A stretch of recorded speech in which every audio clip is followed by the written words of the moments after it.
ਇਹ ਦੇਸ਼ ਦਾ ਰਾਸ਼ਟਰਪਤੀ ਹੋਵੇ ਔਰ ਉਹ ਉਸ ਦੇ ਵਿੱਚ ਜ਼ਰੂਰਤ ਹੀ ਨਹੀਂ ਵੀ ਉਹ ਇਹਨਾਂ ਬਿੱਲਾਂ ਨੂੰ ਨਾ ਕਰ ਦੇਵੇ ਜਾਂ ਉਹਨਾਂ ਨੂੰ ਰੱਦ ਕਰ ਦੇਵੇ ਜਾਂ ਉਹ ਪਾਰਲੀਮੈਂਟ ਦੇ ਵਿੱਚ ਇਹ ਕਵੇ ਵੀ ਇਸ ਦੇ ਉੱਤੇ ਵਿਚਾਰ ਕਰ ਲਓ, ਨਹੀਂ ਤੇ ਇਹਦਾ ਰੈਫਰੈਂਸ ਸੁਪਰੀਮ ਕੋਰਟ ਨੂੰ ਜਾ ਸਕਦਾ ਵੀ ਮੈਨੂੰ ਇਹਦੇ ਤੇ ਦੱਸੋ ਮੈਂ ਕੀ ਕਰਾਂ।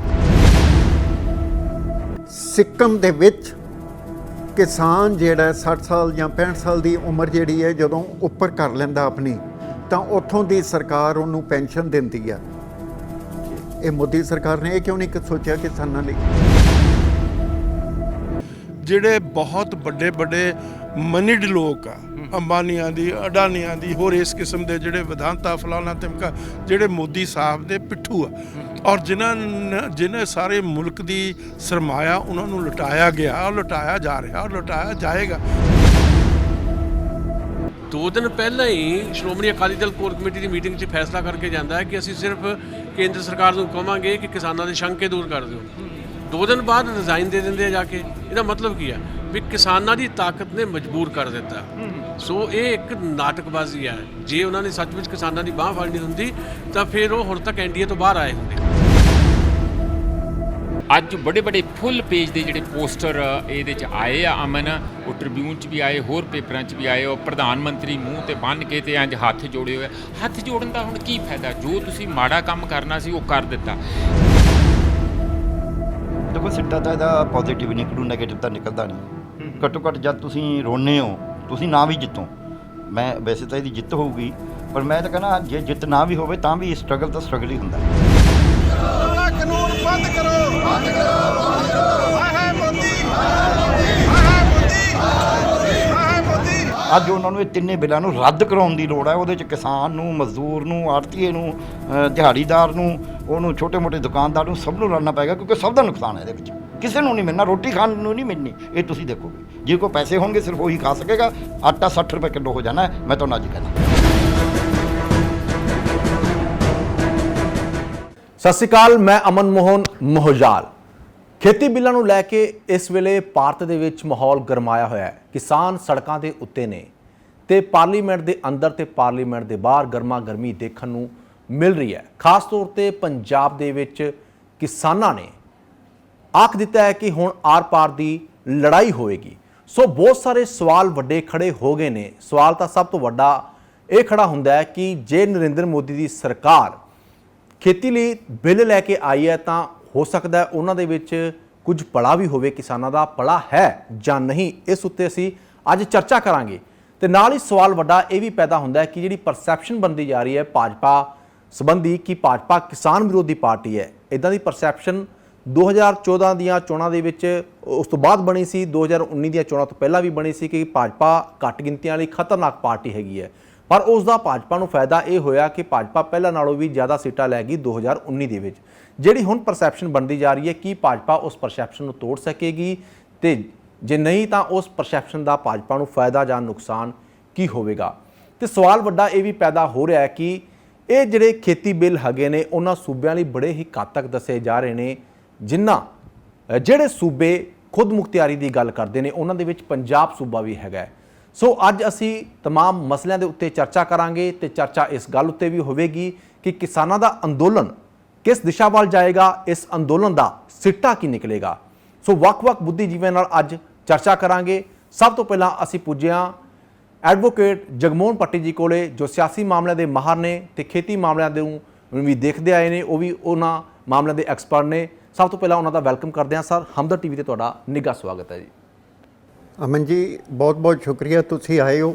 ਮੈਨੂੰ ਹਮਦਰਦ ਟੀਵੀ ਤੇ ਆਪਣੇ ਜਿੰਨੇ ਵੀ ਦਰਸ਼ਕ ਨੇ ਤੁਹਾਡੇ ਜਾਂ ਜਿੰਨੇ ਵੀ ਸਰੋਤਾਗਣ ਨੇ ਉਹਨਾਂ ਨਾਲ ਰੂਬਰੂ ਹੋਣ ਦਾ ਮੌਕਾ ਮਿਲ ਰਿਹਾ। ਤੁਹਾਡਾ ਅਤੀ ਧੰਨਵਾਦੀ ਹਾਂ, ਤੁਹਾਡੀ ਮੈਨੇਜਮੈਂਟ ਦਾ ਅਤੀ ਧੰਨਵਾਦੀ ਹਾਂ। ਸੋ ਸਰ, ਮੈਂ ਸਭ ਤੋਂ ਪਹਿਲਾਂ ਤੁਹਾਡੇ ਤੋਂ ਇਹ ਜਾਣਨਾ ਚਾਹੁੰਦਾ ਕਿਉਂਕਿ ਅੱਜ ਪੂਰੇ ਭਾਰਤ ਦੇ ਵਿੱਚ ਕਿਸਾਨਾਂ ਦਾ ਅੰਦੋਲਨ ਚੱਲ ਰਿਹਾ ਹੈ, ਖਾਸ ਤੌਰ ਤੇ ਪੰਜਾਬ ਦੀਆਂ ਸੜਕਾਂ ਜਾਮ ਨੇ ਤੇ ਮੈਸੇਜ ਤਾਂ ਇਹ ਜਾ ਰਿਹਾ ਹੈ ਕਿ ਜਿਹੜੇ ਇਹ ਖੇਤੀ ਬਿੱਲ ਨੇ ਇਹ ਕਿਸਾਨ ਵਿਰੋਧੀ ਬਿੱਲ ਹੈਗੇ ਨੇ। ਤੇ ਪਰ ਜੇ ਨਰਿੰਦਰ ਮੋਦੀ ਦੀ ਸਰਕਾਰ ਬਿੱਲ ਲੈ ਕੇ ਆਈ ਹੈ ਤੇ ਇਹ ਕਹਿ ਕੇ ਲਿਆਈ ਹੈ ਕਿਉਂਕਿ ਕਿਸਾਨ ਜਿਸ ਵੇਲੇ ਖੁਦਕੁਸ਼ੀਆਂ ਕਰ ਰਹੇ ਸੀ ਤੇ ਸਰਕਾਰ ਨੇ ਕਿਹਾ ਸੀ ਅਸੀਂ ਕਿਸਾਨਾਂ ਦੀ ਹਾਲਤ ਸੁਧਾਰਾਂਗੇ, ਅਸੀਂ ਹਾਲਤ ਸੁਧਾਰਨ ਲਈ ਹੁਣ ਕਿਸਾਨਾਂ ਲਈ ਬਿੱਲ ਲੈ ਕੇ ਆਈ ਹੈ ਮੋਦੀ ਸਰਕਾਰ, ਇਹ ਕਹਿ ਰਹੀ ਹੈ। ਤੋਮਰ ਜੀ ਜਿਹਦਾ ਵੀ ਬਿਆਨ ਆ ਰਿਹਾ ਖੇਤੀ ਮੰਤਰੀ ਦਾ ਅਖਬਾਰਾਂ ਦੇ ਵਿੱਚ ਵੀ, ਉਹ ਵਾਰ-ਵਾਰ ਇੱਕ ਗੱਲ ਆਖ ਰਹੇ ਨੇ ਕਿ ਇਹ ਜਿਹੜੇ ਬਿੱਲ ਹੈਗੇ ਨੇ ਕਿਸਾਨਾਂ ਲਈ ਬਹੁਤ ਜ਼ਿਆਦਾ ਲਾਹੇਵੰਦ ਨੇ? ਜੇ ਲਾਹੇਵੰਦ ਨੇ ਫਿਰ ਖਤਰਾ ਕਿਸ ਚੀਜ਼ ਦਾ ਹੈਗਾ? ਕਿਸਾਨਾਂ ਨੂੰ ਸ਼ੰਕਾ ਕਿਉਂ ਹੈ? ਕਿਸਾਨਾਂ ਦਾ ਜਿਹੜਾ ਸ਼ੰਕਾ ਹੈ ਉਹ ਸ਼ੰਕਾ ਨਹੀਂ, ਸੱਚ ਹੈ। ਅਗਰ ਜੇ ਇਸ ਸੱਚ ਨੂੰ ਦੇਖਿਆ ਜਾਏ ਜਾਂ ਨਿਖਾਰਿਆ ਜਾਏ ਜਾਂ ਨਿਹਾਰਿਆ ਜਾਏ ਤਾਂ ਉਹਦੇ ਵਿੱਚੋਂ ਇੱਕ ਗੱਲ ਸਾਫ਼ ਤੇ ਸਪਸ਼ਟ ਸਾਹਮਣੇ ਆਉਂਦੀ ਹੈ। ਘਰ ਦੀ ਸਵਾਣੀ ਜਿਹੜੀ ਹੁੰਦੀ ਹੈ ਉਹਨੂੰ ਪਤਾ ਹੁੰਦਾ ਮੇਰੀ ਕਿਚਨ ਕਿੱਥੇ ਬੋਲਦੀ ਹੈ ਤੇ ਕਿਸ ਹਿਸਾਬ ਨਾਲ ਮੈਂ ਗੈਸਟਾਂ ਲਈ ਮੈਨੇਜ ਕਰਨੀ ਹੈ। ਇਸੇ ਤਰ੍ਹਾਂ ਕਿਸਾਨ ਦੀ ਕਿਸਾਨੀ ਜਿਹੜੀ ਹੈ ਉਹਨਾਂ ਨੂੰ ਪਤਾ ਹੈ ਵੀ ਅਸੀਂ ਕਿਸ ਹਿਸਾਬ ਨਾਲ ਚੱਲਣਾ ਹੈ, ਕਿਸ ਹਿਸਾਬ ਨਾਲ ਗੱਲਾਂ ਕਰਨੀਆਂ, ਕਿਸ ਹਿਸਾਬ ਨਾਲ ਅਸੀਂ ਖੇਤੀ ਦਾ ਪ੍ਰਚਲਨ ਕਰਨਾ। ਲੇਕਿਨ ਇੱਕ ਮੰਦਭਾਗੀ ਘਟਨਾ ਇਹ ਸਾਹਮਣੇ ਆ ਰਹੀ ਹੈ, ਜੇ ਮੋਦੀ ਸਰਕਾਰ ਇੰਨੇ ਹੀ ਚੰਗੇ ਬਿੱਲ ਲੈ ਕੇ ਆਈ ਹੈ ਤੇ ਕਿਸਾਨ ਜੋ ਗੱਲ ਕਹਿੰਦੇ ਨੇ ਤੇ ਮੋਦੀ ਸਰਕਾਰ ਨੂੰ ਸੁਣਨ 'ਚ ਇਤਰਾਜ਼ ਕੀ ਹੈ? ਜੇ ਉਹਨਾਂ ਦੀ ਗੱਲ ਕਿਸਾਨਾਂ ਦੀ ਸਹੀ ਹੈ ਤੇ ਉਹਨਾਂ ਨੂੰ ਕਹੋ ਵੀ ਸਹੀ ਹੈ। ਉਹ ਅੰਦੋਲਨ ਦੇ ਰਾਹ ਤੇ ਕਿਉਂ ਤੋਰੇ ਗਏ? ਬਿਲਕੁਲ ਅੰਦੋਲਨ ਦੇ ਰਾਹ ਤੇ ਇਸ ਲਈ ਤੋਰੇ ਗਏ ਨੇ ਕਿਉਂਕਿ ਜਿਹੜੀ GDP ਹੈ ਸਾਡੀ ਉਹ -23% ਹੋ ਚੁੱਕੀ ਹੈ ਇਸ ਵੇਲੇ। ਜਿਹੜੀ ਮੈਂ ਅੱਜ ਤੋਂ 1 ਸਾਲ ਪਹਿਲਾਂ ਕਿਹਾ ਸੀ ਵੀ ਇਸ ਵੇਲੇ GDP ਜਿਹੜੀ ਹੈ ਸਾਡੀ ਮਾਈਨਸ 'ਚ ਜਾ ਚੁੱਕੀ ਹੈ। 1 ਸਾਲ ਪਹਿਲੇ ਮੈਂ ਇੱਕ ਲਾਈਵ ਡਿਬੇਟ ਦੇ ਵਿੱਚ ਇਹ ਗੱਲ ਕਹੀ ਸੀ ਤੇ ਭਾਜਪਾ ਵਾਲੇ ਮੇਰੇ ਨਾਲ ਬੜੇ ਖਫਾ ਹੋਏ ਸੀ ਵੀ ਤੁਸੀਂ ਇਹ ਗੱਲ ਕਿਉਂ ਕਹਿੰਦੇ ਹੋ। ਮੈਂ ਕਿਹਾ ਸੱਚ ਨੂੰ ਸੱਚ ਕਹਿਣ ਵਿੱਚ ਕੋਈ ਹਰਜ ਨਹੀਂ ਹੋਣਾ ਚਾਹੀਦਾ। ਅਸੀਂ ਆਪਣੇ ਦੇਸ਼ ਦੀ ਗੱਲ ਕਰ ਰਹੇ ਹਾਂ। ਤੁਸੀਂ ਜੇ ਇਹ ਚੀਜ਼ ਸੋਚਦੇ ਹੋ ਬਈ ਮੈਂ ਕੋਈ ਭਾਰਤ ਵਿਰੋਧੀ ਜਾਂ ਭਾਜਪਾ ਵਿਰੋਧੀ ਗੱਲ ਕਰ ਰਿਹਾ ਤਾਂ ਇਹ ਉਹ ਗੱਲ ਨਹੀਂ। ਇੱਕ ਸੱਚ ਜਿਹੜਾ ਹੈ ਉਹ ਦੇਸ਼ ਲਈ ਜ਼ਰੂਰੀ ਹੈ, ਦੇਸ਼ ਦੇ ਲੋਕਾਂ ਨੂੰ ਜਾਣਨਾ ਬਹੁਤ ਜ਼ਰੂਰੀ ਹੈ। ਕਿਸਾਨ ਨੂੰ ਪਤਾ ਮੇਰੀ ਜਿਨਸ ਤੇ ਫਸਲ ਦੇ ਉੱਤੇ ਕਿੰਨਾ ਜਿਹੜਾ ਖਰਚ ਆ ਰਿਹਾ। ਹੈਰਾਨੀ ਦੀ ਗੱਲ ਇਹ ਹੈ ਕਿਸਾਨ ਫਸਲ ਪੈਦਾ ਕਰਦਾ ਲੇਕਿਨ ਸਰਕਾਰ ਉਹਦਾ ਮੁੱਲ ਨਿਰਧਾਰਿਤ ਕਰਦੀ ਹੈ। ਕੀਟਨਾਸ਼ਕ ਜਿਹੜੇ ਨੇ ਉਹਨਾਂ ਨੂੰ ਜਿਹੜੀਆਂ ਕੰਪਨੀਆਂ ਬਣਾਉਂਦੀਆਂ ਉਹ ਕਿਸਾਨ ਜਾਂ ਸਰਕਾਰ ਮੁੱਲ ਨਹੀਂ ਨਿਰਧਾਰਿਤ ਕਰਦੀ ਉਹਨਾਂ ਦਾ, ਉਹ ਕੰਪਨੀਆਂ ਮੁੱਲ ਨਿਰਧਾਰਿਤ ਕਰਦੀਆਂ। ਕਿਸਾਨਾਂ ਦੀ ਦੋ ਹੱਥੀ ਲੁੱਟ ਹੈ। ਮੈਨੂੰ ਮੋਦੀ ਸਾਹਿਬ ਦੀ ਸਰਕਾਰ ਇਹ ਦੱਸਣ ਦਾ ਯਤਨ ਕਰੇ ਕਿ ਕਿਸਾਨਾਂ ਦੀ ਦੁਗਣੀ ਜਿਹੜੀ ਹੈ ਆਮਦਨ ਉਹ ਕਦੋਂ ਹੋਈ, ਪਿਛਲੇ ਸਾਲ ਕਿੰਨੀ ਹੋਈ ਜਾਂ ਉਸ ਤੋਂ ਪਿਛਲੇ ਸਾਲ ਕਿੰਨੀ ਹੋਈ। ਇਸ ਚੀਜ਼ ਨੂੰ ਦੇਸ਼ ਇਸ ਵੇਲੇ ਜਵਾਬ ਮੰਗ ਰਿਹਾ। ਇਸ ਵੇਲੇ ਅਮਨ ਜੀ ਪੰਜਾਬ ਦੇ ਵਿੱਚ ਹੀ ਨਹੀਂ, ਪੰਜਾਬ ਦੇ ਵਿੱਚ ਇਸ ਵੇਲੇ ਰੈਲੀ ਜਿਹੜੀ ਹੈ ਸ਼ੁਰੂ ਹੋ ਚੁੱਕੀ ਹੈ। ਲੋਕ ਇਨਸਾਫ ਪਾਰਟੀ ਦੀ ਮੋਟਰਸਾਈਕਲਾਂ ਤੇ ਦਿੱਲੀ ਨੂੰ ਮਾਰਚ ਕੀਤਾ ਨੌਜਵਾਨਾਂ ਨੇ। ਉਹਦੇ ਵਿੱਚ ਕੌਣ ਨੌਜਵਾਨ ਨੇ? ਜਿਨ੍ਹਾਂ ਨੂੰ ਰੋਜ਼ਗਾਰ ਦੇਣਾ ਸੀ। ਮੋਦੀ ਸਰਕਾਰ ਨੇ 2 ਕਰੋੜ ਰੁਪਏ 2 ਕਰੋੜ ਦੇ ਹਿਸਾਬ ਨਾਲ ਨੌਕਰੀਆਂ ਦੇਣੀਆਂ ਸੀ। 17 ਕਰੋੜ ਨੌਕਰੀਆਂ ਉਹਨਾਂ ਦੀਆਂ ਖੋਲੀਆਂ ਤੇ ਪਿਛਲੇ 6 ਸਾਲਾਂ ਵਿੱਚ ਜਿਹੜੇ 12 ਕਰੋੜ ਰੋਜ਼ਗਾਰ ਪੈਦਾ ਹੋਣੇ ਸੀ ਉਹ ਨਹੀਂ ਹੋ ਸਕੇ। ਇਸ ਵੇਲੇ ਹੁਣ ਦੀ ਖਬਰ ਇਹ ਹੈ ਵੀ ਪਾਣੀਪਤ ਦੇ ਵਿੱਚ ਜਾਮ ਲੱਗ ਚੁੱਕਾ ਹੈ ਸਮਾਲਖਾ ਦੇ ਕੋਲ। ਉੱਥੇ ਜਿਹੜੀ ਹੈ ਕਿਸਾਨਾਂ ਨੇ ਟਰੈਕਟਰ ਰੈਲੀ ਜਿਹੜੀ ਹੈ ਉਹਦਾ ਕੂਚ ਕਰਾਇਆ। ਇਹ ਕੂਚਾਂ ਦੀ ਜ਼ਰੂਰਤ ਕਿਉਂ ਪਵੇ? ਅਸੀਂ ਇੱਕ ਸੁਤੰਤਰ ਦੇਸ਼ ਦੇ ਨਾਗਰਿਕ ਹਾਂ, ਇੱਥੋਂ ਦੇ ਵਸਿੰਦੇ ਹਾਂ। ਸਾਨੂੰ ਆਪਣੀ ਸਰਕਾਰ ਨੂੰ ਜਗਾਉਣ ਲਈ ਇੰਨਾ ਕੰਮ ਤੇ ਕਰਮ ਕਰਨਾ ਪਏਗਾ ਤੇ ਉੱਥੋਂ ਸਾਨੂੰ ਵਿਛਾੜਾਂ, ਲਾਠੀ ਚਾਰਜ, ਪਾਣੀ ਦੀਆਂ ਵਿਛਾੜਾਂ, ਕਈ ਕੁਛ ਸਹਿਣਾ ਪੈ ਰਿਹਾ। ਇਹ ਕਿਉਂ? ਇਹਦੇ ਵਿੱਚ ਇੱਕ ਸਵਾਲ ਜ਼ਰੂਰ ਪੈਦਾ ਹੁੰਦਾ ਹੈ ਕਿ ਤੁਹਾਨੂੰ ਕੁਝ ਲੱਗਦਾ ਹੈ ਕਿ ਕਿਸਾਨਾਂ ਲਈ ਕੁਝ ਭਲਾ ਹੈ ਇਹਦੇ ਵਿੱਚ ਕਿ ਨਹੀਂ ਹੈ? ਬਿਲਕੁਲ ਵੀ ਬਿਲਕੁਲ ਨਹੀਂ। ਬਿਲਕੁਲ ਨਹੀਂ। ਕੀ ਨੁਕਸਾਨ ਹੋਏਗਾ ਕਿਸਾਨੀ ਨੂੰ? ਜੇ ਤੁਸੀਂ ਬਿੱਲ ਦੀ ਕਾਪੀ ਦੇਖੋ ਉਹਦੇ ਵਿੱਚ ਪਹਿਲੀ ਓਪਨਿੰਗ ਲਾਈਨ ਜਿਹੜੀ ਹੈ ਇੰਨੀ ਡੈਮੇਜਿੰਗ ਹੈ ਜਿਹਦੇ ਵਿੱਚ ਕਿਸਾਨ ਦੇ ਨਾਲ ਟਰੇਡਰ ਪਾਇਆ ਗਿਆ। ਟਰੇਡਰ ਕਿਉਂ ਆਇਆ ਬਈ ਉੱਥੇ? ਇਸ ਗੱਲ ਦਾ ਜਵਾਬ ਦੇਣ ਮੈਨੂੰ। ਸਰਕਾਰ ਦਾ ਥਿੰਕ ਟੈਂਕ ਇਸ ਗੱਲ ਦਾ ਜਵਾਬ ਦੇਵੇ। ਮੋਦੀ ਸਾਹਿਬ ਇੰਨੇ ਕੰਪੀਟੈਂਟ ਨਹੀਂ ਲੇਕਿਨ ਮੋਦੀ ਸਾਹਿਬ ਦਾ ਟੈਂਕ ਜਿਹੜਾ ਥਿੰਕ ਟੈਂਕ ਜਿਹੜਾ ਉਹ ਇਹਨਾਂ ਨੂੰ ਮਰਵਾ ਰਿਹਾ। BJP ਸਰਕਾਰ ਲਈ ਉਹ ਘਾਤਕ ਸਿੱਧ ਹੋ ਰਿਹਾ। ਇਸ ਵੇਲੇ ਜਿੰਨੇ ਮੁੱਦੇ ਨੇ ਦੇਸ਼ ਦੇ ਜਿੰਨੇ ਮੁੱਦੇ ਨੇ ਉਹਨਾਂ ਦੇ ਉੱਤੇ ਸਰਗਰਮੀ ਜਿਹੜੀ ਹੈ ਤੁਸੀਂ ਚੁੱਕ ਰਹੇ ਹੋ, ਜਿਹਦੇ ਲਈ ਤੁਸੀਂ ਵਧਾਈ ਦੇ ਪਾਤਰ ਹੋ। ਕੁਝ ਹੋਰ ਚੈਨਲ ਚੁੱਕ ਰਹੇ ਨੇ ਲੇਕਿਨ ਜਿਹੜਾ ਨੈਸ਼ਨਲ ਮੀਡੀਆ ਉਹ ਸ਼ਿਕਾਰ ਹੋ ਚੁੱਕਿਆ। ਕਿਸ ਚੀਜ਼ ਦਾ ਸ਼ਿਕਾਰ ਹੋ ਚੁੱਕਿਆ ਮੈਨੂੰ ਕਹਿਣ ਦੀ ਜ਼ਰੂਰਤ ਨਹੀਂ। ਜੋ ਮੈਂ ਕਹਿ ਰਿਹਾ ਲੋਕ ਸਮਝਦੇ ਨੇ ਇਸ ਚੀਜ਼ ਨੂੰ। ਕਿਸਾਨ ਦੀ ਕਿਸਾਨੀ ਜਿਹੜੀ ਹੈ ਜਦੋਂ ਫਸਲ ਪੈਦਾ ਕਰਦੀ ਹੈ ਤੇ ਸਾਰੇ ਦੇਸ਼ ਦਾ ਇੱਕ ਫਾਈਨੈਂਸ਼ੀਅਲ ਸਿਸਟਮ ਤੇ ਢਾਂਚਾ ਚੱਲਦਾ ਉਹਦੇ ਨਾਲ। ਬਿਲਕੁਲ। ਜੇ ਕਿਸਾਨ ਦੀ ਫਸਲ ਨਵੀਂ ਆ ਗਈ, ਢਾਂਚਾ ਚੱਲਿਆ, ਆਮਦਨ ਹੋਈ ਹੈ ਕਿਸਾਨ ਨੂੰ, ਕਿਸਾਨ ਨੇ ਖਰਚ ਕੀਤਾ ਮਾਰਕੀਟ ਵਿੱਚ। ਗੁਜਰਾਤ ਦੀਆਂ ਜਿਹੜੀਆਂ ਕੱਪੜਾ ਮਿੱਲਾਂ ਨੇ ਉਹ ਤਾਂ ਹੀ ਚੱਲੀਆਂ। ਅੱਜ ਪੰਜਾਬ ਵਾਲੇ, ਹਰਿਆਣਾ ਵਾਲੇ, ਹਿਮਾਚਲ ਵਾਲੇ ਕੱਪੜਾ ਖਰੀਦਣਾ ਬੰਦ ਕਰ ਦੇਣ, ਗੁਜਰਾਤ ਦੀਆਂ ਆਦੀਆਂ ਬਹੁਤੀਆਂ ਮਿੱਲਾਂ ਜਿਹੜੀਆਂ ਖਤਮ ਹੋ ਜਾਣਗੀਆਂ ਕਿਉਂਕਿ ਕੱਪੜਾ ਮਿੱਲਾਂ ਜਿਹੜੀਆਂ ਕੱਪੜੇ ਦਾ ਵਪਾਰ ਜਿਹੜਾ ਇਹਨਾਂ ਕੋਲ ਹੈ। ਕਦੀ ਗੁਜਰਾਤ ਦੇ ਵਿੱਚ ਮੈਂ ਇਹ ਚੀਜ਼ ਨਹੀਂ ਦੇਖੀ ਬਈ ਉਹਨਾਂ ਦਾ ਕਦੀ ਫੌਜ ਦੇ ਵਿੱਚ ਕੋਈ ਜਵਾਨ ਗਿਆ ਹੋਵੇ ਉਹ ਇੱਕ ਤਜਾਰਤੀ ਕੌਮ ਹੈ। ਸਾਡੇ ਨਾਲ ਤਜਾਰਤ ਵਾਲੀ ਗੱਲ ਨਾ ਕਰਨ, ਕਿਸਾਨਾਂ ਨਾਲ ਤਜਾਰਤ ਵਾਲੀ ਗੱਲ ਨਾ ਕਰਨ। ਜੇ ਇਹ ਗੱਲ ਹੁੰਦੀ ਹੈ, ਇਹ ਦੇਸ਼ ਲਈ ਬੜੀ ਮੰਦਭਾਗੀ ਘਟਨਾ ਹੋਏਗੀ। ਕਿਉਂਕਿ ਲਾਲ ਬਹਾਦਰ ਸ਼ਾਸਤਰੀ ਪ੍ਰਧਾਨ ਮੰਤਰੀ ਜਿਹੜੇ ਸੀਗੇ ਭਾਰਤ ਦੇ, ਉਹਨਾਂ ਨੇ ਇਹ ਕਿਹਾ ਸੀ ਜੈ ਜਵਾਨ ਜੈ ਕਿਸਾਨ। ਜੇ ਸਾਡਾ ਜਵਾਨ ਹੈ, ਜੇ ਸਾਡਾ ਕਿਸਾਨ ਹੈ, ਤੇ ਸਾਡੇ ਭਾਰਤ ਦੀ ਵੀ ਜੈ ਹੈ, ਨਹੀਂ ਤਾਂ ਕਾਹਦੀ ਜੈ ਹੈ? ਕੋਈ ਜੈ ਨਹੀਂ ਸਾਡੀ। ਲੇਕਿਨ ਅੱਜ ਜਿਹੜੀ ਹੈ ਜੀਓ ਦੀ ਜੈ ਹੈ, ਪੀਓ ਦੀ ਜੈ ਹੈ, ਸੀਓ ਦੀ ਜੈ ਹੈ। ਇਹ ਥਿੰਕ ਟੈਂਕ ਨੂੰ ਸੋਚਣਾ ਪਏਗਾ। ਠੀਕ ਸਰ, ਸਵਾਲ ਇਹ ਵੀ ਪੈਦਾ ਹੋ ਰਿਹਾ ਇਹਦੇ ਵਿੱਚ, ਤੁਹਾਨੂੰ ਕੀ ਲੱਗਦਾ ਹੈ ਕਿ ਕਿਉਂਕਿ ਕਿਸਾਨ ਵੀ ਇਹ ਜਾਣਨਾ ਚਾਹੁੰਦੇ ਨੇ, ਵੱਡੀ ਗਿਣਤੀ ਦੇ ਵਿੱਚ ਕਿਸਾਨ ਭਰਾ ਵੀ ਆਪਣਾ ਪ੍ਰੋਗਰਾਮ ਦੇਖ ਰਹੇ ਹੋਣਗੇ, ਉਹ ਵੀ ਜਾਣਨਾ ਚਾਹੁੰਦੇ ਨੇ ਕਿ ਕਿਉਂਕਿ ਕਿਸਾਨ ਭਰਾ ਇੰਨੇ ਪੜ੍ਹੇ ਲਿਖੇ ਤਾਂ ਹੈ ਨਹੀਂ, ਤੁਸੀਂ ਕਾਨੂੰਨੀ ਕਿਤਾਬਾਂ ਵੀ ਪੜ੍ਹੀਆਂ ਹੋਈਆਂ ਨੇ, ਤੁਸੀਂ ਸਰਕਾਰਾਂ ਦੇ ਕੰਮਕਾਜ ਪਹਿਲਾਂ ਦੇ ਵੀ ਦੇਖਦੇ ਹੋ, ਉਹਨਾਂ ਨੂੰ ਪਤਾ ਲੱਗਦਾ ਤੁਹਾਨੂੰ, ਤੁਸੀਂ ਹਮੇਸ਼ਾ ਹੀ ਹਰੇਕ ਮੁੱਦੇ ਤੇ ਬੜਾ ਖੁੱਲ੍ਹ ਕੇ ਬੋਲਦੇ ਹੋ। ਸਭ ਤੋਂ ਵੱਡੇ ਜਿਹੜੇ ਨੁਕਸਾਨ ਹੋਣੇ ਨੇ ਕਿਸਾਨਾਂ ਨੂੰ ਇਹਨਾਂ ਖੇਤੀ ਬਿੱਲਾਂ ਦੇ ਨਾਲ, ਉਹ ਕਿਹੜੇ ਸਭ ਤੋਂ ਵੱਡੇ ਨੁਕਸਾਨ ਹੋਣਗੇ? ਇੱਕ ਗੱਲ ਤੁਹਾਨੂੰ ਬੜੀ ਸ਼ਾਰਟ ਜਿਹੀ ਆਊਟਲਾਈਨ ਕਰ ਰਿਹਾ। ਸਿੱਕਮ ਦੇ ਵਿੱਚ ਕਿਸਾਨ ਜਿਹੜਾ 60 ਸਾਲ ਜਾਂ 65 ਸਾਲ ਦੀ ਉਮਰ ਜਿਹੜੀ ਹੈ ਜਦੋਂ ਉੱਪਰ ਕਰ ਲੈਂਦਾ ਆਪਣੀ, ਤਾਂ ਉੱਥੋਂ ਦੀ ਸਰਕਾਰ ਉਹਨੂੰ ਪੈਨਸ਼ਨ ਦਿੰਦੀ ਹੈ। ਇਹ ਮੋਦੀ ਸਰਕਾਰ ਨੇ ਇਹ ਕਿਉਂ ਨਹੀਂ ਸੋਚਿਆ ਕਿਸਾਨਾਂ ਲਈ?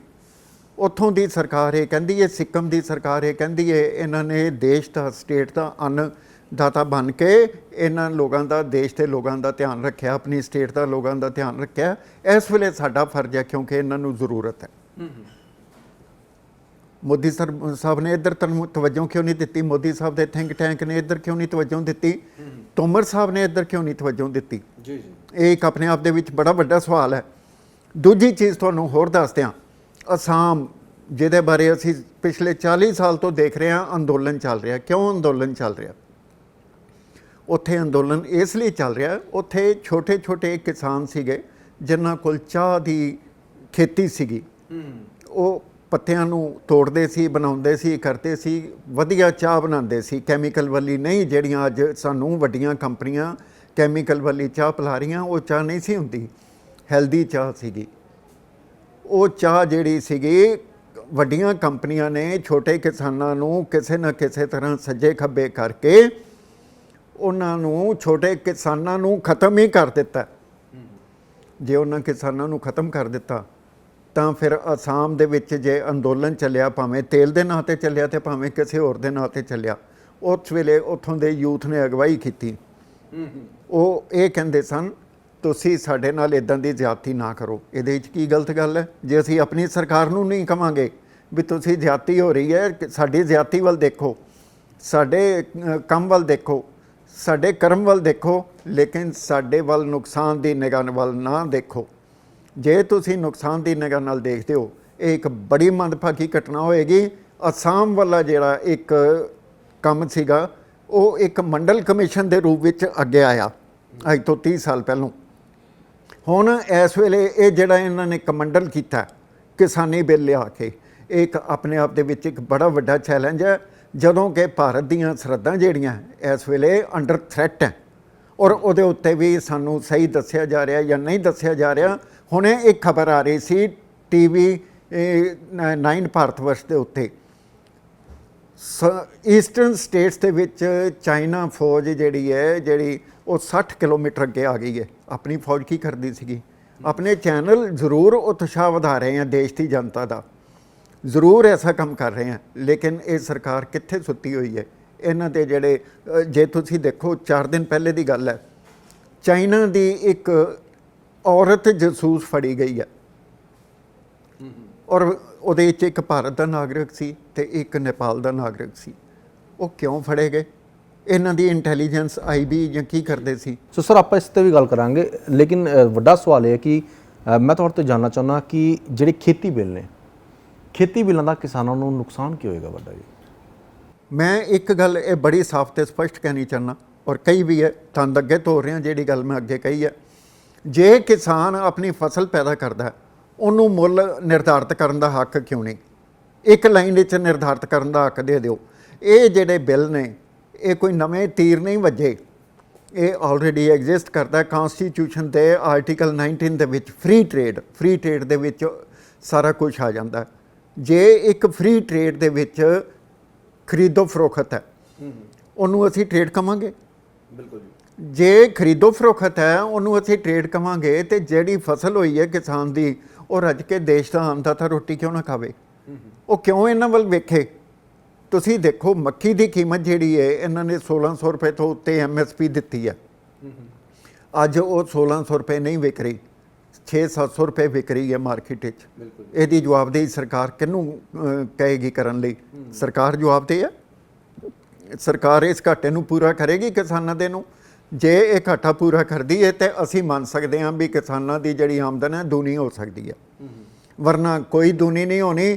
$5 ਟ੍ਰਿਲੀਅਨ ਦੀ ਜਿਹੜੀ ਇਕਨੋਮੀ ਦਾ ਜਿਹੜਾ ਝਾਂਸਾ ਦਿੱਤਾ ਸੀ ਹਿੰਦੁਸਤਾਨ ਦੇ ਲੋਕਾਂ ਨੂੰ, ਉਹ -23% GDP ਹੋਣ ਨਾਲ ਕਿੱਥੇ ਗਈ?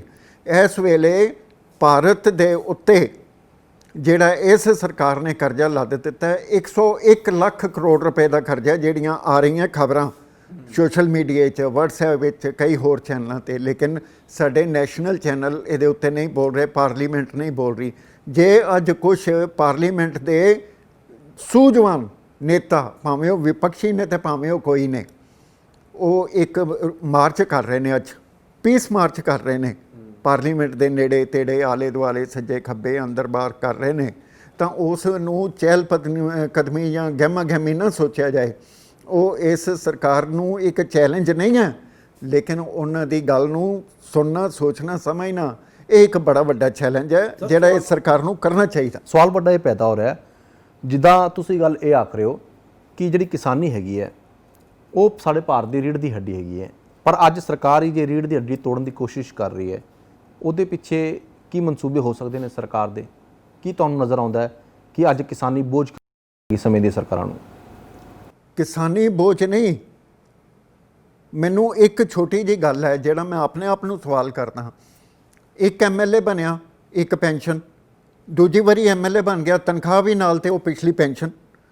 2 ਵਾਰੀ ਬਣ ਗਿਆ, 3 ਵਾਰੀ ਬਣ ਗਿਆ, 4 ਵਾਰੀ। ਇਸ ਵੇਲੇ ਬਾਦਲ ਪਰਿਵਾਰ ਦੇ ਵਿੱਚ 25 ਤੋਂ 30 ਤੱਕ ਪੈਨਸ਼ਨਾਂ ਜਾ ਰਹੀਆਂ, ਕਿਉਂਕਿ ਬਾਦਲ ਸਾਹਿਬ ਵੀ ਕਈ ਵਾਰੀ MLA ਬਣੇ ਨੇ, ਸੁਖਬੀਰ ਬਾਦਲ ਵੀ ਕਈ ਵਾਰੀ MLA ਬਣੇ ਨੇ, ਹਰਸਿਮਰਤ ਕੌਰ ਵੀ ਕਈ ਵਾਰੀ MLA ਬਣੀ ਹੈ, ਭੱਠਲ ਵੀ ਕਈ ਵਾਰੀ MLA ਬਣੀ ਹੈ, ਮੁੱਖ ਮੰਤਰੀ ਵੀ ਬਣੀ, ਕੈਪਟਨ ਅਮਰਿੰਦਰ ਸਿੰਘ ਵੀ ਕਈ ਪੈਨਸ਼ਨਾਂ ਡਰਾ ਕਰ ਰਹੇ ਨੇ, MP ਦੀ ਵੀ, MLA ਦੀ ਵੀ। ਇਹ ਪੈਨਸ਼ਨਾਂ ਕਿਉਂ ਨਹੀਂ ਰੋਕਦੇ? ਇਹ ਕਿਸਾਨਾਂ ਦੇ ਭਲੇ ਲਈ ਜੇ ਇਹ ਇੱਕ ਰਫ ਜਿਹਾ ਅੰਦਾਜ਼ਾ ਲਾਇਆ ਜਾਏ, 3000 ਕਰੋੜ ਰੁਪਈਆ ਇਹ ਪੈਨਸ਼ਨਾਂ ਦੇ ਖਾਤਿਆਂ ਵਿੱਚ ਜਾ ਰਿਹਾ ਹੈ। ਪਾਰਲੀਮੈਂਟ ਜਿਹੜੇ ਨੇ, MLA ਦੇ ਲੋਕ ਜਿਹੜੇ ਨੇ 2-2, 4-4, 6-6 ਪੈਨਸ਼ਨਾਂ ਡਰਾ ਕਰ ਰਹੇ ਹਨ, ਇਹ ਕਿਸਾਨਾਂ ਨੂੰ ਦੇ ਦੇਣ। ਕਿਉਂ ਨਹੀਂ ਦਿੰਦੇ ਕਿਸਾਨਾਂ ਨੂੰ? 3000 ਕਰੋੜ ਰੁਪਏ ਦਾ ਐਸਟੀਮੇਟ ਹੈ, ਜ਼ਿਆਦਾ ਹੋ ਸਕਦਾ, ਘੱਟ ਵੀ ਹੋ ਸਕਦਾ। ਇਹਦੇ ਉੱਤੇ ਥਿੰਕ ਟੈਂਕ ਸਰਕਾਰ ਦਾ ਕਿਉਂ ਨਹੀਂ ਕੰਮ ਕਰ ਰਿਹਾ? ਇਸ ਵੇਲੇ ਜੇ ਮੋਦੀ ਸਾਹਿਬ ਮਨ ਦੀ ਬਾਤ ਕਹਿੰਦੇ ਨੇ, ਮਨ ਦੀ ਬਾਤ ਦੇ ਪ੍ਰੋਗਰਾਮ ਕਰ ਰਹੇ ਨੇ, ਪਹਿਲੇ ਲੋਕ ਬੜਾ ਦੇਖਦੇ ਸੀ, ਸੋਚਦੇ ਸੀ, ਲੇਕਿਨ ਹੁਣ ਜਦੋਂ ਮੋਦੀ ਸਾਹਿਬ ਦਾ ਕੋਈ ਪ੍ਰੋਗਰਾਮ ਆਉਂਦਾ ਹੈ, ਲੋਕ ਇਹਦੇ ਵੱਲ ਤਵੱਜੋ ਨਹੀਂ ਦਿੰਦੇ। ਕਾਰਨ ਕੀ? ਇਹਨਾਂ ਨੂੰ EVM ਜਿਹੜੀਆਂ ਮਸ਼ੀਨਾਂ ਨੇ ਉਹਨਾਂ ਉੱਤੇ ਵਿਸ਼ਵਾਸ ਹੋ ਗਿਆ ਵੀ ਅਸੀਂ EVM ਦੇ ਸਾਰੇ ਇਲੈਕਸ਼ਨ ਜਿੱਤ ਲੈਣੇ ਹੈ। ਇਸ ਵੇਲੇ ਜੋ ਮੱਧ ਪ੍ਰਦੇਸ਼ ਦਾ ਸੀਨ ਹੋਇਆ ਕਮਲਨਾਥ ਗਵਰਨਮੈਂਟ ਨੂੰ ਗਿਰਾ ਕੇ ਕਰਨ ਦਾ, ਇਹਨਾਂ ਦੀ ਭੁੱਖ ਸਾਫ਼ ਸਤ੍ਹਾ ਦੀ ਲਾਲਚਾ ਦੀ ਖਾਤਰ ਸਾਹਮਣੇ ਪ੍ਰਗਟ ਹੋਈ ਹੈ। ਬਿਹਾਰ ਦੀ ਇਲੈਕਸ਼ਨ ਸਾਹਮਣੇ ਆ ਰਹੀ ਹੈ, UP ਦੀ ਇਲੈਕਸ਼ਨ ਸਾਹਮਣੇ ਆ ਰਹੀ ਹੈ। ਇਹਦੇ ਵਿੱਚ ਇਹਨਾਂ ਨੂੰ EVM ਤੇ ਭਰੋਸਾ ਹੈ ਜਾਂ ਆਪਣੇ ਦੇਸ਼ ਦੀ ਜਨਤਾ? ਸਰ, ਇੱਕ ਸਵਾਲ ਜ਼ਰੂਰ ਵੱਡਾ ਪੈਦਾ ਹੁੰਦਾ ਇੱਥੇ ਕਿ ਪਰਸੈਪਸ਼ਨ ਨੂੰ ਸਿਆਸਤ ਦੇ ਵਿੱਚ ਬਹੁਤ ਅਹਿਮ ਮੰਨਿਆ ਜਾਂਦਾ, ਤੇ ਪਰਸੈਪਸ਼ਨ ਜਿਹੜੀ ਸਰਕਾਰ ਦੀ ਬਣੀ ਸੀ ਪਿਛਲੀ ਵਾਰ, ਆਪਾਂ ਦੇਖੀਏ ਕਿ ਘੱਟ ਗਿਣਤੀ ਸਰਕਾਰਾਂ, ਘੱਟ ਗਿਣਤੀਆਂ ਲਈ ਮੋਦੀ ਸਰਕਾਰ ਬੜੀ ਖਤਰਨਾਕ ਹੈਗੀ ਆ। ਉਹ ਪਰਸੈਪਸ਼ਨ ਬਣਨ ਦੇ ਨਾਲ ਇਹ ਮੰਨਿਆ ਜਾ ਰਿਹਾ ਸੀ ਬੁੱਧੀਜੀਵੀਆਂ ਦੇ ਵੱਲੋਂ ਕਿ ਹੁਣ ਭਾਜਪਾ ਨੂੰ ਨੁਕਸਾਨ ਹੋਏਗਾ, ਲੇਕਿਨ ਮੋਦੀ ਸਾਹਿਬ ਤਾਂ 2014 ਨਾਲੋਂ ਵੀ ਜ਼ਿਆਦਾ ਸੀਟਾਂ ਲੈ ਗਏ, ਬਹੁਮਤ ਹਾਸਲ ਕੀਤਾ, ਉਹਨਾਂ ਨੇ ਸਰਕਾਰ ਬਣਾਈ ਆਪਦੀ। ਪਰਸੈਪਸ਼ਨ ਜਿਹੜੀ ਹੁਣ ਬਣਦੀ ਜਾ ਰਹੀ ਹੈ ਕਿਸਾਨ ਵਿਰੋਧੀ, ਭਾਜਪਾ ਸਰਕਾਰ, ਮੋਦੀ ਸਰਕਾਰ ਕਿਸਾਨ ਵਿਰੋਧੀ ਹੈ, ਤੇ ਹਰਸਿਮਰਤ ਕੌਰ ਬਾਦਲ ਉਹਨਾਂ ਨੇ ਵੀ ਅਸਤੀਫਾ ਦਿੱਤਾ ਇਹ ਕਹਿ ਕੇ ਕਿ ਇਹ ਖੇਤੀ ਬਿੱਲ ਠੀਕ ਨਹੀਂ ਹੈਗੇ, ਮੈਂ ਇਹਨਾਂ ਦਾ ਵਿਰੋਧ ਕਰਦੀ ਹਾਂ, ਕਿਸਾਨ ਵਿਰੋਧੀ ਹੈਗੇ ਨੇ। ਵਿਰੋਧੀ ਧਿਰਾਂ ਵੀ ਇਹ ਗੱਲ ਆਖ ਰਹੀਆਂ ਨੇ, ਕਿਸਾਨ ਜਥੇਬੰਦੀਆਂ ਵੀ ਇਹ ਗੱਲ ਆਖ ਰਹੀਆਂ ਨੇ, ਹੋਰ ਜਿਹੜੀ ਜਥੇਬੰਦੀਆਂ ਨੇ ਉਹ ਵੀ ਪੰਜਾਬ ਦੀ ਗੱਲ ਇਹ ਆਖ ਰਹੀਆਂ ਨੇ ਕਿ ਜਿਹੜੀ ਭਾਜਪਾ ਸਰਕਾਰ ਹੈਗੀ ਹੈ ਉਹ ਕਿਸਾਨ ਵਿਰੋਧੀ ਹੈ। ਜਿਹੜੀ ਪਰਸੈਪਸ਼ਨ ਬਣਦੀ ਜਾ ਰਹੀ ਹੈ, ਇਸ ਪਰਸੈਪਸ਼ਨ ਨੂੰ ਕੀ ਭਾਜਪਾ ਸਰਕਾਰ ਤੋੜੇਗੀ ਜਾਂ ਇਸ ਚੀਜ਼ ਦਾ ਉਸ ਨੂੰ ਫਾਇਦਾ ਜਾਂ ਨੁਕਸਾਨ ਹੋਵੇਗਾ? ਆਉਣ ਵਾਲੇ ਸਮੇਂ 'ਚ ਕੀ ਨਜ਼ਰ ਆ ਰਿਹਾ ਤੁਹਾਨੂੰ? ਅਮਨ ਜੀ, ਗੱਲ ਸਾਫ਼ ਹੈ। ਇਹਨਾਂ ਨੂੰ EVM ਮਸ਼ੀਨ 'ਤੇ ਭਰੋਸਾ ਹੈ, ਇਹਨਾਂ ਨੂੰ ਆਪਣੀ ਸੁਪਰੀਮ ਕੋਰਟ 'ਤੇ ਭਰੋਸਾ ਹੈ ਵੀ ਜੇ ਕੋਈ ਪਟੀਸ਼ਨ ਉੱਥੇ ਜਾਂਦੀ ਹੈ ਤਾਂ ਐਂਟਰਟੇਨ ਹੀ ਨਹੀਂ ਹੋਣੀ, ਪਿਛਲੇ 2 ਸਾਲਾਂ ਦੇ ਵਿੱਚ ਦੇਖ ਲਓ ਸੁਪਰੀਮ ਕੋਰਟ ਨੇ ਕਿਹੋ ਜਿਹੇ ਆਰਡਰ ਪਾਸ ਕੀਤੇ ਨੇ, ਸਾਰੀ ਦੁਨੀਆ ਦੇ ਸਾਹਮਣੇ ਆ। ਜੇ ਇਹ ਕਿਹਾ ਜਾਏ, ਸੁਪਰੀਮ ਕੋਰਟ ਹਰ ਵਾਰੀ ਇਹ ਕਹਿੰਦੀ ਸੀ ਵੀ ਲੋਕਾਂ ਦਾ ਵਿਸ਼ਵਾਸ ਨਹੀਂ ਟੁੱਟਣਾ ਚਾਹੀਦਾ। ਇਸ ਵੇਲੇ ਲੋਕਾਂ ਦਾ ਤਾਂ ਕੀ, ਜਿਹੜਾ ਫੋਰਨ ਇਨਵੈਸਟਰ ਜਿਹੜਾ ਸੀ ਉਹ ਆਉਣਾ ਚਾਹੁੰਦਾ ਸੀ, ਇੰਡੀਆ ਵਿੱਚ ਇਨਵੈਸਟਮੈਂਟ ਕਰਨਾ ਚਾਹੁੰਦਾ ਸੀ, ਉਹ ਇਨਵੈਸਟਮੈਂਟ ਨਹੀਂ ਹੋ ਰਹੀ। ਅਗਰ ਜੋ ਇਨਵੈਸਟਮੈਂਟ ਹੁੰਦੀ -23 ਡਿਗਰੀ -23 ਜਿਹੜੀ ਹੈ GDP ਉਹ ਨਹੀਂ ਜਾਣੀ ਸੀ। ਇਸ ਵੇਲੇ ਹੋ ਸਕਦਾ 23 ਤੋਂ ਉੱਤੇ ਵੀ ਇਹ ਅੰਕੜਾ ਵੱਧ ਗਿਆ ਹੋਵੇ। ਮਤਲਬ ਤੁਸੀਂ ਇਹ ਕਹਿਣਾ ਚਾਹੁੰਦੇ ਹੋ ਕਿ ਪਿਛਲੀ ਵਾਰ ਦੀ ਜਿਹੜੀ ਚੋਣਾਂ ਜਿੱਤੀ ਹੈ ਉਹ EVM ਮਸ਼ੀਨਾਂ ਦੇ ਜ਼ੋਰ ਤੇ ਜਿੱਤੀ ਹੈ ਭਾਜਪਾ? EVM ਮਸ਼ੀਨਾਂ ਦਾ ਰੌਲਾ ਪਿਆ ਸਾਰੀ ਦੁਨੀਆ ਵਿੱਚ। ਜੇ ਇਹ ਇੰਨੇ ਸੱਚੇ ਸੁੱਚੇ ਸੀਗੇ, ਦੇਸ਼ ਦੇ ਸਿਪਾਹੀ ਮੈਂ ਕਹਾਂਗਾ, ਜੇ ਇੰਨੇ ਸੱਚੇ ਸੁੱਚੇ ਸੀ ਤੇ ਉਹਨੂੰ ਦਿਖਾਉਂਦੇ ਭਾਈ ਨਹੀਂ ਆ ਜਿਹੜੀਆਂ ਦੂਸਰੀਆਂ ਪਰਚੀਆਂ ਵੀ ਨਾਲ ਪਈਆਂ ਉਹਨਾਂ ਦੀ ਗਿਣਤੀ ਹੁੰਦੀ। ਸੁਪਰੀਮ ਕੋਰਟ ਦੀ ਪਟੀਸ਼ਨ ਗਈ, ਸੁਪਰੀਮ ਕੋਰਟ ਨੇ ਅਜੇ ਕੋਈ ਫੈਸਲਾ ਕੀਤਾ ਕਿ ਨਹੀਂ ਕੀਤਾ, ਲੋਕਾਂ ਨੂੰ ਪਤਾ ਹੀ ਨਹੀਂ। ਤੁਹਾਨੂੰ ਇੱਕ ਚੀਜ਼ ਹੋਰ ਦੱਸਾਂ, ਜਿਹੜੇ ਸਾਡੇ ਪੂਰਬੀ ਰਾਜ ਨੇ ਜਾਂ ਤਿੱਬਤ ਹੈ, ਇਹ ਲਦਾਖ, ਲੇਹ ਲਦਾਖ ਉਹਦੇ ਨੇੜੇ ਪੈਂਦੇ ਆ, ਉੱਥੋਂ ਦੀਆਂ ਜਿਹੜੀਆਂ ਧੀਆਂ ਬੇਟੀਆਂ ਮਾਵਾਂ ਨੇ ਉਹ ਖਾਣਾ ਬਣਾ ਕੇ ਦੇਸ਼ ਦੇ ਜਿਹੜੇ ਫੌਜੀ ਨੇ ਉਹਨਾਂ ਨੂੰ ਪਕਾ ਕੇ ਭੇਜ ਰਹੀਆਂ, ਪਿਓਰ ਖਾਣਾ ਬਣਾ ਕੇ ਭੇਜ ਰਹੀਆਂ, ਘਰ ਦਾ ਬਣਿਆ ਹੋਇਆ। ਮੈਨੂੰ ਇਹ ਸਮਝ ਨਹੀਂ ਲੱਗੀ ਵੀ ਜਿਹੜੇ BJP ਦੇ ਜਿਹੜੇ ਵਰਕਰ ਨੇ ਉਹ ਕਿੱਥੇ ਸੁੱਤੇ ਹੋਏ ਨੇ, ਉਹਨਾਂ ਨੇ ਇਹ ਕੰਮ ਕਿਉਂ ਨਹੀਂ ਕੀਤਾ ਇਸ ਵੇਲੇ ਤੱਕ। ਇੱਕ ਗੱਲ ਹੋਰ ਤੁਹਾਨੂੰ ਦੱਸ ਦਿਆਂ, ਇੱਥੇ ਮੈਂ ਕਹਿੰਦੀ ਭੁੱਲ ਨਾ ਜਾਵਾਂ, ਸੁਖਬੀਰ ਬਾਦਲ ਦੀ ਸ਼੍ਰੀਮਤੀ ਹਰਸਿਮਰਤ ਕੌਰ, ਸੁਖਬੀਰ ਬਾਦਲ ਤੇ ਸਰਦਾਰ ਪ੍ਰਕਾਸ਼ ਸਿੰਘ ਬਾਦਲ ਇਹ ਇੱਕ ਖੇਤੀਬਾੜੀ ਬੈਕਗਰਾਊਂਡ ਰੱਖਦੇ ਨੇ। ਜਦੋਂ ਇਹ ਮੀਟਿੰਗਾਂ ਹੋ ਰਹੀਆਂ ਸਨ ਕੈਬਨਿਟ ਵਿੱਚ, ਹਰਸਿਮਰਤ ਕੌਰ ਬਾਦਲ ਨੇ ਉਦੋਂ ਆਵਾਜ਼ ਕਿਉਂ ਨਾ ਉਠਾਈ? ਉਦੋਂ ਆਵਾਜ਼ ਨਹੀਂ ਉਠਾਈ। ਜੇ ਅਸੀਂ ਕੈਪਟਨ ਅਮਰਿੰਦਰ ਸਿੰਘ ਦੀ ਕਾਰਗੁਜ਼ਾਰੀ ਵੀ ਦੇਖੀਏ ਤੇ ਉਹ ਵੀ ਕੋਈ ਚੰਗੀ ਨਹੀਂ, ਸ਼ਲਾਘਾਯੋਗ ਨਹੀਂ। ਉਹਨਾਂ ਨੇ ਤੇ ਬਾਦਲ ਸਾਹਿਬ ਨੇ ਜਿਹੜੀਆਂ ਅਡਾਨੀ ਕੰਪਨੀਆਂ ਨੇ ਜਾਂ ਹੋਰ ਕੰਪਨੀਆਂ ਨੇ ਉਹਨਾਂ ਨੂੰ ਵੱਡੇ ਵੱਡੇ ਗਡਾਊਨ ਬਣਾਉਣ ਦਾ, ਵੇਅਰ ਹਾਊਸ ਬਣਾਉਣ ਦਾ ਪੰਜਾਬ ਦੇ ਵਿੱਚ ਇੱਕ ਮੌਕਾ ਬਖਸ਼ਿਸ਼ ਕੀਤਾ 15 ਸਾਲ ਪਹਿਲਾਂ। ਕਿਉਂ? ਕਿਉਂਕਿ ਇਹਨਾਂ ਨੂੰ ਪਤਾ ਸੀ ਵੀ ਅਸੀਂ ਆਹ ਚੀਜ਼ ਲਿਆਉਣੀ ਹੈ। ਇੱਥੇ ਕਹਿੰਦੇ ਇੱਕ ਗੱਲ ਯਾਦ ਆਉਂਦੀ ਹੈ ਮੈਨੂੰ, ਅਸੀਂ 2 ਭਰਾ ਇਕੱਠੇ, ਖਾਣ ਪੀਣ ਨੂੰ ਅੱਡੋ ਅੱਡੀ, ਲੜਨ ਨੂੰ ਇਕੱਠੇ। ਇਹ ਪੋਲੀਟਿਕਸ ਜਿਹੜੀ ਹੈ ਇੱਕ ਇੰਨੀ ਡਰਟੀ ਗੇਮ ਹੋ ਚੁੱਕੀ ਹੈ ਇਸ ਵੇਲੇ। ਜੇ ਇੱਕ ਸੀਨ ਦੇਖਿਆ ਜਾਏ ਇੰਟਰਨੈਸ਼ਨਲ ਲੈਵਲ ਦੇ ਉੱਤੇ ਜਾਈਏ ਅਸੀਂ ਥੋੜ੍ਹਾ ਜਿਹਾ, ਤਾਂ ਹਰ ਜਿਹੜਾ ਰੂਲਰ ਹੈ ਜਾਂ ਪਾਵਰਫੁਲ ਹੈ ਉਹ ਆਪਣੇ ਵਿਰੋਧੀਆਂ ਨੂੰ ਸਲੋ ਪਾਇਜ਼ਨਿੰਗ ਕਰਕੇ ਜਾਂ ਕਿਸੇ ਤਰ੍ਹਾਂ ਕਰਕੇ ਉਹ ਖਤਮ ਕਰਨ ਦਾ ਯਤਨ ਕਰ ਰਹੇ ਨੇ। ਇਹ ਹਿਟਲਰਵਾਦੀ ਗੱਲ ਨਹੀਂ ਚੱਲਣੀ, ਇਹ ਹਿਊਮਨ ਰਾਈਟਸ ਦੀ ਵਾਇਲੇਸ਼ਨ ਹੈ। ਅਗਰ ਜੇ ਹਿਊਮਨ ਰਾਈਟਸ ਦੀ ਵਾਇਲੇਸ਼ਨ ਹੋ ਰਹੀ ਹੈ ਤਾਂ ਵੱਡੀਆਂ ਵੱਡੀਆਂ countries, powerful countries, super powers ਜਿਹੜੀਆਂ, ਉਹਨਾਂ ਨੇ ਇਹਦੇ ਉੱਤੇ ਦਖਲ ਕਿਉਂ ਨਹੀਂ ਦਿੱਤਾ? ਕਿਉਂਕਿ ਹਰ ਇੱਕ ਦੇ ਆਪਣੇ ਇਕਨੋਮਿਕ ਮਫਾਦ ਹੋ ਚੁੱਕੇ ਨੇ। ਇੱਥੇ ਇਸ ਵੇਲੇ ਕਿਸਾਨੀ ਬਿੱਲਾਂ ਦੇ ਵਿੱਚ ਵੀ ਇਕਨੋਮਿਕਸ ਦੇ ਮਫਾਦ ਚੱਲ ਰਹੇ ਨੇ। ਛੋਟੇ ਕਿਸਾਨ ਨੂੰ ਕਿਵੇਂ ਮਾਰਿਆ ਜਾਏ, ਕਿਸਾਨ ਨੂੰ ਮਾਰਨਾ ਸੌਖਾ ਕੰਮ ਨਹੀਂ। ਕਿਸਾਨ ਰੀੜ੍ਹ ਦੀ ਹੱਡੀ ਨੇ, ਦੇਸ਼ ਦੀ ਹੱਡੀ ਨੇ, ਇਸ ਚੀਜ਼ ਨੂੰ ਬਿਲਕੁਲ ਨਾ ਭੁੱਲੋ। ਠੀਕ ਹੈ। ਸੋ ਆਪਣੇ ਕੋਲ ਸਮਾਂ ਵੀ ਹੁਣ ਘੱਟ ਰਹਿ ਰਿਹਾ ਤੇ ਆਪਾਂ ਅੱਗੇ ਵੀ ਹੋਰ ਵੀ ਬੁੱਧੀਜੀਵੀਆਂ ਨਾਲ ਗੱਲਬਾਤ ਕਰਨੀ ਹੈ। ਜਾਂਦੇ ਜਾਂਦੇ ਮੈਂ ਤੁਹਾਡੇ ਤੋਂ ਇਹ ਵੀ ਸਵਾਲ ਜ਼ਰੂਰ ਪੁੱਛਣਾ ਚਾਹੁੰਦਾ ਕਿ ਆਮ ਤੌਰ ਤੇ ਇਹ ਗੱਲ ਮੰਨੀ ਜਾ ਰਹੀ ਹੈ ਕਿ ਜਿਹੜੇ ਇਹ ਖੇਤੀ ਬਿੱਲ ਨੇ ਇਹ ਉਹਨਾਂ ਸੂਬਿਆਂ ਲਈ ਜ਼ਿਆਦਾ ਖਤਰਨਾਕ ਨੇ, ਘਾਤਕ ਨੇ, ਜਿਹੜੇ ਸੂਬੇ ਖੁਦ ਮੁਖਤਿਆਰੀ ਦੀ ਮੰਗ ਕਰਦੇ ਨੇ। ਉਹਨਾਂ ਦੇ ਵਿੱਚ ਇੱਕ ਆਪਣਾ ਪੰਜਾਬ ਸੂਬਾ ਵੀ ਆ ਜਾਂਦਾ ਹੈ। ਤੁਹਾਨੂੰ ਕੀ ਲੱਗਦਾ ਹੈ ਕਿ ਵਾਕਈ ਇਹ ਖੇਤੀ ਬਿੱਲ ਖਤਰਨਾਕ ਨੇ? ਇੱਕ ਛੋਟੀ ਜਿਹੀ ਗੱਲ ਇੱਥੇ ਮੈਂ ਕਹਿਣੀ ਚਾਹਾਂਗਾ, ਜਦੋਂ ਪਾਰਟੀਸ਼ਨ ਹੋਇਆ 1947 ਦਾ ਪੰਜਾਬ ਦਾ ਵਿਭਾਜਨ ਹੋਇਆ, ਅੱਧਾ ਪੰਜਾਬ ਉੱਧਰ ਰਹਿ ਗਿਆ ਤੇ ਅੱਧਾ ਇੱਧਰ ਆ ਗਿਆ। ਜਿਹੜੀ ਸਾਡੀ ਸਮੇਂ ਦੀ ਸਰਕਾਰ ਸੀ ਉਹਨੇ 1966 ਵਿੱਚ ਰੀਆਰਗੇਨਾਈਜੇਸ਼ਨ ਬਿੱਲ ਬਣਾ ਕੇ ਇੱਥੋਂ ਦਾ ਜਿਹੜਾ ਪੰਜਾਬ ਸੀ ਉਹਦੇ ਵੀ 4 ਟੋਟੇ ਕਰ ਦਿੱਤੇ। ਪੰਜਾਬ, ਹਰਿਆਣਾ, ਹਿਮਾਚਲ ਤੇ ਦਿੱਲੀ, ਇਹ 4 ਟੋਟੇ ਕਰ ਦਿੱਤੇ। ਇੱਥੋਂ ਦੇ ਲੋਕਾਂ ਨੂੰ ਕਮਜ਼ੋਰ ਕੀਤਾ। ਇਹ ਜਿਹੜੇ 4 ਭਰਾ ਇਕੱਠੇ ਬੈਠੇ ਸੀ ਸਿਰ ਜੋੜ ਕੇ, ਉਹਨਾਂ ਨੂੰ ਅੱਡੋ ਅੱਡੀ ਘਰ ਵਸਾ ਕੇ ਉਹਨਾਂ ਨੂੰ ਬਾ ਦਿੱਤਾ। ਜੋ ਪਿਆਰ ਸੀਗਾ ਉਹ ਪਿਆਰ ਦੀਆਂ ਸਾਂਝਾਂ ਤੋੜਨ ਦੇ ਵਿੱਚ ਇੱਕ ਅਹਿਮ ਰੋਲ 1966 ਦੇ ਆਰਗੇਨਾਈਜੇਸ਼ਨ ਐਕਟ ਨੇ ਕੀਤਾ। ਇਹ ਨਹੀਂ ਹੋਣਾ ਚਾਹੀਦਾ ਸੀ। ਜਿਹੜੀ ਇਸ ਨੂੰ ਲੀਡ ਨੂੰ ਅੱਗੇ ਦੇਖਿਆ ਜਾਏ, ਜੇ ਭਾਸ਼ਾ ਦਾ ਬਿੱਲ ਹੈ, ਪੰਜਾਬੀ ਭਾਸ਼ਾ ਜਿਹੜੀ ਸੀ ਜੰਮੂ ਕਸ਼ਮੀਰ ਵਿੱਚ ਲਾਗੂ ਸੀ, ਬਿਲਕੁਲ, ਤਾਂ ਉਸ ਨੂੰ ਕਿਉਂ ਉੱਥੋਂ ਖਤਮ ਕੀਤਾ ਗਿਆ? ਇਹ ਭਾਜਪਾ ਦੀ ਕਿਹੜੀ ਨੀਤੀ ਹੈ? ਦੋਗਲੀ ਨੀਤੀ ਹੈ ਜਾਂ ਤੋਗਲੀ ਨੀਤੀ ਹੈ?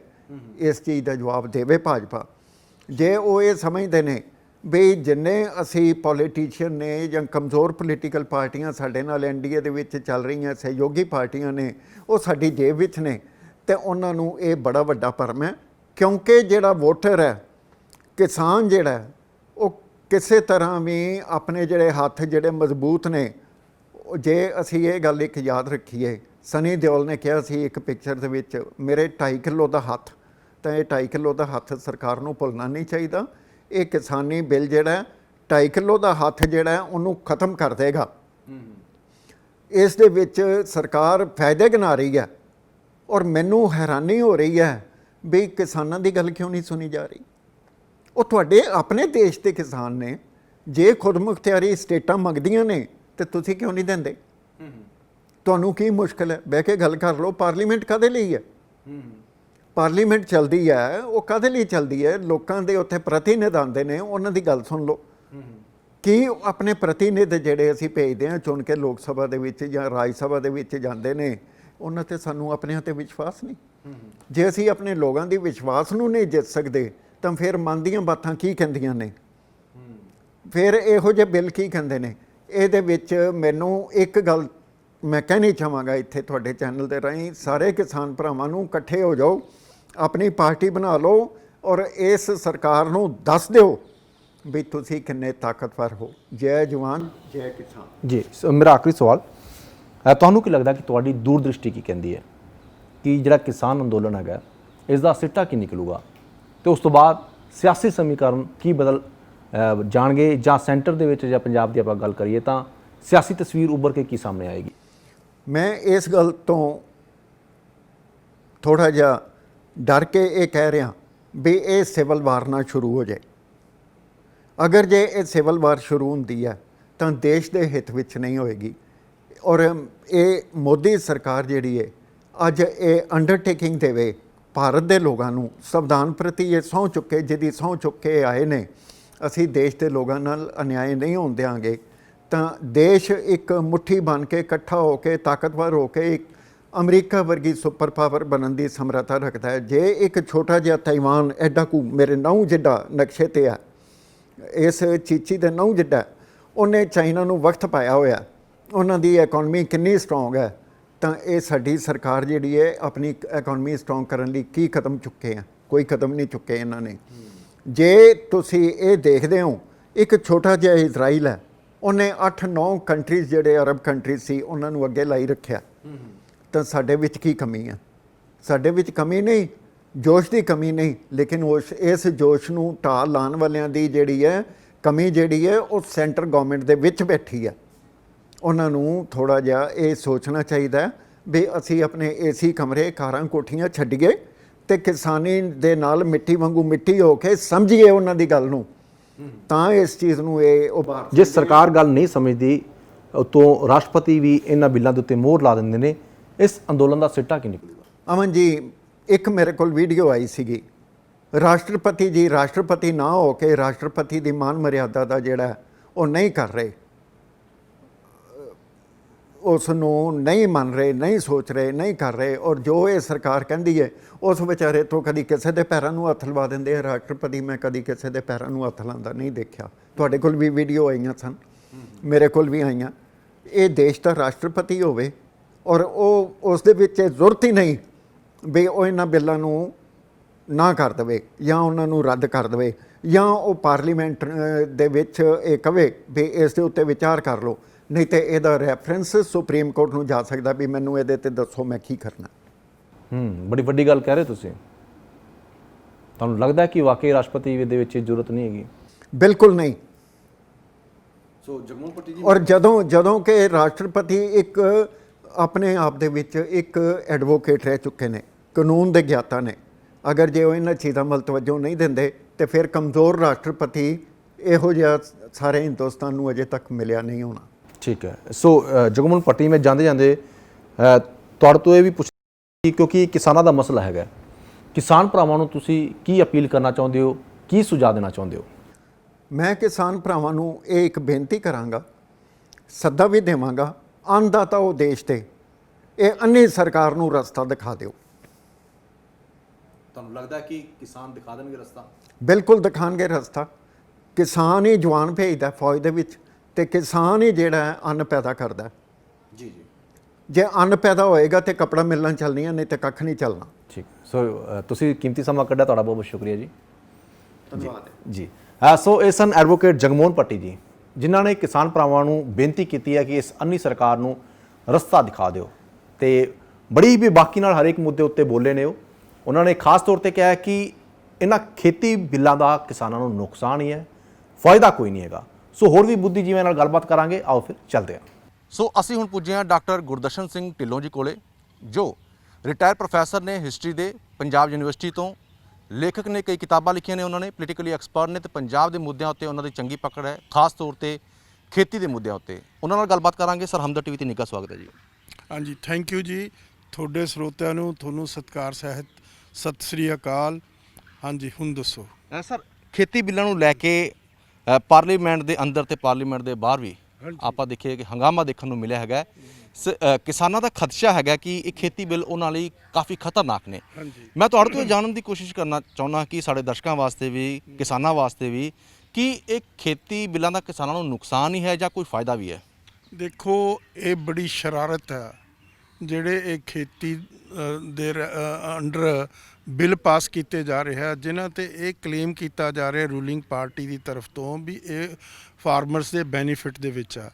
ਮੈਂ ਇੱਥੇ ਤੁਹਾਨੂੰ ਦੱਸਣਾ ਚਾਹੁੰਦਾ, ਇਹ ਫਾਰਮਿੰਗ ਕਮਿਊਨਿਟੀ ਨੂੰ ਟੋਟਲੀ ਤਬਾਹ ਕਰ ਦੇਗਾ। ਇਹ ਆੜਤੀਆਂ ਦਾ ਜਿਹੜਾ ਸਾਰਾ ਸਿਸਟਮ ਆ ਉਸ ਨੂੰ ਕਲੈਪਸ ਕਰ ਦੇਗਾ, ਔਰ ਆੜਤੀਏ ਸੜਕਾਂ ਦੇ ਉੱਤੇ ਆ ਜਾਣਗੇ। ਅੱਜ ਜਿੰਨੇ ਵੀ ਮੰਡੀ ਦੇ ਵਿੱਚ ਆੜਤੀਏ ਆਲ ਓਵਰ ਦ ਕੰਟਰੀ, ਜੋ ਇੱਕ ਸਿਸਟਮਸ ਇਫੈਕਟਿਵਲੀ ਸਕਸੈਸਫੁਲੀ ਚੱਲ ਰਿਹਾ 100 ਸਾਲ ਤੋਂ ਵੱਧ ਇਸ ਮੁਲਕ ਦੇ ਵਿੱਚ, ਔਰ ਬੜਾ ਉਹ ਮਤਲਬ ਠੀਕ ਢੰਗ ਨਾਲ ਚੱਲ ਰਿਹਾ, ਉਹਨੂੰ ਇੰਪਰੂਵਮੈਂਟ ਕਰਨ ਦੀ ਜ਼ਰੂਰਤ ਸੀ, ਨਾ ਕਿ ਉਸ ਨੂੰ ਢਾਟੇਰੀ ਕਰਨ ਦੀ ਜ਼ਰੂਰਤ। ਇਸ ਬਿੱਲਾਂ ਦੇ ਰਾਹੀਂ ਉਸ ਨੂੰ ਢਾਟੇਰੀ ਕੀਤਾ ਜਾ ਰਿਹਾ। ਸਾਰੇ ਦੇ ਸਾਰੇ ਜਿਹੜੇ ਆੜਤੀਏ ਆਲ ਓਵਰ ਦਾ, ਇਕੱਲੇ ਪੰਜਾਬ 'ਚ 24,000 ਆੜਤੀਏ ਹੈ, 24,000 ਪਰਿਵਾਰ, ਔਰ ਉਹਨਾਂ ਪਰਿਵਾਰਾਂ ਨਾਲ ਜੁੜੇ ਹੋਏ ਲੋਕ, ਉਹ ਇਸ ਕੰਮ ਤੋਂ ਰੋਟੀ ਰੋਜ਼ੀ ਆਪਣੀ ਕਮਾਉਂਦੇ ਆ ਤੇ ਖਾਂਦੇ ਆ ਤੇ ਜਿਉਂਦੇ ਆ। ਹੁਣ ਉਸ ਦੇ ਨਾਲ ਵੀ ਜਿਹੜੇ ਵਿਚਾਰੇ ਮਜ਼ਦੂਰ ਮੰਡੀਆਂ ਦੇ ਵਿੱਚ ਕੰਮ ਕਰਦੇ ਆ, ਜਿਨਸਾਂ ਨੂੰ ਢੋਂਦੇ ਆ, ਜਿਨਸਾਂ ਨੂੰ ਬੋਰੀਆਂ ਵਿੱਚ ਪਾ ਕੇ ਬੋਰੀਆਂ ਨੂੰ ਅੱਗੇ ਲਿਜਾ ਕੇ ਗੋਡਾਊਨਾਂ 'ਚ ਲਿਜਾਂਦੇ ਆ, ਟਰਾਂਸਪੋਰਟ ਦਾ ਸਿਸਟਮ ਉਸ ਦੇ ਨਾਲ ਜੁੜਿਆ ਹੋਇਆ।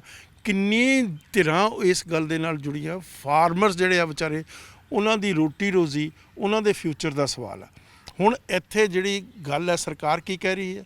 ਉਹ ਇੱਕ ਫੋਕੇ ਵਾਅਦੇ ਕਰ ਰਹੀ ਹੈ, ਝੂਠੇ ਵਾਅਦੇ ਕਰ ਰਹੀ ਆ, ਔਰ ਦੁਨੀਆ ਸਾਹਮਣੇ ਇਸ ਕਿਸਮ ਦੀ ਸਟੇਟਮੈਂਟ ਦੇ ਰਹੀ ਆ ਵੀ MSP ਨਹੀਂ ਖਤਮ ਹੋਏਗਾ, ਮਿਨੀਮਮ ਸਪੋਰਟ ਪ੍ਰਾਈਸ ਨਹੀਂ ਅਸੀਂ ਖਤਮ ਕਰਾਂਗੇ। ਪਰ ਕਿਸਾਨ, ਮੈਂ ਪੁੱਛਦਾ ਸਰਕਾਰ ਤੋਂ, ਜੇ ਤੁਸੀਂ ਸੁਹਿਰਦਤਾ ਨਾਲ, ਸੱਚਾਈ ਦੇ ਨਾਲ, ਇਮਾਨਦਾਰੀ ਨਾਲ ਇਹ ਗੱਲ ਕਹਿ ਰਹੇ ਹੋ, ਤਾਂ ਤੁਸੀਂ ਉਹਨਾਂ ਐਕਟਾਂ ਦੇ ਵਿੱਚ ਪਾ ਦਿਓ, ਉਹਨਾਂ ਬਿੱਲਾਂ ਦੇ ਵਿੱਚ ਪਾ ਦਿਓ। ਬਿੱਲਾਂ ਵਿੱਚੋਂ ਕਹਿੰਦੇ ਅਸੀਂ ਨਹੀਂ ਪਾਉਣੀ। ਜ਼ੁਬਾਨੀ ਕਲਾਮੀ ਗੱਲ ਕਰਨੀ, ਜ਼ਮਾਨੀ ਕਲਾਮੀ ਕੋਈ ਚੀਜ਼ ਨਹੀਂ ਹੁੰਦੀ। ਉਹ ਚੀਜ਼ ਉਹੀ ਹੁੰਦੀ ਹੈ ਜਿਹੜੀ ਕਿਸੇ ਬਿੱਲ ਦੇ ਵਿੱਚ, ਕਿਸੇ ਐਕਟ ਦੇ ਵਿੱਚ ਆ ਜਾਵੇ। ਇੱਥੇ ਹੈ ਸਾਰਾ ਤੋੜਾ ਇਸ ਗੱਲ ਤੇ ਖੜਾ। ਜਿਹੜੇ ਕਿਸਾਨ ਆ ਵਿਚਾਰੇ, ਇਸੇ ਤਰੀਕੇ ਨਾਲ ਜਿਹੜੇ ਆੜਤੀਏ ਆ, ਹੋਰ ਜਿਹੜੀਆਂ ਮਜ਼ਦੂਰ ਜਥੇਬੰਦੀਆਂ ਸਾਰੇ ਮੁਲਕ ਦੇ ਵਿੱਚ, ਜਿਨ੍ਹਾਂ ਦੀ ਰੋਟੀ ਰੋਜ਼ੀ ਇਹ ਸਾਰੇ ਸਿਸਟਮ 'ਤੇ ਨਿਰਭਰ ਆ, ਜਿਹੜਾ ਬੜਾ ਇਫੈਕਟਿਵਲੀ 100 ਸਾਲ ਤੋਂ ਸਿਸਟਮ ਚੱਲ ਰਿਹਾ, ਉਸ ਨੂੰ ਤਰੋੜ ਮਰੋੜ ਕੇ ਕੀ ਹੋ ਰਿਹਾ? ਇਸ ਦੇ 'ਚ ਬਹੁਤ ਵੱਡੀ ਸ਼ਰਾਰਤ ਹੈ।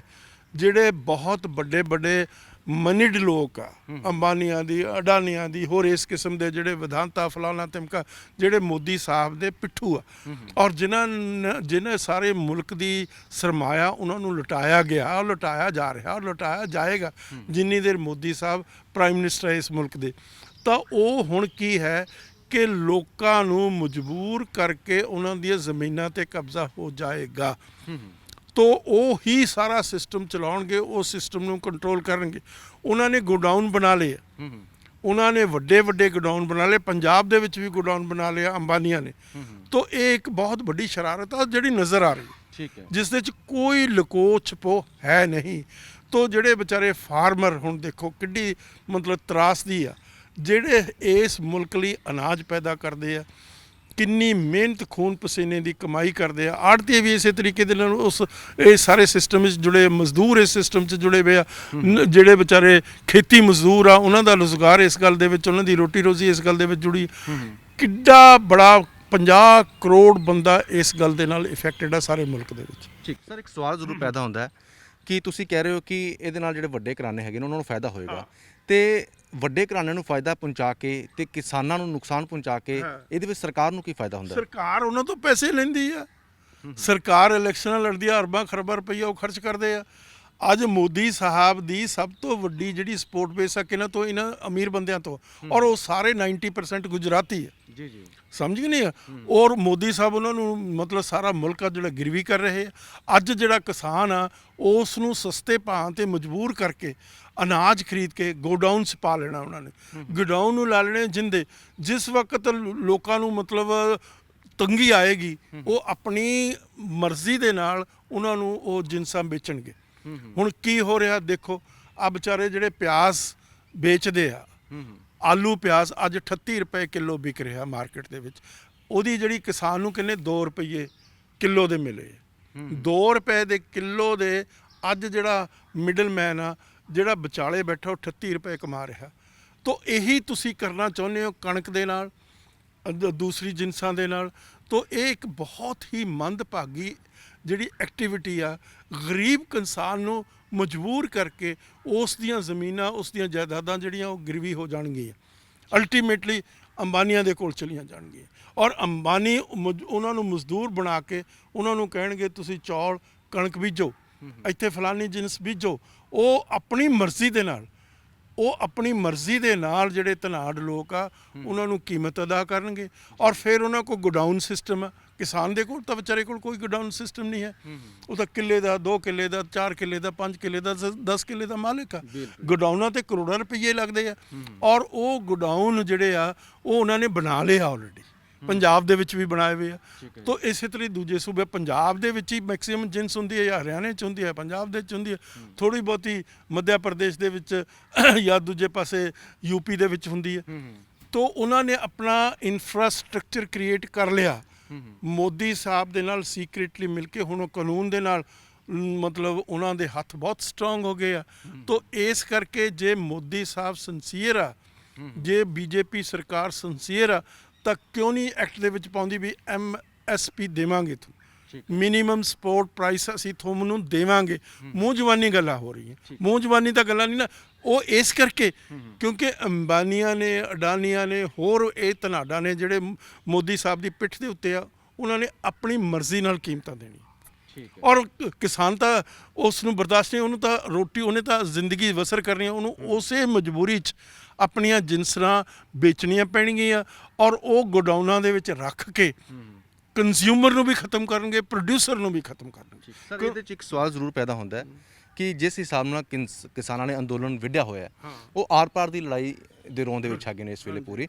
ਤੇ ਜਦੋਂ ਜ਼ਮੀਨ ਅਕਵਾਇਰ ਕਰਨ ਦਾ ਇੱਕ ਬਿੱਲ ਆਇਆ ਸੀ, ਉਸ ਤੇ ਮੋਦੀ ਸਰਕਾਰ ਚੁੱਕੀ ਵੀ ਸੀ, ਉਹਨਾਂ ਨੂੰ ਵਾਪਸ ਵੀ ਲੈਣਾ ਪਿਆ ਸੀ ਕਿਉਂਕਿ ਬਿੱਲ। ਤੁਹਾਨੂੰ ਲੱਗਦਾ ਹੈ ਕਿ ਖੇਤੀ ਬਿੱਲਾਂ ਦੇ ਉੱਤੇ ਮੋਦੀ ਸਰਕਾਰ ਚੁੱਕੇਗੀ ਜਾਂ ਇਹ ਹੁਣ ਕਿਸਾਨਾਂ ਦੇ ਉੱਤੇ ਥੋਪ ਦਿੱਤੇ ਜਾਣਗੇ? ਦੇਖੋ, ਕਿਸਾਨ ਮਜਬੂਰ ਹੋ ਜਾਏਗਾ। ਕਿਸਾਨ ਆਲਰੇਡੀ ਸੰਕਟ ਝੇਲ ਰਿਹਾ, ਕਿਸਾਨ ਮਜਬੂਰ ਹੋ ਜਾਏਗਾ। ਔਰ ਹੋਰ ਇਸ ਦੇ ਵਿੱਚ ਸ਼ਰਾਰਤ ਆ। ਉਹ ਕੀ ਸ਼ਰਾਰਤ ਆ, ਵਰਲਡ ਬੈਂਕ ਨੇ ਇਹਨਾਂ ਨੂੰ ਡਾਇਰੈਕਸ਼ਨ ਦਿੱਤੀ ਸੀ ਕੁਝ ਸਾਲ ਪਹਿਲਾਂ ਵੀ ਜਿਹੜੀ ਤੁਹਾਡੀ ਰੂਰਲ ਪਾਪੂਲੇਸ਼ਨ ਆ ਉਸ ਨੂੰ ਮਾਈਗ੍ਰੇਟ ਕਰੋ ਅਰਬਨਾਈਜੇਸ਼ਨ ਦੇ ਵਿੱਚ, ਤਾਂ ਕਿ ਉਹ ਜ਼ਮੀਨਾਂ ਛੱਡ ਕੇ ਚਲੇ ਜਾਣ। ਜਦੋਂ ਉਹ ਮਜਬੂਰ ਹੋ ਜਾਣਗੇ, ਉਹਨਾਂ ਨੂੰ ਕੀਮਤਾਂ ਮਿਲਣਗੀਆਂ ਨਹੀਂ, ਜਿਹੜੀ ਜਿਨਸ ਦੀ ਪ੍ਰੋਡਕਸ਼ਨ ਤੇ ਜ਼ਿਆਦਾ ਖਰਚਾ ਹੋਏਗਾ। ਔਰ ਉਹਨਾਂ ਨੂੰ ਮਜਬੂਰ ਕਰਕੇ ਜੋ ਇਹ ਧਨਾੜ ਲੋਕ ਪੈਸੇ ਦੇਣਗੇ ਉਹ ਵਿਚਾਰਿਆਂ ਨੂੰ ਲੈਣੇ ਪੈਣੇ ਆ। Ultimately they will be on the road side. Road side ਤੋਂ ਬਾਅਦ ਫਿਰ ਉਹ ਪਿੰਡਾਂ ਦੇ ਵਿੱਚ ਤਾਂ ਕੋਈ ਉਹਨਾਂ ਨੂੰ ਕਿੱਤਾ ਮਿਲੇਗਾ ਨਹੀਂ, ਸ਼ਹਿਰਾਂ ਦੇ ਵਿੱਚ ਆ ਕੇ ਉਹ ਮਤਲਬ ਲੇਬਰ ਕਰਨਗੇ। ਤਾਂ ਅਲਟੀਮੇਟਲੀ ਜ਼ਮੀਨ ਸਾਰੀ ਜਿਹੜੀ ਮਲਕੀਅਤ ਆ ਉਹ ਟਰਾਂਸਫਰ ਹੋ ਜਾਏਗੀ ਇਹਨਾਂ ਧਨਾੜਾਂ ਦੇ ਕੋਲ। ਸਰ, ਤੁਹਾਡੀ ਦੂਰਦ੍ਰਿਸ਼ਟੀ ਕੀ ਕਹਿੰਦੀ ਹੈ ਕਿ ਇਹ ਜਿਹੜਾ ਕਿਸਾਨਾਂ ਦਾ ਅੰਦੋਲਨ ਹੈ ਹੁਣ ਕਿੱਥੋਂ ਤੱਕ ਜਾਏਗਾ? ਕਿਉਂਕਿ ਪੰਜਾਬ ਨੇ ਪਹਿਲਾਂ ਵੀ ਬਹੁਤ ਸਾਰੇ ਦੁਖਾਂਤ ਦੇਖੇ ਨੇ, ਉਹਨਾਂ ਦੁਖਾਂਤਾਂ ਦਾ ਸਿੱਟਾ ਹੀ ਹੈਗਾ ਕਿ ਅੱਜ ਪੰਜਾਬ ਕਰਜ਼ਾਈ ਹੋਇਆ ਪਿਆ ਤੇ ਉਹ ਕਰਜ਼ਾ ਲੱਥਦਾ ਹੀ ਨਹੀਂ ਪਿਆ ਹੈਗਾ। ਤੇ ਇਹ ਜੋ ਅੰਦੋਲਨ ਸ਼ੁਰੂ ਹੋਇਆ ਹੈ ਕਿਸਾਨਾਂ ਦਾ, ਤੇ ਜਿਹੜੇ ਖੇਤੀ ਬਿੱਲ ਹੈਗੇ ਨੇ, ਇਹ ਹੁਣ ਸੰਘਰਸ਼ ਕਿੱਧਰ ਨੂੰ ਜਾਏਗਾ? ਕੀ ਆਉਣ ਵਾਲੇ ਸਮੇਂ 'ਚ ਹਾਲਾਤ ਬਣ ਸਕਦੇ ਨੇ? ਆਉਣ ਵਾਲਾ ਸਮਾਂ ਜਿਹੜਾ ਹੈ ਕਿਸਾਨ ਲਈ, ਆੜ੍ਹਤੀਆਂ ਲਈ ਡਾਰਕ ਤੇ ਡਿਸਮਲ ਆ, ਟੋਟਲੀ ਡਿਸਅਪਾਇੰਟਿੰਗ ਆ, ਫਰਸਟ੍ਰੇਟਿੰਗ ਆ, ਜਿਸ ਦੇ ਵਿੱਚ ਕੋਈ ਚਾਨਣ ਦੀ ਕਿਰਨ ਕਿਸੇ ਪਾਸਿਓਂ ਦਿਖਾਈ ਨਹੀਂ ਦੇ ਰਹੀ। ਕਿਉਂਕਿ ਸਰਕਾਰ ਕੋਲ ਅਥਾਹ ਤਾਕਤ ਆ, ਉਹ ਐਬਸੋਲਿਊਟ ਮੈਜੋਰਿਟੀ 'ਚ ਬੈਠੇ ਆ, ਉਹ ਕਿਸੇ ਦੀ ਪਰਵਾਹ ਕਰਨ ਨੂੰ ਤਿਆਰ ਨਹੀਂ।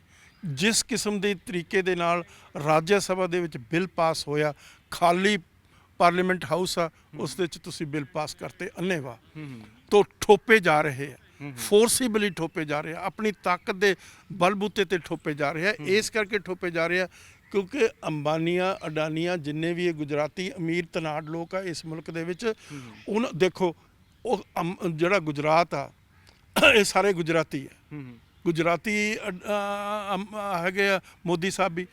ਤੋ ਇੱਕ ਗੁਜਰਾਤ ਦਾ ਆਦਮੀ ਮੈਨੂੰ ਦੱਸੋ ਜਿਹੜਾ ਫੌਜ 'ਚ ਹੋਵੇ, ਇੱਕ ਗੁਜਰਾਤ ਦਾ ਆਦਮੀ ਸਿਪਾਹੀ ਹੋਵੇ ਇੰਡੋ ਚਾਈਨਾ ਬਾਰਡਰ ਤੇ, ਕੋਈ ਨਹੀਂ ਹੈ, ਕੋਈ ਨਹੀਂ ਹੈ।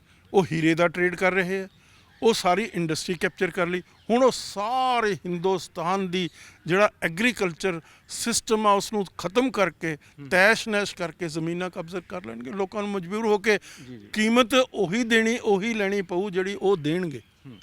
ਸੋ ਕਿਸਾਨਾਂ ਦੇ ਲਈ ਮੰਨਿਆ ਜਾਂਦਾ ਕਿ ਕਿਸਾਨ ਕਿਸੇ ਨੂੰ ਤਖਤ ਉੱਤੇ ਬਿਠਾਉਣਾ ਵੀ ਜਾਣਦੇ ਨੇ ਤੇ ਤਖਤ ਦੇ ਉੱਤੋਂ ਲਾਣਾ ਵੀ ਜਾਣਦੇ ਨੇ। ਜਿਸ ਪਾਰਟੀ ਦੇ ਵਿਰੁੱਧ ਕਿਸਾਨ ਖੜੇ ਹੋ ਜਾਣ ਉਸ ਪਾਰਟੀ ਦੇ ਛੇਤੀ ਕਿਤੇ ਪੈਰ ਨਹੀਂ ਲੱਗਦੇ।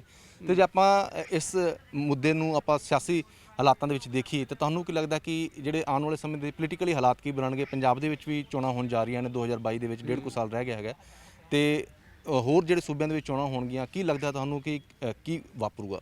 ਦੇਖੋ, ਮੈਂ ਤੁਹਾਨੂੰ ਇੱਕ ਗੱਲ ਦੱਸ ਦਿਆਂ, ਕਿਸਾਨਾਂ ਦੇ ਕੋਲ ਵਿਚਾਰਿਆਂ ਕੋਲ ਕੁਛ ਨਹੀਂ। ਕਿਸਾਨਾਂ ਦੇ ਸਿਰਾਂ ਦੇ ਉੱਤੇ ਡੰਡੇ ਪੈ ਰਹੇ, ਧੁੱਪ ਮੀਂਹ ਇੰਨੀਆਂ ਔਕੜਾਂ ਦੇ ਵਿੱਚ ਉਹ ਵਿਚਾਰੇ ਐਜੀਟੇਸ਼ਨ ਕਰ ਰਹੇ ਆ। ਉਹਨਾਂ ਦੇ ਕੋਲ ਕੁਛ ਨਹੀਂ ਹੈ, ਉਹ ਗੱਲਾਂ ਪੁਰਾਣੀਆਂ। ਅੱਜ ਸਰਕਾਰ ਜਿਹੜੀ ਸਟੇਟ ਆ ਇੰਨੀ ਪਾਵਰਫੁਲ ਤੇ ਐਰੋਗੈਂਟ ਹੈ, ਇੰਨੀ ਰੂਥਲੈਸ ਤੇ ਬਰੂਟਲ ਆ, ਉਸ ਦੇ ਸਾਹਮਣੇ ਵਿਚਾਰੇ ਕਿਸਾਨਾਂ ਦੇ ਕੋਲ ਕੁਛ ਨਹੀਂ। ਕਿਸਾਨਾਂ ਦੇ ਕੋਲ ਡੰਡਾ ਵੀ ਨਹੀਂ।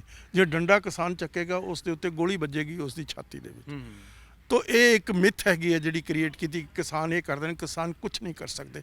ਵਿਚਾਰੇ ਐਜੀਟੇਸ਼ਨ ਕਰਕੇ ਥੱਕ ਕੇ ਟੁੱਟ ਕੇ ਬੈਠ ਜਾਣਗੇ ਕੁਝ ਦੇਰ ਤੋਂ ਬਾਅਦ। ਇਹ ਮੇਰਾ ਦੁਖਾਂਤ ਆ। ਮੈਂ ਕਿਸਾਨੀ ਵੋਟ ਤਾਂ ਉਹਨਾਂ ਦੇ ਹੱਥ, ਉਹਨਾਂ ਦਾ ਵੋਟ ਦਾ ਤਾਂ ਅਧਿਕਾਰ ਹੈਗਾ ਨਾ ਉਹਨਾਂ ਨੂੰ। ਵੋਟ 5 ਸਾਲ ਹੁਣ ਸਾਰੇ 1.5 ਸਾਲ ਹੋਇਆ ਮੋਦੀ ਸਾਹਿਬ ਨੂੰ ਆਇਆ, ਹੋਰ ਉਹਨਾਂ ਨੇ ਹਿੰਦੂਤਵ ਦਾ ਮੁੱਦਾ ਉਠਾ ਦੇਣਾ, ਲੋਕਾਂ ਨੂੰ ਗੁੰਮਰਾਹ ਕਰ ਦੇਣਾ, ਲੋਕਾਂ ਨੂੰ ਸ਼ੁਦਾਈ ਕਰ ਦੇਣਾ, ਵੋਟ ਉਹਨਾਂ ਨੂੰ ਫਿਰ ਪੈ ਜਾਏਗੀ। ਗੱਲ ਹੈ ਨਾ, ਗੱਲ ਤਾਂ ਮੰਦਿਰ ਤੇ ਹੀ ਵੋਟ ਪਈ ਆ ਨਾ, ਗੱਲ ਮਸਜਿਦ ਤੇ ਹੀ ਵੋਟ ਪਈ ਆ, ਗੱਲ ਹਿੰਦੂਤਵ ਤੇ ਹੀ ਵੋਟ ਪਈ ਆ। ਤੋ ਉਹ ਇੱਕ ਐਸਾ ਮੁੱਦਾ ਜਿਸ ਦੇ ਨਾਲ ਲੋਕ ਭਾਵੁਕ ਹੋ ਜਾਂਦੇ ਆ, ਉਹ ਭਾਵੁਕ ਹੋ ਕੇ ਵੋਟਾਂ ਉਹਨਾਂ ਨੂੰ ਪੈ ਜਾਂਦੀਆਂ। ਸਵਾਲ ਇਹ ਆ ਕਿ ਵਿਚਾਰਾ ਫਾਰਮਰ ਆ, ਉਸ ਦਾ ਤਾਂ ਕੋਈ ਵਾਲੀ ਵਾਰਸ ਨਹੀਂ ਹੈ ਇਸ ਮੁਲਕ ਦੇ ਵਿੱਚ। ਠੀਕ ਹੈ ਜੀ। ਉਸ ਦਾ ਕੋਈ ਸਪੋਰਟ ਬੇਸ ਨਹੀਂ, ਸਮਝੇ ਕਿ ਨਹੀਂ। ਪਹਿਲਾਂ ਤਾਂ ਅਕਾਲੀਆਂ ਨੇ ਪੰਜਾਬ ਦੇ ਵਿੱਚ, ਬਾਦਲਾਂ ਨੇ ਵੋਟ ਪਾਤੀ, ਉਸ ਨੂੰ ਸਪੋਰਟ ਦਿੱਤੀ। ਜਦੋਂ ਇਹ ਬਿੱਲ ਆਇਆ ਸੀ ਉਸ ਵੇਲੇ ਜਿਹੜੀ ਹਰਸਿਮਰਤ ਕੌਰ ਆ ਉਹਨੂੰ ਪ੍ਰੋਟੈਸਟ ਕਰਨਾ ਚਾਹੀਦਾ ਸੀ। ਪਹਿਲਾਂ ਤੁਸੀਂ ਉਹਨੂੰ ਸਪੋਰਟ ਵੋਲਟੀ ਫੇਸ ਕਹਿੰਦੇ, ਬਹਿਰੂਪੀਆਪਨ। ਇੱਕ ਸਵਾਲ ਆਮ ਤੌਰ ਤੇ ਮੀਡੀਆ ਦੇ ਵਿੱਚ ਵੀ, ਸੋਸ਼ਲ ਮੀਡੀਆ ਦੇ ਵਿੱਚ ਵੀ ਤੇ ਜਨਤਾ ਦੇ ਵਿੱਚ ਵੀ ਇਹ ਉੱਠ ਰਿਹਾ ਕਿ ਹਰਸਿਮਰਤ ਕੌਰ ਬਾਦਲ ਨੇ ਇਸ ਉੱਤੇ ਸਟੰਟ ਖੇਡਿਆ ਹੈਗਾ ਤੇ ਹਾਲੇ ਵੀ ਸ਼੍ਰੋਮਣੀ ਅਕਾਲੀ ਦਲ ਅੰਦਰ ਖਾਤੇ ਐਨਡੀਏ ਨਾਲ ਮਿਲਿਆ ਹੈ। ਤੁਹਾਨੂੰ ਲੱਗਦਾ ਕਿ ਵਾਕਈ ਐਨਡੀਏ ਨਾਲ ਮਿਲਿਆ ਹੈ? ਐਬਸੋਲੂਟਲੀ, ਇਹਦੇ 'ਚ ਕੋਈ ਸ਼ੱਕ ਦੀ ਗੁੰਜਾਇਸ਼ ਹੀ ਨਹੀਂ ਹੈ। ਜਿਹੜਾ ਵੀ ਬੰਦਾ ਕਿਸਾਨਾਂ ਦੇ ਹੱਕ ਵਿੱਚ ਸਿੰਸੀਅਰਲੀ ਕੋਈ ਗੱਲ ਕਰਨੀ ਚਾਹੁੰਦਾ ਉਸ ਦੇ ਉੱਤੇ ਡੰਡਾ ਫਿਰਦਾ। ਕਿਸ ਤਰੀਕੇ ਸ਼ਰਦ ਪਵਾਰ ਆ ਵਿਚਾਰਾ, ਉਹ ਫਾਰਮਿੰਗ ਕਮਿਊਨਿਟੀ ਦਾ ਹਮਦਰਦ ਆ। ਮਹਾਰਾਸ਼ਟਰ ਦੇ ਵਿੱਚ ਕਿੱਡਾ ਵੱਡਾ, ਮਹਾਰਾਸ਼ਟਰ ਦਾ ਚੀਫ ਮਿਨਿਸਟਰ ਕਿੱਡਾ ਵੱਡਾ ਲੀਡਰ ਆ, ਉਸ ਨੇ ਥੋੜ੍ਹੀ ਜਿਹੀ ਗੱਲ ਕੀਤੀ, ਉਹਦੇ ਉੱਤੇ ਇਨਕਮ ਟੈਕਸ ਦੇ ਕੇਸ, ਉਸ ਦੇ ਉੱਤੇ ਉਸ ਦੀ ਅਕੇਲੀ ਬੇਟੀ ਦੇ ਉੱਤੇ, ਸ਼ੂਲੇ ਜਿਹੜੀ ਹੈਗੀ ਹੈ ਮੈਡਮ ਡਾਕਟਰ ਸ਼ੂਲੇ, ਉਹ ਮਤਲਬ ਇਸੇ ਤਰੀਕੇ ਦੇ ਨਾਲ ਸ਼ਿਵ ਸੈਨਾ ਵਾਲਿਆਂ ਨੇ ਮਾੜੀ ਜਿਹੀ ਗੱਲ ਕੀਤੀ, ਉਹਨਾਂ 'ਤੇ ਡੰਡਾ ਫੇਰਤਾ। ਉਦੋਂ ਹੁਣ ਸ਼ਿਵ ਸੈਨਾ ਦਾ ਜਿਹੜਾ ਚੀਫ ਮਿਨਿਸਟਰ ਉੱਤੇ ਦਾ ਉਹਨੂੰ ਵੀ ਇਨਕਮ ਟੈਕਸ ਫੇਸ ਕਰਨੀ, ਉਹਦੇ ਬੇਟੇ ਨੂੰ ਵੀ ਇਨਕਮ ਟੈਕਸ। ਮਤਲਬ ਹਰ ਹੀਲਾ ਵਰਤਿਆ ਜਾ ਰਿਹਾ, ਕਾਨੂੰਨੀ, ਗੈਰ ਕਾਨੂੰਨੀ, ਪੋਲੀਟੀਕਲ, ਤਾਂ ਕਿ ਕੋਈ ਬੰਦਾ ਆਪਣੀ ਆਵਾਜ਼ ਉਠਾ ਹੀ ਨਾ ਸਕੇ। ਜੀ ਸਰ, ਮੇਰਾ ਆਖਰੀ ਸਵਾਲ, ਤੁਹਾਨੂੰ ਕੀ ਲੱਗ ਰਿਹਾ ਕਿ ਕਿਸਾਨ ਅੰਦੋਲਨ ਦੇ ਵਿੱਚੋਂ ਜਿਹੜਾ ਪੰਜਾਬ ਦਾ ਸਿਨੈਰੀਓ ਬਣੇਗਾ, ਸਿਆਸੀ ਸਿਨੈਰੀਓ, ਉਹ ਕੀ ਹੋਵੇਗਾ ਆਉਣ ਵਾਲੇ ਸਮੇਂ ਦੇ ਵਿੱਚ 2022 ਦੇ ਵਿੱਚ? ਕਿਹੜੀ ਪਾਰਟੀ ਇੱਥੇ ਸਟੈਂਡ ਕਰੇਗੀ ਤੇ ਕਿਸਾਨਾਂ ਦੀ ਹਿਤੈਸ਼ੀ ਪਾਰਟੀ ਕਿਹੜੀ ਹੈ? ਮੇਰੀ ਗੱਲ ਸੁਣੋ, ਪੰਜਾਬ ਦੇ ਟੋਟਲ 13 ਸੀਟਾਂ ਪਾਰਲੀਮੈਂਟ ਦੇ ਵਿੱਚ, ਜੀ ਜੀ, ਠੀਕ ਹੈ ਕਿ ਨਹੀਂ? 13 ਸੀਟਾਂ 'ਚ ਕਿਸਾਨ ਵਿਚਾਰੇ ਕੀ ਕਰ ਸਕਦੇ ਜੇ ਆ? ਆਪਾਂ ਵਿਧਾਨ ਸਭਾ ਦੀ ਵੀ ਗੱਲ ਕਰੀ ਚਾਹੁੰਦੇ, ਵਿਧਾਨ ਸਭਾ ਵੀ ਕੀ ਕਰੇਗੀ? ਦੇਖੋ, ਇੱਕ ਹੋਰ ਫੈਕਟਰ ਆ, ਜਿਹੜੀ ਐਗਰੀਕਲਚਰ ਆ ਉਹ ਸਟੇਟ ਸਬਜੈਕਟ ਆ। ਜੀ ਜੀ, ਸਟੇਟਾਂ ਨੂੰ ਪੁੱਛਣਾ ਚਾਹੀਦਾ ਸੀ ਇਸ ਇਸ ਬਿੱਲ ਨੂੰ ਪਾਸ ਕਰਾਉਣ ਤੋਂ ਪਹਿਲਾਂ ਸਟੇਟਾਂ ਨੂੰ ਕੌਨਫੀਡੈਂਸ ਲੈਣਾ ਚਾਹੀਦਾ ਸੀ। ਜਿਹੜੀ ਲੈਂਡ ਆ ਉਹ ਵੀ ਸਟੇਟ ਸਬਜੈਕਟ ਆ, ਜਿਹੜੀ ਐਗਰੀਕਲਚਰ ਆ ਉਹ ਵੀ ਸਟੇਟ ਸਬਜੈਕਟ ਆ। ਕਿਸੇ ਸਟੇਟ ਦੀ ਸਲਾਹ ਮਸ਼ਵਰਾ ਉਹਨਾਂ ਦਾ ਓਪੀਨੀਅਨ ਲਿਆ ਨਹੀਂ ਗਿਆ। ਠੀਕ ਹੈ ਰੂਥਲੈਸਲੀ ਬਰੂਟਲੀ, ਮਤਲਬ ਜਿਵੇਂ ਹੁੰਦਾ ਨਾ ਬੁਲਡੋਜ਼ ਕਰ ਦਿੱਤਾ ਉਹਨਾਂ ਦੇ ਓਪੀਨੀਅਨ ਨੂੰ, ਉਹਨਾਂ ਦੀ ਜੋ ਵੀ ਮਾਨਸਿਕਤਾ ਹੈ ਉਸ ਨੂੰ ਖਤਮ ਕੀਤਾ ਗਿਆ। ਤੋ ਕਿਸਾਨ ਵਿਚਾਰਾ ਕੀ ਕਰੇ? ਕਿਸਾਨ ਤਾਂ ਇੱਕ ਨਿਹੱਥਾ ਵਿਚਾਰਾ ਹੈ। ਉਹ ਤਾਂ ਵੱਧ ਤੋਂ ਵੱਧ ਕਿੰਨੀ ਕੁ ਦੇਰ ਤੁਸੀਂ ਮਤਲਬ ਕਿਸਾਨ ਪ੍ਰੋਟੈਸਟ ਕਰ ਸਕਦਾ? ਉਹਨੂੰ ਆਪਣਾ ਤੇਲ ਵੀ ਫੂਕ ਰਿਹਾ ਪ੍ਰੋਟੈਸਟ ਕਰਨ ਲਈ, ਧੁੱਪਾਂ ਦੇ ਵਿੱਚ ਸੜ ਰਿਹਾ, ਔਰ ਕਰੋਨਾ ਜਿਹੜੀ ਮਹਾਮਾਰੀ ਆ ਉਸ ਨੂੰ ਝੇਲ ਰਿਹਾ ਉਹ ਵਿਚਾਰਾ। ਕਿੱਡੇ ਇਕੱਠ ਕਰੇਗਾ? ਕਰੋਨਾ ਹੈ, ਕਰੋਨੇ ਦੇ ਵਿੱਚ ਤੁਸੀਂ ਉਹਨੂੰ ਹੋਰ ਡੰਡੇ ਮਾਰੋਗੇ। ਕੀ ਲੱਗਦਾ ਕਿ ਤੁਹਾਨੂੰ ਇੱਥੇ ਅਕਾਲੀ ਭਾਜਪਾ ਦੇ ਪੈਰ ਲੱਗਣਗੇ ਆਉਣ ਵਾਲੇ ਸਮੇਂ 'ਚ? ਦੇਖੋ, ਅਕਾਲੀ ਭਾਜਪਾ ਦੋਨੇ ਸ਼ਰਾਰਤੀ ਜਮਾਤਾਂ ਹੈਗੀ। ਭਾਜਪਾ ਜਿਹੜੀ ਆ ਉਹ ਕਿਸਾਨਾਂ ਦੇ ਵਿਰੋਧ 'ਚ ਆ, ਉਹ ਹੈਗੀ ਆ ਅਰਬਨ ਕਮਿਊਨਿਟੀ। ਇਹ ਸਾਰੀ ਸ਼ਰਾਰਤ ਜਿਹੜੀ ਹੈ ਇਹ ਅਰਬਨਾਈਜੇਸ਼ਨ ਨੂੰ ਇਨਕਰੇਜ ਕਰਨ ਲਈ ਹੈ ਕਿ ਵੱਧ ਤੋਂ ਵੱਧ ਲੋਕ ਪਿੰਡਾਂ 'ਚੋਂ ਉੱਜੜ ਕੇ ਸ਼ਹਿਰਾਂ ਦੇ ਵਿੱਚ ਵਸ ਜਾਣ ਔਰ ਪਿੰਡ ਖਤਮ ਹੋ ਜਾਣ। ਇਹ ਵਰਲਡ ਲੈਵਲ ਤੇ ਇਹਨਾਂ ਨੂੰ ਡਾਇਰੈਕਸ਼ਨ ਦਿੱਤੀ ਗਈ ਹੈ। ਵਰਲਡ ਬੈਂਕ ਨੇ ਇਹਨਾਂ ਨੂੰ ਡਾਇਰੈਕਸ਼ਨ ਦਿੱਤੀ ਆ ਔਰ ਇਹ ਉਸ ਡਾਇਰੈਕਸ਼ਨ ਨੂੰ ਓਬੇ ਕਰ ਰਹੇ ਆ ਕਿਉਂਕਿ ਇਹਨਾਂ ਨੇ ਲੋਨ ਲੈਣਾ। ਇੰਡੀਅਨ ਇਕਨੋਮੀ ਸ਼ਟਰ ਕਰ ਚੁੱਕੀ ਹੈ। ਸੋ ਸਮਝ ਗਏ ਕਿ ਨਹੀਂ?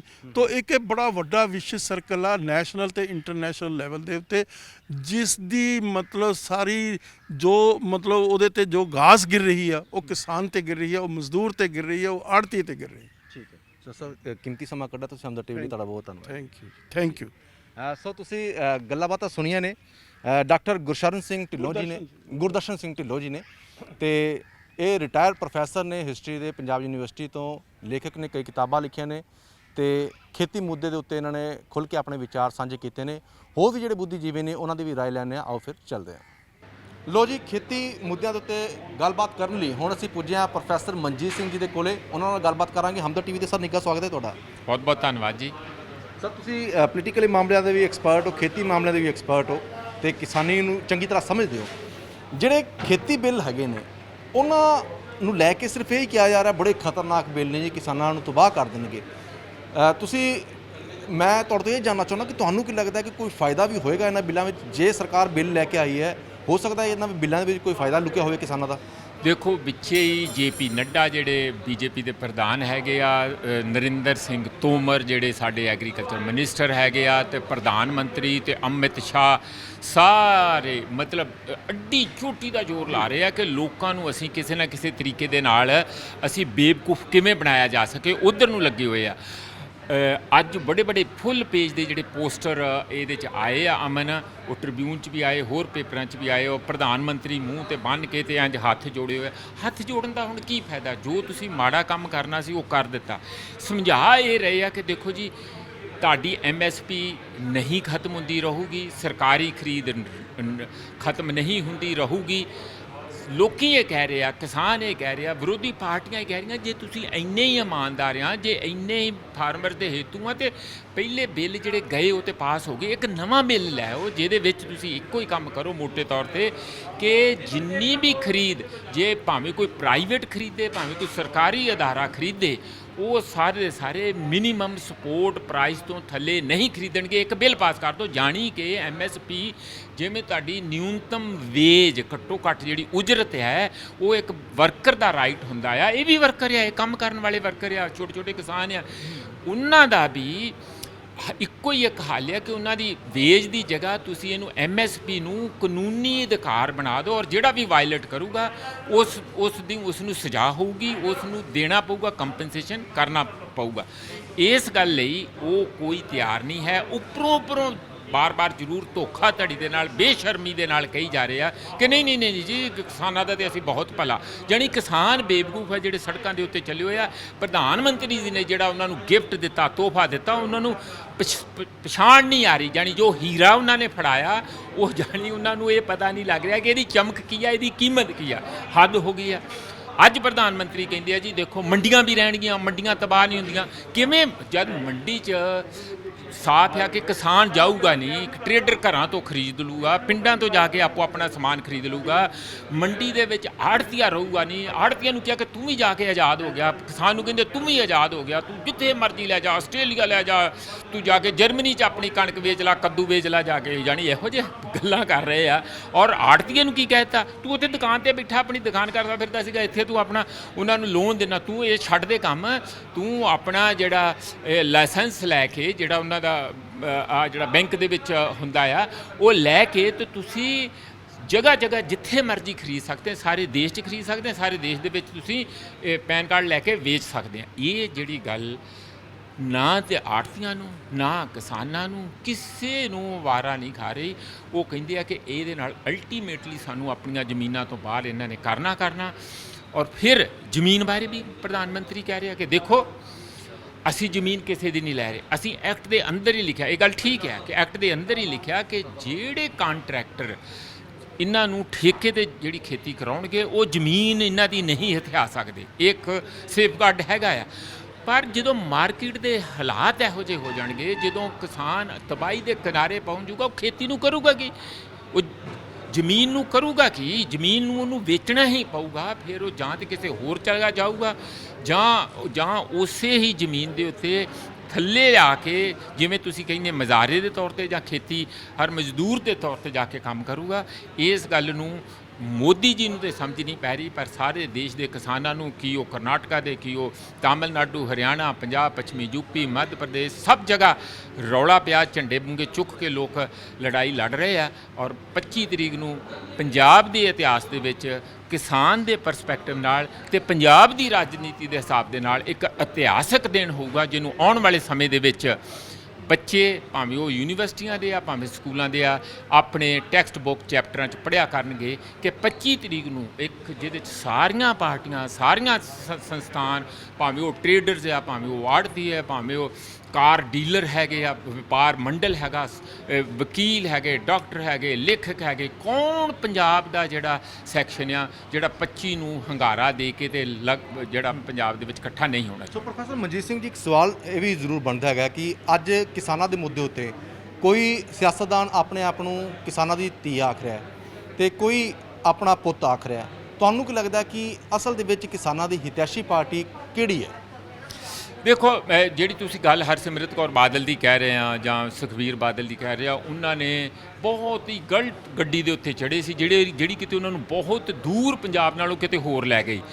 ਆਪਾਂ ਤੇ ਇੱਕੋ ਗੱਲ ਦਾ ਬਚਾਅ ਸਮਝੀਏ ਉਹਨਾਂ ਦੇ ਆਪਣੇ ਲਈ ਤੇ ਪੰਜਾਬ ਲਈ ਵੀ, ਕਿ ਉਹਨਾਂ ਨੇ ਵਾਪਸੀ ਮੋੜਾ ਕੱਟਿਆ, ਬੜੀ ਦੇਰ ਬਾਅਦ ਕੱਟਿਆ, ਬਹੁਤ ਨੁਕਸਾਨ ਆਪਣੀ ਪਾਰਟੀ ਦਾ ਪੰਜਾਬ ਦੇ ਕਰਾਉਣ ਤੋਂ ਬਾਅਦ ਕੱਟਿਆ।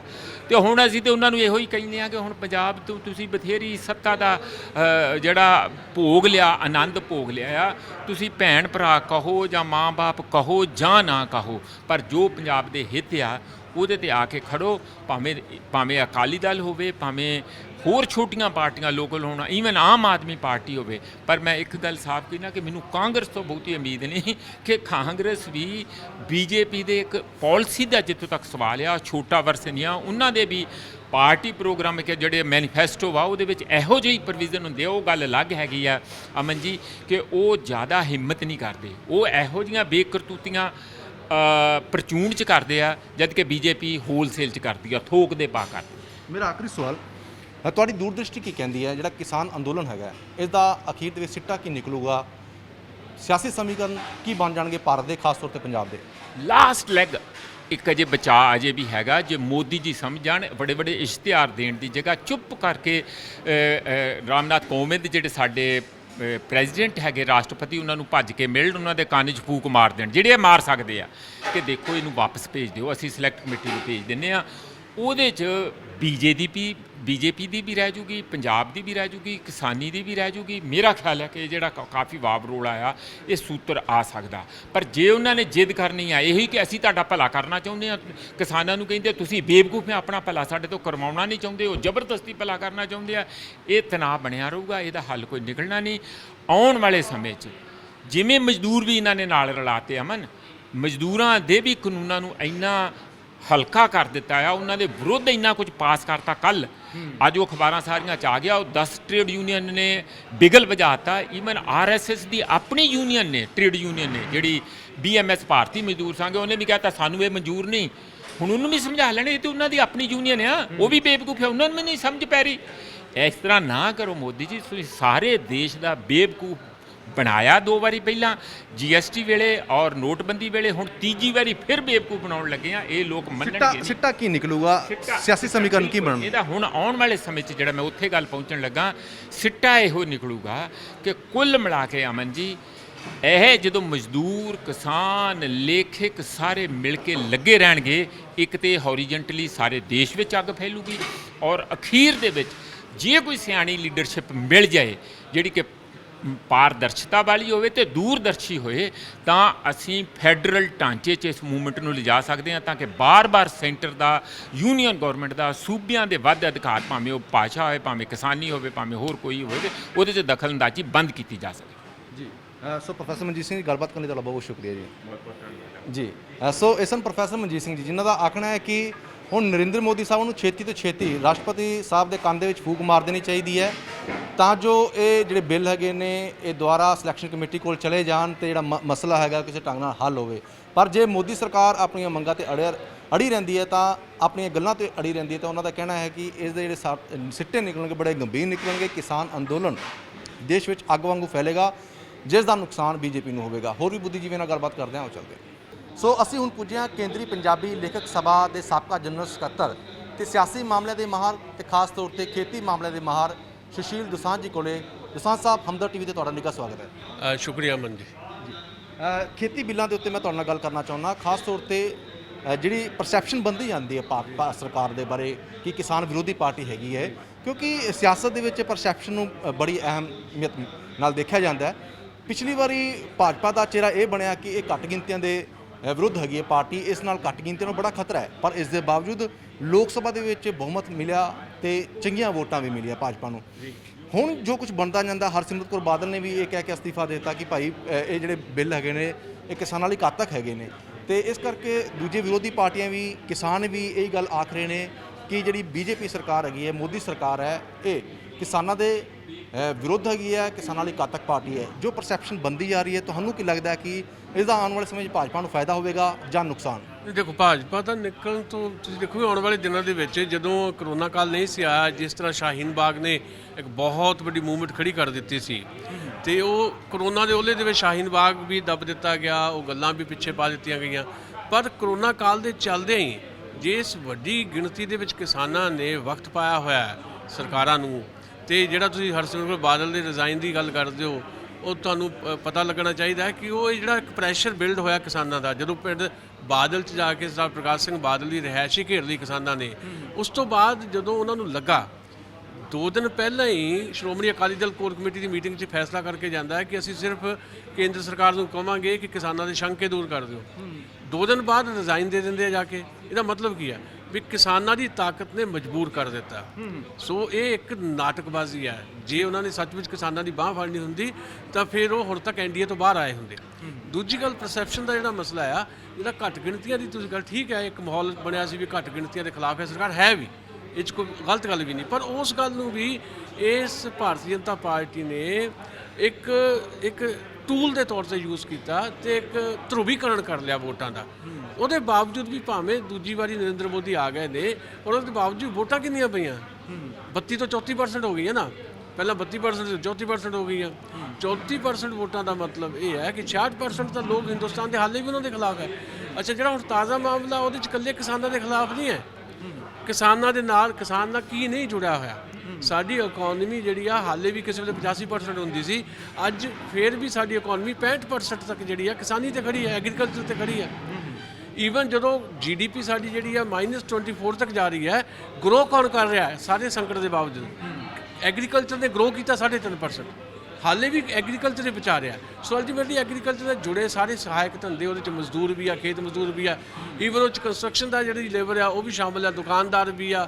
ਜੇ ਮੰਡੀ ਦਾ ਤੁਸੀਂ ਸਾਰਾ ਕੁਝ ਬੰਦ ਕਰ ਦੋਗੇ ਤਾਂ ਮੰਡੀ 'ਚ ਜਿਹੜੇ ਲੋਕ ਕੰਮ ਕਰਨ ਵਾਲੇ ਨੇ, ਚਾਹੇ ਉਹ ਆੜ੍ਹਤੀਆਂ ਦੇ ਨਾਲ ਕੰਮ ਕਰਦੇ ਨੇ, ਉਹ ਜਿਹੜੀਆਂ ਬੋਰੀਆਂ ਤੋਲਣ ਵਾਲੇ ਨੇ, ਉਹ ਪੱਲੇਦਾਰ ਨੇ, ਉਹ ਮਜ਼ਦੂਰ ਨੇ, ਉਹ ਕਣਕ ਤੇ ਝੋਨਾ ਝਾੜਨ ਵਾਲੇ ਲੋਕ ਨੇ, ਉਹ ਸਾਰੇ ਵਿਹਲੇ ਹੋ ਜਾਣਗੇ, ਕਿਉਂਕਿ ਉਹ ਸਾਰੇ ਲੋਕ ਜਿਹੜੇ ਆ ਕਾਰਪੋਰੇਟ ਫਾਰਮਿੰਗ ਦੇ ਵਿੱਚ ਲਾਏ ਜਾਣਗੇ, ਕੰਟਰੈਕਟ ਫਾਰਮਿੰਗ ਦੇ ਵਿੱਚ। ਇਹਦੀਆਂ ਹੋਰ ਬੜੀਆਂ ਗੱਲਾਂ।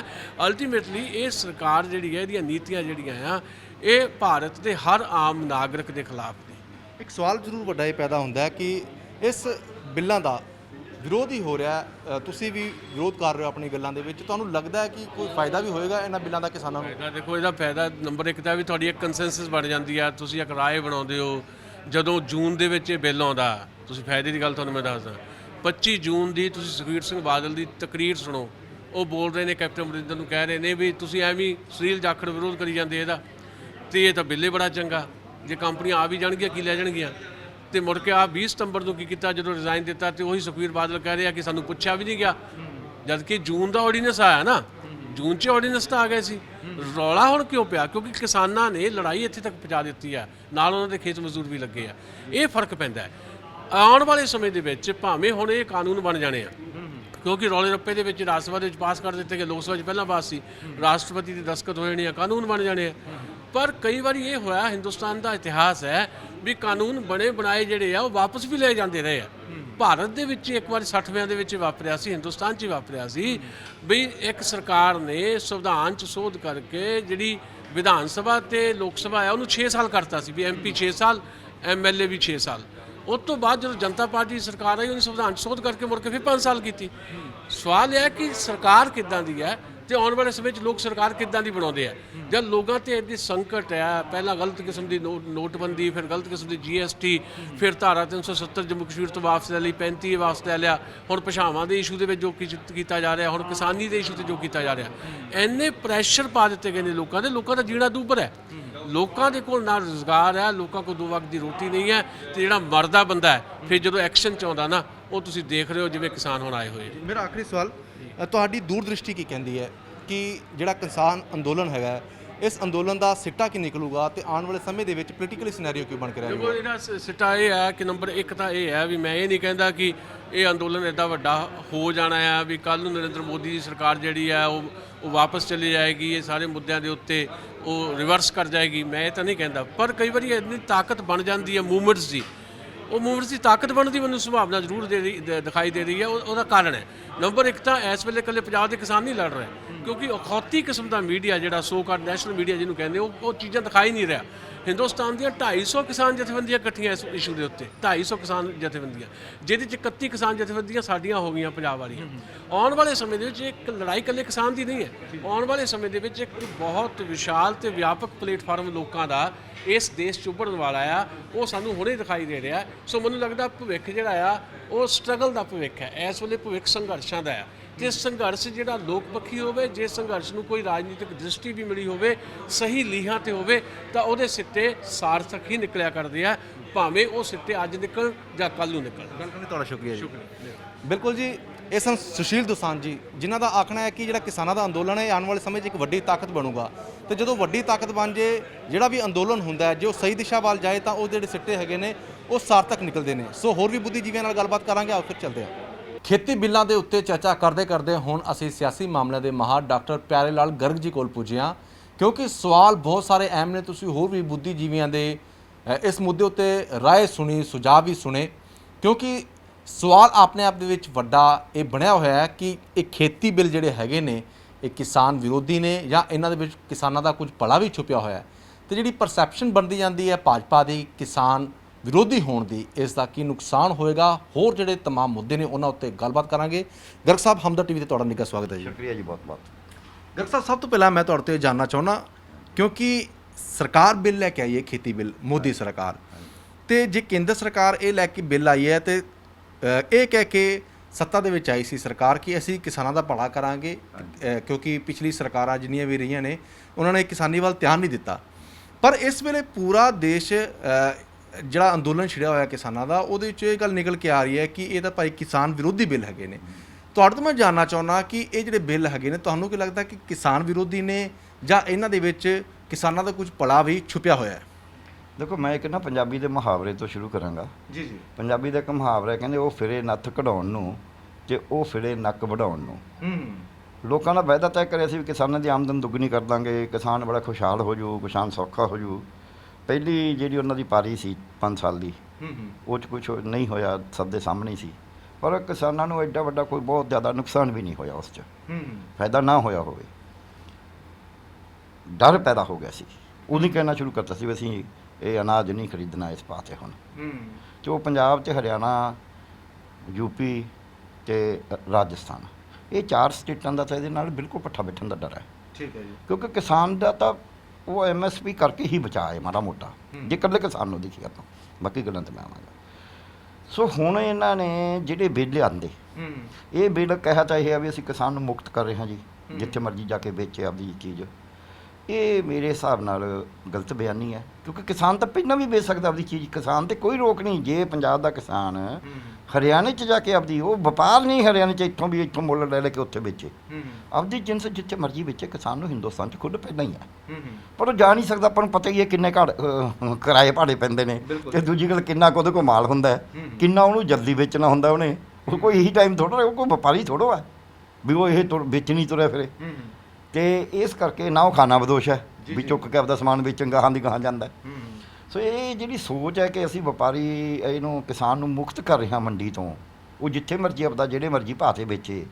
ਉਹ ਲੋਕ ਤਾਂ ਜਿਹੜੇ ਇਹਨੂੰ, ਜਿਨ੍ਹਾਂ ਨੂੰ ਪਤਾ ਹੀ ਨਹੀਂ ਵੀ ਅਨਾਜ ਵਿਕਦਾ ਕਿਵੇਂ ਹੈ ਜਾਂ ਜਿੰਸ ਕਿਵੇਂ ਵਿਕਦੀ ਹੈ, ਕਿਵੇਂ ਪੈਦਾ ਹੁੰਦੀ ਹੈ ਬੜੇ ਸੋ ਕਾਲਡ ਮਾਡਰਨ ਸਕੂਲਾਂ 'ਚ ਪੜ੍ਹੇ ਨੇ, ਏਸੀ ਕਮਰਿਆਂ 'ਚ ਬੈਠੇ ਹੁੰਦੇ, ਉਹਨਾਂ ਨੂੰ ਤਾਂ ਇਹ ਨਹੀਂ ਪਤਾ ਹੁੰਦਾ ਵੀ ਕਿਕਰਾਂ ਨੂੰ ਤੁੱਕੇ ਲੱਗਦੇ ਨੇ ਕਿ ਅੰਬ ਲੱਗਦੇ ਨੇ। ਅਤੇ ਉਹ ਲੋਕ, ਮੈਂ ਸੱਚੀ ਮੁੱਚੀ ਕਹਿਣਾ, ਮੈਂ 5-7 ਵਿਗਿਆਨੀਆਂ ਨੂੰ ਦੇਖਿਆ, ਨਰਮਾ ਹੁੰਦਾ ਨਾ ਆਪਣਾ ਕਪਾਹ, ਬਿਲਕੁਲ ਜੀ, ਅਮਰੀਕਨ ਕਾਟਨ ਜਿਹਨੂੰ ਕਹਿੰਦੇ ਨੇ, ਉਹ ਸਾਡੇ ਨਾਲ ਕੋਟਕਪੂਰੇ ਤੁਰੇ ਜਾਣ, ਉਹਨਾਂ ਦੇ ਉੱਥੇ ਨਰਮੇ ਦੇ ਟਿੰਡੇ ਲੱਗੇ ਹੋਏ। ਅੱਛਾ। ਉਹ ਸਾਨੂੰ ਪੁੱਛਦੇ ਕੀ ਹੈ। ਅੱਛਾ ਜੀ। ਅਸੀਂ ਆਖਿਆ ਇਹ ਕਾਟਨ ਹੈ, ਅਮਰੀਕਨ ਕਾਟਨ है। ਕਹਿੰਦੀ ਇਹ तो ऐसा है, ये कॉटन का, ये तो गुआवा जैसा है, अमरूद वर्गे होंगे टिंडे, मेरे इसके बीच में से निकलेगी। मतलब ਵਿਗਿਆਨੀਆਂ ਨੂੰ ਨਹੀਂ ਪਤਾ ਸੀ, ਇਹਨਾਂ ਵਿਚਾਰਿਆਂ ਨੂੰ ਕੀ ਪਤਾ ਹੈ ਵੀ ਕਿਸਾਨੀ ਦੀ ਜਿੰਸ ਕਿਵੇਂ ਵਿਕਦੀ ਆ। ਠੀਕ ਹੈ ਜੀ। ਜਿਹਨੇ ਵੇਚਣੀ ਹੈ, ਜਿਸ ਤਰ੍ਹਾਂ ਲੱਗੇ ਸੋਤਨ ਜਾਣੇ, ਹੋਰ ਕੀ ਜਾਣੇ ਪੀਰ ਭਰਾਈ। ਇਹਨਾਂ ਨੂੰ ਕੀ ਪਤਾ ਵਿਚਾਰਿਆਂ ਨੂੰ, ਇਹਨਾਂ ਨੂੰ ਕੁਝ ਨਹੀਂ ਪਤਾ ਇਸ ਮਾਮਲੇ ਬਾਰੇ। ਮੈਂ ਕਹਿਣ ਨੂੰ ਤਿਆਰ ਹਾਂ ਦਾਅਵੇ ਨਾਲ। ਹੁਣ ਜਿਹੜਾ ਵੱਡਾ ਦੁਖਾਂਤ ਹੋਇਆ, ਦੁਖਾਂਤ ਇਹਦੇ ਵਿੱਚ ਇਹ ਹੋਇਆ ਹੈ ਕਿ ਕਿਸਾਨ ਦੀ ਜਿਹੜੀ ਜਿੱਥੇ ਜਿੱਥੇ ਗ੍ਰੀਨ ਰੈਵੋਲੂਸ਼ਨ ਆਇਆ, ਹਰ ਇਨਕਲਾਬ ਦਾ ਜਿੱਥੇ ਜ਼ੋਰ ਲਾਇਆ, ਜਦ ਸਾਨੂੰ ਲੋੜ ਸੀ ਅਨਾਜ ਦੀ, ਉਦੋਂ ਇਹ ਪੈਦਾ ਕਰਿਆ ਗਿਆ ਸਾਰਾ ਕੁਛ।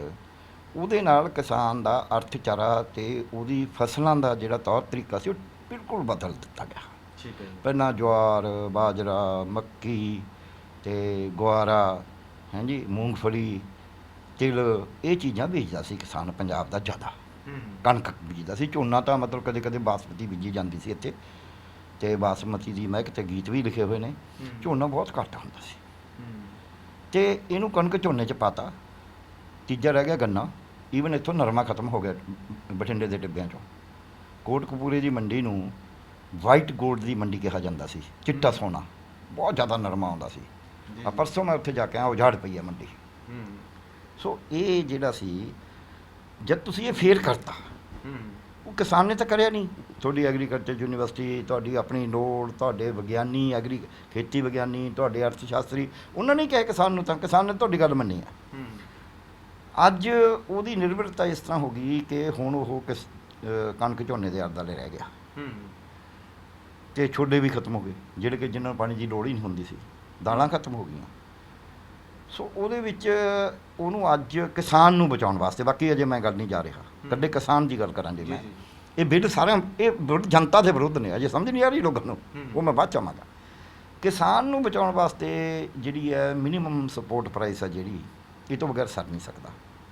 ਹੁਣ ਜਿਹੜੀ ਮਿਨੀਮਮ ਸਪੋਰਟ ਪ੍ਰਾਈਸ 'ਚ ਇਹ ਬਿੱਲ ਹੁੰਦੇ ਹੋਏ ਦੇ ਮੰਨ ਲਓ ਵੀ ਉਹ ਕਹਿੰਦੇ ਨੇ ਚੰਗਾ ਜੀ ਤੁਹਾਨੂੰ ਇਨਸ਼ੋਰ ਕਰਤੀ, ਵਿੱਚ ਲਿਖਤਾ, ਤੁਹਾਡੀ ਮਿਨੀਮਮ ਸਪੋਰਟ ਪ੍ਰਾਈਸ ਨਹੀਂ ਬੰਦ ਹੋਏਗੀ। ਕੀ ਫੇਰ ਕਿਸਾਨ ਦੀ ਜੋ ਅੱਜ ਹਾਲਤ ਹੈ, ਇਹ ਤੋਂ ਨਿਗਰੇਗੀ ਜਾਂ ਇਹੀ ਰਹੇਗੀ ਜਾਂ ਇਹ ਤੋਂ ਬਿਹਤਰ ਹੋਏਗੀ? ਇਹ ਵੱਡਾ ਸਵਾਲ ਹੈ। ਜੇ ਇਹ MSP ਇਨਸ਼ੋਰ ਕਰ ਵੀ ਦੇਣ ਤਾਂ ਵੀ ਕਿਸਾਨ ਦੀ ਹਾਲਤ ਜ਼ਿਆਦਾ ਮਾੜੀ ਹੋਏਗੀ। ਕਿਉਂ ਮਾੜੀ ਹੋਏਗੀ? ਉਹ ਇਸ ਕਰਕੇ ਮਾੜੀ ਹੋਏਗੀ ਕਿ ਅੱਜ ਜਿਹੜਾ ਮੰਡੀਕਰਨ ਸਿਸਟਮ ਹੈ, ਉਹਦੇ ਵਿੱਚ ਸਰਕਾਰ ਦੀ ਇੱਕ ਤਾਂ ਜ਼ਿੰਮੇਵਾਰੀ ਹੈ ਪਰਚੇਜ਼ ਕਰਨ ਦੀ, ਇੱਕ ਉਹਦੇ ਜੇ ਮਾੜੀ ਮੋਟੀ ਸਿੱਧ ਕੁਆਲਿਟੀ ਦਾ ਸਵਾਲ ਵੱਡੇ ਨਹੀਂ ਹੈਗੇ ਨੇ ਕਹਿੰਦੇ ਨੇ ਵੀ ਸਿੱਧ ਜ਼ਿਆਦਾ ਆ ਜੀ, ਬਸ ਸਰਕਾਰ ਕਹਿੰਦੇ ਕੋਈ ਨਹੀਂ ਜ਼ਿਆਦਾ ਸਿੱਧ ਵਾਲਾ ਖਰੀਦ ਲਓ, ਥੋੜੇ ਪੈਸਿਆਂ ਦਾ ਕੱਟ ਲਾ ਦਿਓ। ਇਹ ਨਹੀਂ ਵੀ ਉਹਦੀ ਫਸਲ ਪਈ ਰੁਲਦੀ ਨਹੀਂ, ਬਾਰਿਸ਼ ਹੋ ਜਾਂਦੀ ਹੈ ਕਣਕਾਂ ਵੇਲੇ ਕਈ ਵਾਰੀ ਉਹ ਖਰੀਦੀ ਜਾਂਦੀ ਹੈ ਕਣਕ। ਜਿਹੜਾ ਇਹ ਬਿੱਲ ਹੈ MSP ਤਾਂ ਉਹਨੇ ਦੇਣੇ, ਕੋਈ ਜੀ ਇਹ ਤਾਂ ਕੁਆਲਿਟੀ ਮਾੜੀ ਹੈ, ਮੈਂ ਇਹ ਦੱਸੋ ਮੈਂ ਰੇਹ ਲੈ ਕੇ ਕੀ ਕਰਨਾ, ਇਹ ਤਾਂ ਗਿੱਲੀ ਪਈ ਹੈ ਤਾਂ ਖਰਾਬ ਹੋ ਜੂਗੀ, ਮੇਰੇ ਤਾਂ ਗੋਦਾਮ 'ਚ ਹੀ ਨਹੀਂ ਠੀਕ ਰਹਿਣੀ। ਸੋ ਇਸ ਕਰਕੇ MSP ਕੁਆਲਿਟੀ 'ਤੇ ਸ਼ੋਰ ਕਰੇਗਾ, ਠੀਕ ਹੈ ਜੀ। ਵਪਾਰੀ ਤਾਂ ਦੇਗਾ ਨਹੀਂ। ਜੇ ਸਰਕਾਰ ਨਹੀਂ ਖਰੀਦਣੀ ਹੈ ਫਿਰ ਇਹ ਬਿੱਲ ਦੀ ਲੋੜ ਕੀ ਹੈ? ਠੀਕ ਹੋਗਾ ਇੱਕ। ਦੂਜਾ ਪੱਖੇ ਦਾ ਨੁਕਸਾਨ ਕੀ ਹੋਏਗਾ? ਇੱਕ ਤਾਂ ਇਹ ਨੁਕਸਾਨ ਹੋਏਗਾ, ਕੁਆਲਿਟੀ ਦਾ ਝਗੜਾ ਪਏਗਾ ਰੋਜ਼, ਬਲਕਿ ਉਹਨੂੰ ਜਿਹੜੇ ਪੈਸੇ ਮਿਲਣੇ ਨੇ MSP ਕਹਿ ਕੇ ਵੀ ਘੱਟ ਮਿਲਣੇ ਨੇ। ਦੂਜਾ ਇਹਦੇ ਵਿੱਚ ਝਗੜਾ ਪਏਗਾ ਕਿ ਅੱਜ ਜਿਹੜਾ ਉੱਥੇ ਮਾਰਕੀਟ ਫੀਸ ਜੋ ਕੁਝ ਵੀ ਹੁੰਦਾ ਹੈ, ਉਹ ਪਹਿਲਾਂ ਦੂਜੀ ਵਾਰ ਕਰਕੇ ਮੈਂ ਕਹਾਂਗਾ ਉਹਦੀ ਵੇਚਣ ਦੀ ਦਿੱਕਤ ਵਧੇਗੀ, ਕਿਉਂਕਿ ਹੁਣ ਉਹ ਇੱਕ ਸਰਕਾਰ ਦੀਆਂ ਏਜੰਸੀਆਂ ਵੱਡੀਆਂ ਖਰੀਦਦਾਰ ਨੇ ਉੱਥੇ, ਵਪਾਰੀ ਛੋਟਾ ਪਲੇਅਰ ਹੈ। ਤਕਰੀਬਨ 80-85% ਜਿਹੜੀ ਜਿੰਸ ਹੈ ਉਹਦੀ ਖਰੀਦ FCI, ਪਨਸਪ, ਆਪਣਾ ਇਹ ਫੂਡ ਸਪਲਾਈ ਵਿਭਾਗ ਇਹ ਕਰਦੇ ਨੇ। ਬਿਲਕੁਲ। ਅਤੇ ਫਿਰ ਉਹ ਵਪਾਰੀ ਕਰੇਗਾ, ਕਿਉਂਕਿ ਸਰਕਾਰ ਨੇ ਤਾਂ ਵਿੱਚੋਂ ਹੱਥ ਖਿੱਚ ਲੈਣਾ ਆਪਦਾ। MSP ਇਨਸ਼ੋਰ ਕਰਕੇ ਵੀ ਚਲੋ ਉਹਨਾਂ ਨੂੰ ਵਪਾਰੀ ਨੂੰ ਕਹੂ ਵੀ ਅਸੀਂ ਤੁਹਾਨੂੰ ਬਾਕੀ ਪੈਸੇ ਅਸੀਂ ਦੇ ਦਾਂਗੇ ਜੋ ਭਾਅ ਹੋਏਗਾ ਮੰਨ ਲਓ, ਜਾਂ ਕਿਸਾਨ ਨੂੰ ਕਹਿ ਦੇਣਗੇ।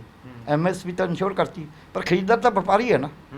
ਕੁਆਲਿਟੀ ਦੀ ਗੱਲ ਹੁਣ ਮੈਂ ਛੱਡਦਾ, ਵਪਾਰੀ ਆਪਣੀ ਮਰਜ਼ੀ ਨਾਲ ਆਊ, ਕਹਿੰਦਾ ਮੈਂ ਨਹੀਂ ਆਉਂਦਾ, ਮੈਂ ਨਹੀਂ ਲੈਂਦਾ ਜੀ, ਮੈਨੂੰ ਤਾਂ ਲੋੜ ਹੀ ਨਹੀਂ ਆ, ਫਿਰ ਕਿਸਾਨ ਹਾਲੇ ਕੱਢੂ। ਮੰਡੀ 'ਚ ਖਤਮ ਕਰਤੀ ਤੁਸੀਂ।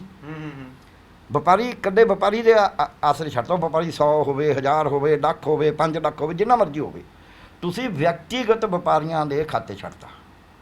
ਵਪਾਰੀ ਫੈਸਲਾ ਕਰਨ ਜਾ ਰਿਹਾ ਕਿ ਤਾਂ ਆਪਾਂ ਖਰੀਦਦੇ ਨਹੀਂ, ਬਥੇਰੇ ਗੋਦਾਮ ਭਰੇ ਪਏ ਨੇ, ਉਹ ਕਿੱਥੇ ਜਾਊ ਕਿਸਾਨ? ਸਰਕਾਰ ਨੇ ਇੱਕ ਦਿਨ 'ਚ ਤਾਂ ਉਹਦਾ ਹੁਣੀ ਰੇਲਾਂ ਬੰਦ ਹੋਈਆਂ ਸੀ ਬੱਸਾਂ, ਤੁਹਾਨੂੰ ਪਤਾ ਹੀ ਹੈ ਵੀ ਜਦ ਮਾੜੇ ਮੋਟੇ ਮਜ਼ਦੂਰਾਂ ਵਾਸਤੇ ਚਲਾਈਆਂ ਉਹ ਰਸਤੇ ਭੁੱਲ ਗਈਆਂ। ਇੰਨਾ ਸੌਖਾ ਕੰਮ ਨਹੀਂ ਹੁੰਦਾ ਕਿ ਮੰਡੀ ਤੋੜ ਕੇ ਤੁਸੀਂ ਦੁਬਾਰਾ ਬਣਾ ਦੋਗੇ। ਡਾਕਟਰ ਸਾਹਿਬ ਸਵਾਲ ਵੱਡਾ ਇੱਕ ਇਹ ਵੀ ਪੈਦਾ ਹੁੰਦਾ ਹੈ ਕਿਉਂਕਿ ਘੱਟੋ ਘੱਟ ਸਮਰਥਨ ਮੁੱਲ ਜਦੋਂ ਕਿਸਾਨਾਂ ਨੂੰ ਮਿਲਦਾ ਆਇਆ, ਅੱਜ ਤੁਸੀਂ ਇਹ ਗੱਲ ਕਹਿ ਰਹੇ ਹੋ ਕਿ ਉਹ ਜਿਹੜੀ ਨੀਤੀ ਸੀ ਸਹੀ ਚੱਲ ਰਹੀ ਸੀ, ਘੱਟੋ ਘੱਟ ਕਿਸਾਨਾਂ ਨੂੰ ਇਹ ਤਾਂ ਸੀ ਸਾਡੀ ਫਸਲ ਸਰਕਾਰ ਚੱਕ ਲੂਗੀ, ਤੇ ਪਰ ਉਹਦੇ ਬਾਵਜੂਦ ਵੀ ਕਿਸਾਨ ਤਾਂ ਖੁਦਕੁਸ਼ੀਆਂ ਕਰ ਰਹੇ ਸੀ, ਕਿਸਾਨ ਮਰਨ ਦੇ ਰਾਹ ਪਏ ਹੋਏ ਸੀ। ਉਹਨਾਂ ਖੁਦਕੁਸ਼ੀਆਂ ਨੂੰ ਹੀ ਆਧਾਰ ਬਣਾ ਕੇ ਸਰਕਾਰ ਨੇ ਕਿਹਾ ਕਿ ਅਸੀਂ ਕਿਸਾਨਾਂ ਦੀ ਹਾਲਤ ਸੁਧਾਰਾਂਗੇ, ਤੇ ਜੇ ਹਾਲਤ ਸੁਧਾਰਾਂਗੇ ਤੇ ਸਵਾਲ ਫਿਰ ਵੱਡਾ ਇਹ ਪੈਦਾ ਹੋ ਜਾਂਦਾ ਹੈ ਕਿ ਜਿਹੜੇ ਘੱਟੋ ਘੱਟ ਸਮਰਥਨ ਮੁੱਲ ਨਾਲ ਵੀ ਜੇ ਕਿਸਾਨ ਖੁਦਕੁਸ਼ੀਆਂ ਕਰ ਰਹੇ ਸੀਗੇ, ਤੇ ਇਹਦੇ ਨਾਲ ਜੇ ਪ੍ਰਾਈਵੇਟ ਕੰਪਨੀਆਂ ਨੂੰ ਹੁਣ ਸੌਂਪ ਦਿੱਤਾ ਗਿਆ ਹੈ, ਉਹਦੇ ਨਾਲ ਕੀ ਕੋਈ ਭਲਾ ਹੋ ਸਕਦਾ ਹੈ ਕਿਸਾਨਾਂ ਦਾ? ਕਿਉਂਕਿ ਸਰਕਾਰ ਦੇ ਕੋਲ ਵੀ ਕਿਸਾਨਾਂ ਦੀ ਖੁਦਕੁਸ਼ੀਆਂ ਹੋ ਰਹੀਆਂ, ਖੁਦਕੁਸ਼ੀ ਤੋਂ ਉੱਤੇ ਬੰਦਾ ਕੀ ਕਰ ਸਕਦਾ ਜੀ? ਕਿਸਾਨ ਤਾਂ ਮਰ ਹੀ ਰਿਹਾ ਹੈਗਾ, ਤੇ ਕਿਸਾਨੀ ਦਾ ਜਿਹੜਾ ਭਲਾ ਕਰਨ ਦੀ ਗੱਲ ਕੀਤੀ ਜਾ ਰਹੀ ਹੈ, ਸਰਕਾਰ ਵਾਰ-ਵਾਰ ਇਹ ਗੱਲ ਕਹਿ ਰਹੀ ਹੈ ਕਿ ਇਹ ਕਿਸਾਨਾਂ ਲਈ ਬਹੁਤ ਜ਼ਿਆਦਾ ਲਾਹੇਵੰਦ ਹੈ। ਕੋਈ ਪੁਆਇੰਟ ਤੁਹਾਨੂੰ ਲੱਗਦਾ ਕਿ ਕੋਈ ਪੁਆਇੰਟ ਜਿਹੜਾ ਕਿਸਾਨਾਂ ਦੇ ਹੱਕ ਦੇ ਵਿੱਚ ਹੋਵੇ? ਦੇਖੋ ਸੱਚੀ ਗੱਲ ਜੇ ਪੁੱਛਣੀ ਆ ਨਾ, ਇਹ ਕਿਸਾਨਾਂ ਦੇ ਹੱਕ 'ਚ ਹੋ ਹੀ ਨਹੀਂ ਸਕਦਾ ਹਿੰਦੁਸਤਾਨ 'ਚ। ਜਿਹੜੀਆਂ ਸਿਆਸੀ ਪਾਰਟੀਆਂ ਚਾਹੇ A ਹੋਵੇ ਚਾਹੇ B ਹੋਵੇ, ਉਹ ਵੱਡੇ ਕਾਰਪੋਰੇਟ ਘਰਾਣਿਆਂ ਦੇ ਹੱਕ 'ਚ ਗੱਲ ਕਰਦੀਆਂ ਨੇ। ਤੁਸੀਂ ਜਿੱਦਾਂ ਮਰਜ਼ੀ ਦੇਖ ਲਿਓ, ਜਿੱਦਾਂ ਵੱਡੇ ਤਕੜੇ ਧੰਨਾ ਸੇਠ ਦੇ ਹੱਥ 'ਚ ਚਾਹੇ ਵਪਾਰ, ਚਾਹੇ ਸਮਾਨ, ਚਾਹੇ ਵਿੱਦਿਆ, ਚਾਹੇ ਸਿਹਤ, ਚਾਹੇ ਜ਼ਮੀਨ, ਉਹਦੇ ਹੱਥ 'ਚ ਹੋਏਗੀ, ਉਹਦੇ ਸਧਾਰਨ ਬੰਦਾ ਸਫਰ ਕਰੇਗਾ। ਠੀਕ ਹੈ। ਹੁਣ ਅੱਜ ਕਿਸਾਨ ਤਾਂ ਫਿਰ ਨਹੀਂ ਝੌਂਪੜੀ 'ਚ ਰਹਿ ਰਿਹਾ। ਅੱਜ ਜਿਹੜਾ ਮਜ਼ਦੂਰ ਆ ਰਿਹਾ UP 'ਚੋਂ, ਬਿਹਾਰ 'ਚੋਂ, ਉਹ ਤਾਂ ਰਹੀ ਝੌਂਪੜੀਆਂ 'ਚ ਰਹੇ ਨੇ। ਅਰਬਨ ਸਲਮ ਆਪਾਂ ਨੂੰ ਦਿਖਦੀਆਂ ਨੇ ਨਾ। ਜੇ ਸਰਕਾਰ ਲੋਕਾਂ ਦੀ ਇੰਨੀ ਹਿਤੈਸ਼ੀ ਹੈ, ਕਿਸਾਨ ਬਚਿਆ ਤਾਂ ਕਿ MSP ਹੈਗੀ ਹੈ, ਖੁਦਕੁਸ਼ੀ ਕਰਦਾ, ਇਹ 'ਚ ਕੋਈ ਸ਼ੱਕ ਨਹੀਂ, ਉਹ 'ਚ ਇੰਪਰੂਵਮੈਂਟ ਦੀ ਲੋੜ ਹੈ, ਪਰ ਇਹ ਜੋ ਕੁਝ ਹੋ ਰਿਹਾ ਹੈ ਇਹ ਸਫੀਸ਼ੀਐਂਟ ਨਹੀਂ ਸੀ। ਇਹਨੂੰ ਠੀਕ ਕਰਨਾ ਸੀ। ਇਹਨਾਂ ਨੇ ਮਰਜ਼ ਸਮਾਂ ਉਲਟੀ ਕਰਤੀ, ਇਹ ਤਾਂ ਮਰਜ਼ ਵਧਾ ਰਹੇ ਨੇ। ਜਿਹੜਾ ਉਹ ਖੁਦਕੁਸ਼ੀਆਂ ਹੋਰ ਜ਼ਿਆਦਾ ਹੋਣਗੀਆਂ, ਫਿਰ ਨੌਜਵਾਨਾਂ ਦੀਆਂ ਵੀ ਹੋਣਗੀਆਂ। ਅੱਜ ਔਰਤਾਂ ਨਹੀਂ ਕਰ ਰਹੀਆਂ, ਔਰਤਾਂ ਵੀ ਕਰਨਗੀਆਂ ਫਿਰ, ਕਿਉਂਕਿ ਹਾਲਤ ਹੀ ਤੁਸੀਂ ਸਾਰੇ ਬਦਲ, ਜਿਹੜਾ ਮਾੜਾ ਮੋਟਾ ਹੈਗਾ ਉਹ ਵੀ। ਜਿਹੜੀ ਮੈਂ ਤੀਜੀ ਗੱਲ ਕਹਿੰਦਾ ਸੀ ਉਹਦੇ 'ਚ ਵੀ ਵੱਡੇ ਟਰਾਲੇ ਆਉਣਗੇ। ਅੱਜ ਲਿੰਕ ਰੋਡ ਬਣੀਆਂ ਹੋਈਆਂ ਨੇ, ਘੱਟੋ ਘੱਟ ਉਹ ਜਾਂਦਾ ਹੈ, ਉਹ ਜੇ ਕਿਸੇ ਵਿਆਹ ਸ਼ਾਦੀ 'ਤੇ ਜਾਂਦਾ ਹੋਵੇ ਉਹਦੇ ਚਿੱਟੇ ਨਹੀਂ ਪੈਂਦੇ, ਉਹਨੂੰ ਚੜ੍ਹੇ ਦੇ ਵਿੱਚੋਂ ਦੀ ਲੰਘਣਾ ਨਹੀਂ ਪੈਂਦਾ। ਉਹ ਵੱਡੇ ਟਰਾਲੇ ਆ ਕੇ ਸੜਕਾਂ ਤਾਂ ਤੋੜ ਜਾਣਗੇ। ਟੈਕਸ ਉਹਨਾਂ ਤੋਂ ਤੁਸੀਂ ਕੋਈ ਲੈ ਨਹੀਂ ਸਕਦੇ, ਟੈਕਸ ਲਾ ਨਹੀਂ ਸਕਦੇ, ਉਹਨਾਂ ਦਾ ਚੱਲਣਾ ਰੋਕ ਨਹੀਂ ਸਕਦੇ, ਅਤੇ ਫਿਰ ਉਹ ਸੜਕ ਤੁਹਾਡੀ ਟੁੱਟ ਗਈ, ਚਲੇ ਬਣ ਜਾਣਗੇ, ਤੁਹਾਡਾ ਜਾਣਾ ਆਉਣਾ ਵੀ ਔਖਾ ਹੋ ਜਾਊ। ਇਹ ਤਿੰਨ ਨੁਕਸਾਨ ਹੋਣਗੇ। ਇਹ ਕਦੇ ਕਿਸਾਨ ਨੂੰ ਨਹੀਂ ਸਿੱਧੇ। ਇਸ ਤੋਂ ਅੱਗੇ ਮੈਂ ਬਾਕੀ ਦੱਸਦਾ ਵੀ ਜਿਹੜਾ ਤੁਸੀਂ ਕਹਿੰਦੇ ਫਾਇਦਾ, ਫਿਰ ਆਪਾਂ ਕਹੀਏ ਵੀ ਚਲੋ ਫਾਇਦਾ ਹੈ ਕਿਸੇ ਦੂਜੇ ਮੁਲਾਜ਼ਮਾਂ ਨੂੰ ਹੋ ਜੇ, ਟਰੇਡਰ ਨੂੰ ਹੋ ਜੇ, ਕਿਸੇ ਕਮਿਸ਼ਨ ਏਜੰਟ ਨੂੰ ਹੋ ਜੇ, ਕਿਸੇ ਦਿਹਾੜੀਦਾਰ ਨੂੰ ਹੋ ਜੇ, ਕਿਸੇ ਮਜ਼ਦੂਰ ਨੂੰ ਹੋ ਜੇ, ਹੋਰ ਨੂੰ, ਕਿਸੇ ਛੋਟੇ ਮੋਟੇ ਦੁਕਾਨਦਾਰ ਨੂੰ, ਢਾਬੇ ਵਾਲੇ ਨੂੰ ਹੋ ਜੇ। ਇਹ ਸਾਰਿਆਂ ਨੂੰ ਹੀ ਨੁਕਸਾਨ ਹੋਣਾ ਹੈ। ਸਾਰਿਆਂ ਨੂੰ ਨੁਕਸਾਨ। ਹਾਂ, ਉਹ ਮੈਂ ਦੱਸ ਦੇਣਾ ਕਿਵੇਂ। ਅੱਜ ਜਿਹੜੀਆਂ ਮੰਡੀਆਂ ਬਣੀਆਂ ਹੋਈਆਂ ਨੇ ਉਹ ਸਥਾਪਿਤ ਨੇ। ਈਵਨ ਜਿਹੜੀ ਪ੍ਰਾਈਵੇਟ ਮੰਡੀ ਹੈ, ਜੇ ਕਿਤੇ APMC ਐਕਟ ਦੇ ਅੰਡਰ ਵੀ ਪ੍ਰਾਈਵੇਟ ਬਣੀਆਂ ਹੋਈਆਂ ਨੇ ਛੋਟੀ ਛੋਟੀਆਂ ਮੰਡੀਆਂ, ਮੰਡੀ ਦਾ ਅੱਜ ਲਾਇਸੈਂਸ ਲੈਣਾ ਪੈਂਦਾ ਹੈ। ਬਿਨਾਂ ਲਾਇਸੈਂਸ ਦੇ ਮੰਡੀ ਨਹੀਂ ਖੁੱਲ੍ਹ ਸਕਦੀ। ਆੜਤ ਦਾ ਵੀ ਲਾਇਸੈਂਸ ਲੈਣਾ ਪੈਂਦਾ ਹੈ। ਬਿਲਕੁਲ ਮੰਡੀ ਦਾ ਸਥਾਨ ਸਰਕਾਰ ਨਿਰਧਾਰਿਤ ਕਰਦੀ ਆ। ਹੁਣ ਜੇ ਮੰਡੀ ਜਿਹਨੇ ਜਿੱਥੇ ਮਰਜ਼ੀ ਲਾ ਲੈਣੀ, ਆਪਾਂ ਦੇਖਦੇ ਨਹੀਂ ਇੱਥੇ ਜਿਵੇਂ ਫੇਰੀ ਵਾਲਾ ਜਿੱਥੇ ਮਰਜ਼ੀ ਬਹਿ ਗਿਆ, ਫਿਰ ਉਹ ਨੁਕਸਾਨ ਤਾਂ ਹੁੰਦਾ ਹੀ ਹੈ ਨਾ। ਉਹ ਜਿੱਥੇ ਮਰਜ਼ੀ ਬਹਿ ਜਾਂਦਾ ਹੈ, ਉੱਥੇ ਭਾਵੇਂ ਗੰਦ ਪਿਆ ਹੋਵੇ, ਬੰਦੇ ਨੂੰ ਉੱਥੋਂ ਖੜ ਕੇ ਲੈਣਾ ਹੀ ਪੈਂਦਾ ਸਮਾਨ, ਤੇ ਉਹ ਰਸਤਾ ਵੀ ਰੋਕ ਲੈਂਦਾ ਕਈ ਵਾਰੀ। ਸੋ ਜਦ ਤੁਸੀਂ ਵਿਧੀਵਤ ਜਿਹੜੇ ਸਥਾਪਿਤ ਯਾਰਡ ਜਿਹਨੂੰ ਕਹਿੰਦੇ ਨੇ ਮੰਡੀ 'ਚ, ਜਿਹਨੂੰ ਆਪਾਂ ਪਿੜ ਕਹਿੰਦੇ ਆ, ਜਦੋਂ ਪਿੜ ਖਤਮ ਕਰਤੇ, ਮੰਡੀਆਂ ਖਤਮ ਕਰਤੀਆਂ, ਤਾਂ ਉਹਦੇ ਨਾਲ ਕੀ ਪੱਲੇਦਾਰ ਗਏ, ਉਹਨਾਂ ਚੜਾਈ ਵਾਲੇ ਗਏ, ਉਹਨਾਂ ਬੋਰੀਆਂ ਜਿਹੜੇ ਭਰਦੇ ਨੇ ਭਰਾਈ ਵਾਲੇ ਗਏ, ਉਹਨੂੰ ਭਰਾਈ ਕਹਿੰਦੇ ਨੇ, ਬੋਰੀਆਂ ਨੂੰ ਸੀਂਦੇ ਨੇ ਉਹ ਗਏ, ਜਿਹੜੇ ਉਹਨਾਂ ਨੂੰ ਲੱਦਦੇ ਨੇ ਲਦਾਈ ਵਾਲੇ ਉਹ ਗਏ, ਜਿਹੜੇ ਉੱਥੇ ਆਲੇ ਦੁਆਲੇ ਛੋਟੇ ਮੋਟੇ ਦੁਕਾਨਦਾਰ ਨੇ, ਢਾਬੇ ਨੇ, ਰੇਹੜੀਆਂ ਲਾਈ ਖੜੇ ਨੇ, ਚਾਹ ਦੁੱਧ ਦੀਆਂ ਦੁਕਾਨਾਂ ਨੇ, ਕਿਉਂਕਿ ਜਿੰਨਾ ਇੰਨਾ ਕਿਸਾਨ ਉੱਥੇ ਜਾਂਦਾ ਕੁਛ ਨਾ ਕੁਛ ਖਰੀਦਣਾ ਪੈਂਦਾ ਉਹਨੂੰ। ਭੁੱਖ ਚਾਹ ਵੀ ਚੱਲ ਯਾਰ ਚਾਹ ਪੀ ਲੈਂਦੇ ਬੈਠ ਕੇ, ਚੱਲ ਇੱਥੋਂ ਰੋਟੀ ਖਾ ਲੈਂਦੇ, ਹੋਟਲ 'ਚੋਂ ਨਾਲ ਨਹੀਂ ਲੈ ਕੇ ਖਾਂਦੇ ਨੇ ਨਾ। ਉਹ ਸਾਰਿਆਂ ਦਾ ਰੁਜ਼ਗਾਰ ਗਿਆ ਜਦ ਮੰਡੀ ਹੀ ਨਹੀਂ ਉੱਥੇ, ਅਤੇ ਉਹਨੇ ਰਹਿਣਾ ਕਿੱਥੋਂ ਹੈ। ਫਿਰ ਇਸ ਤੋਂ ਅੱਗੇ ਕੀ ਹੈ, ਉਹ ਸਮਾਨ ਨੂੰ ਚੁੱਕ ਕੇ ਟਰਾਂਸਪੋਰਟ ਹੋ ਰਹੀ ਹੈ।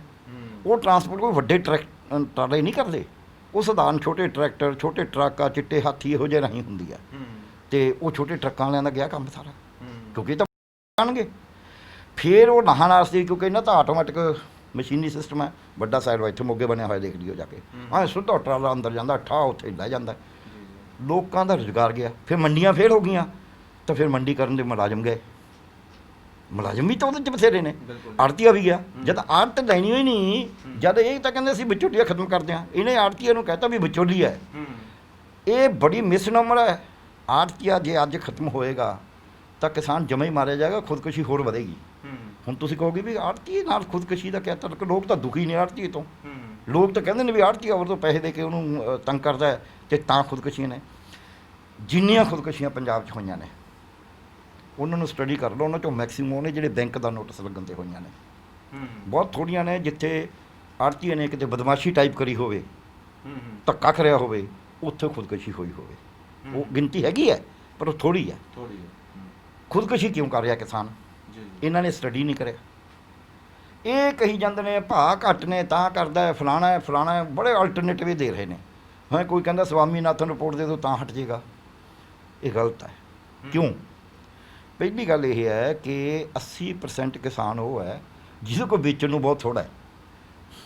20 ਕੁਇੰਟਲ, 50 ਕੁਇੰਟਲ, 60 ਕੁਇੰਟਲ, 60-100 ਕੁਇੰਟਲ ਵੇਚ ਕੇ ਜੇ ਤੁਹਾਨੂੰ 20-25 ਹਜ਼ਾਰ ਰੁਪਇਆ ਵੱਧ ਵੀ ਮਿਲ ਗਿਆ ਸਾਲ 'ਚ, ਅਤੇ ਤੁਸੀਂ 100 ਕੁਇੰਟਲ ਦਾ 200 ਰੁਪਏ ਕੁਇੰਟਲ ਭਾਅ ਵੱਧ ਵੀ ਮਿਲ ਗਿਆ, ਅਤੇ 20,000 ਰੁਪਏ ਨਾਲ ਤੁਹਾਡਾ ਗੁਜ਼ਾਰਾ ਹੋ ਜਾਊਗਾ। ਸੋਚੋ ਤੁਸੀਂ ਪਰਿਵਾਰ ਦੇ ਉੱਤੇ। ਸੋ ਇਸ ਕਰਕੇ ਉਹਨਾਂ ਨੂੰ ਕੋਈ ਉਹਦਾ ਬਹੁਤਾ ਫਰਕ ਨਹੀਂ ਪੈਂਦਾ। ਫਰਕ ਉਹ ਕਿਉਂ ਖੁਦਕੁਸ਼ੀ ਕਰਦਾ ਹੈ? ਕਹਿੰਦੇ ਨੇ ਪਹਿਲਾਂ ਨਹੀਂ ਕਰਦਾ ਸੀ ਜੀ, ਪਹਿਲਾਂ ਵੀ ਸੀ ਗਰੀਬ ਕਿਸਾਨ। ਠੀਕ ਹੈ, ਪਹਿਲਾਂ ਗਰੀਬ ਸੀ, ਪਹਿਲਾਂ ਉਹ ਸਾਰਾ ਸਮਾਨ ਨਾ ਘਰੇ ਹੀ ਕਰਦਾ ਸੀ। ਸਰੋਂ ਦਾ ਤੇਲ ਕਹਾਣੀ ਦਾ ਆਪੇ ਕਢਾ ਲੈਂਦਾ ਸੀ, ਕਪਾਹ ਘਰੇ ਵੇਚ ਲੈਂਦਾ ਸੀ, ਦੋੜੇ ਬਣਾ ਲੈਂਦਾ ਸੀ, ਘਰੇ ਹੀ ਨਾਲੇ ਬੁਣ ਲੈਂਦਾ ਸੀ, ਘਰੇ ਦਰੀਆਂ ਬਣਾ ਲੈਂਦਾ ਸੀ, ਘਰੇ ਮੰਜੇ ਬੁਣ ਲੈਂਦਾ ਸੀ, ਸੂਤ ਘਰੇ ਕੱਤ ਲੈਂਦਾ ਸੀ ਆਪਦੀ ਕਪਾਹ ਦਾ। ਉਹਨੂੰ ਮੰਡੀ ਨਾਲ ਬਹੁਤ ਘੱਟ ਜੁੜਿਆ ਹੋਇਆ ਸੀ। ਉਹਨੂੰ ਕੈਸ਼ ਵਾਸਤੇ ਮੰਡੀ ਨਾਲ ਉਹਦਾ ਵਾਹ ਪੈਂਦਾ ਸੀ 3-4 ਜਗ੍ਹਾ 'ਤੇ। ਜਾਂ ਤਾਂ ਪੈਂਦਾ ਸੀ ਹਾੜੀ ਸੌਣੀ, ਜਾਂ ਪੈਂਦਾ ਸੀ ਕਿਸੇ ਤਿੱਥ ਤਿਉਹਾਰ 'ਤੇ, ਜਾਂ ਪੈਂਦਾ ਸੀ ਕਿਤੇ ਵਿਆਹ ਸ਼ਾਦੀ 'ਤੇ। ਬਾਕੀ ਉਹਦਾ ਮੰਡੀ ਨਾਲ ਕੋਈ ਵਾਹ ਨਹੀਂ ਸੀ, ਕੈਸ਼ ਨਹੀਂ ਸੀ ਉਹਨੂੰ ਚਾਹੀਦਾ। ਅੱਜ ਕਿਸਾਨ ਟੋਟਲ ਕੈਸ਼ ਨਾਲ ਜੁੜ ਗਿਆ। ਜਿਹੜਾ ਕਹਿੰਦਾ ਨਾ ਅਸੀਂ ਬਾਜ਼ਾਰ ਨਾਲ ਜੋੜਤਾ ਕਿਸਾਨ ਨੂੰ। ਅੱਜ ਕਿਸਾਨ ਰੋਜ਼ ਹਰ ਵਕਤ ਬੱਸ ਦਾ ਟਿਕਟ ਲੈਣਾ ਨਾ, ਜੇ 10 ਕਿਲੋਮੀਟਰ ਬੱਸ ਜਾਣੀ ਹੈ ਤਾਂ ਉਹਦਾ 15 ਰੁਪਏ ਦਾ ਟਿਕਟ ਹੈ। ਜੇ 4 ਜੀਆਂ ਨੂੰ ਜਾਣਾ ਪਏਗਾ 60 ਰੁਪਏ ਉਹਦੀ ਜੇਬ 'ਚ ਚਾਹੀਦੇ ਨੇ, ਕਦੇ ਟਿਕਟ ਦੇ।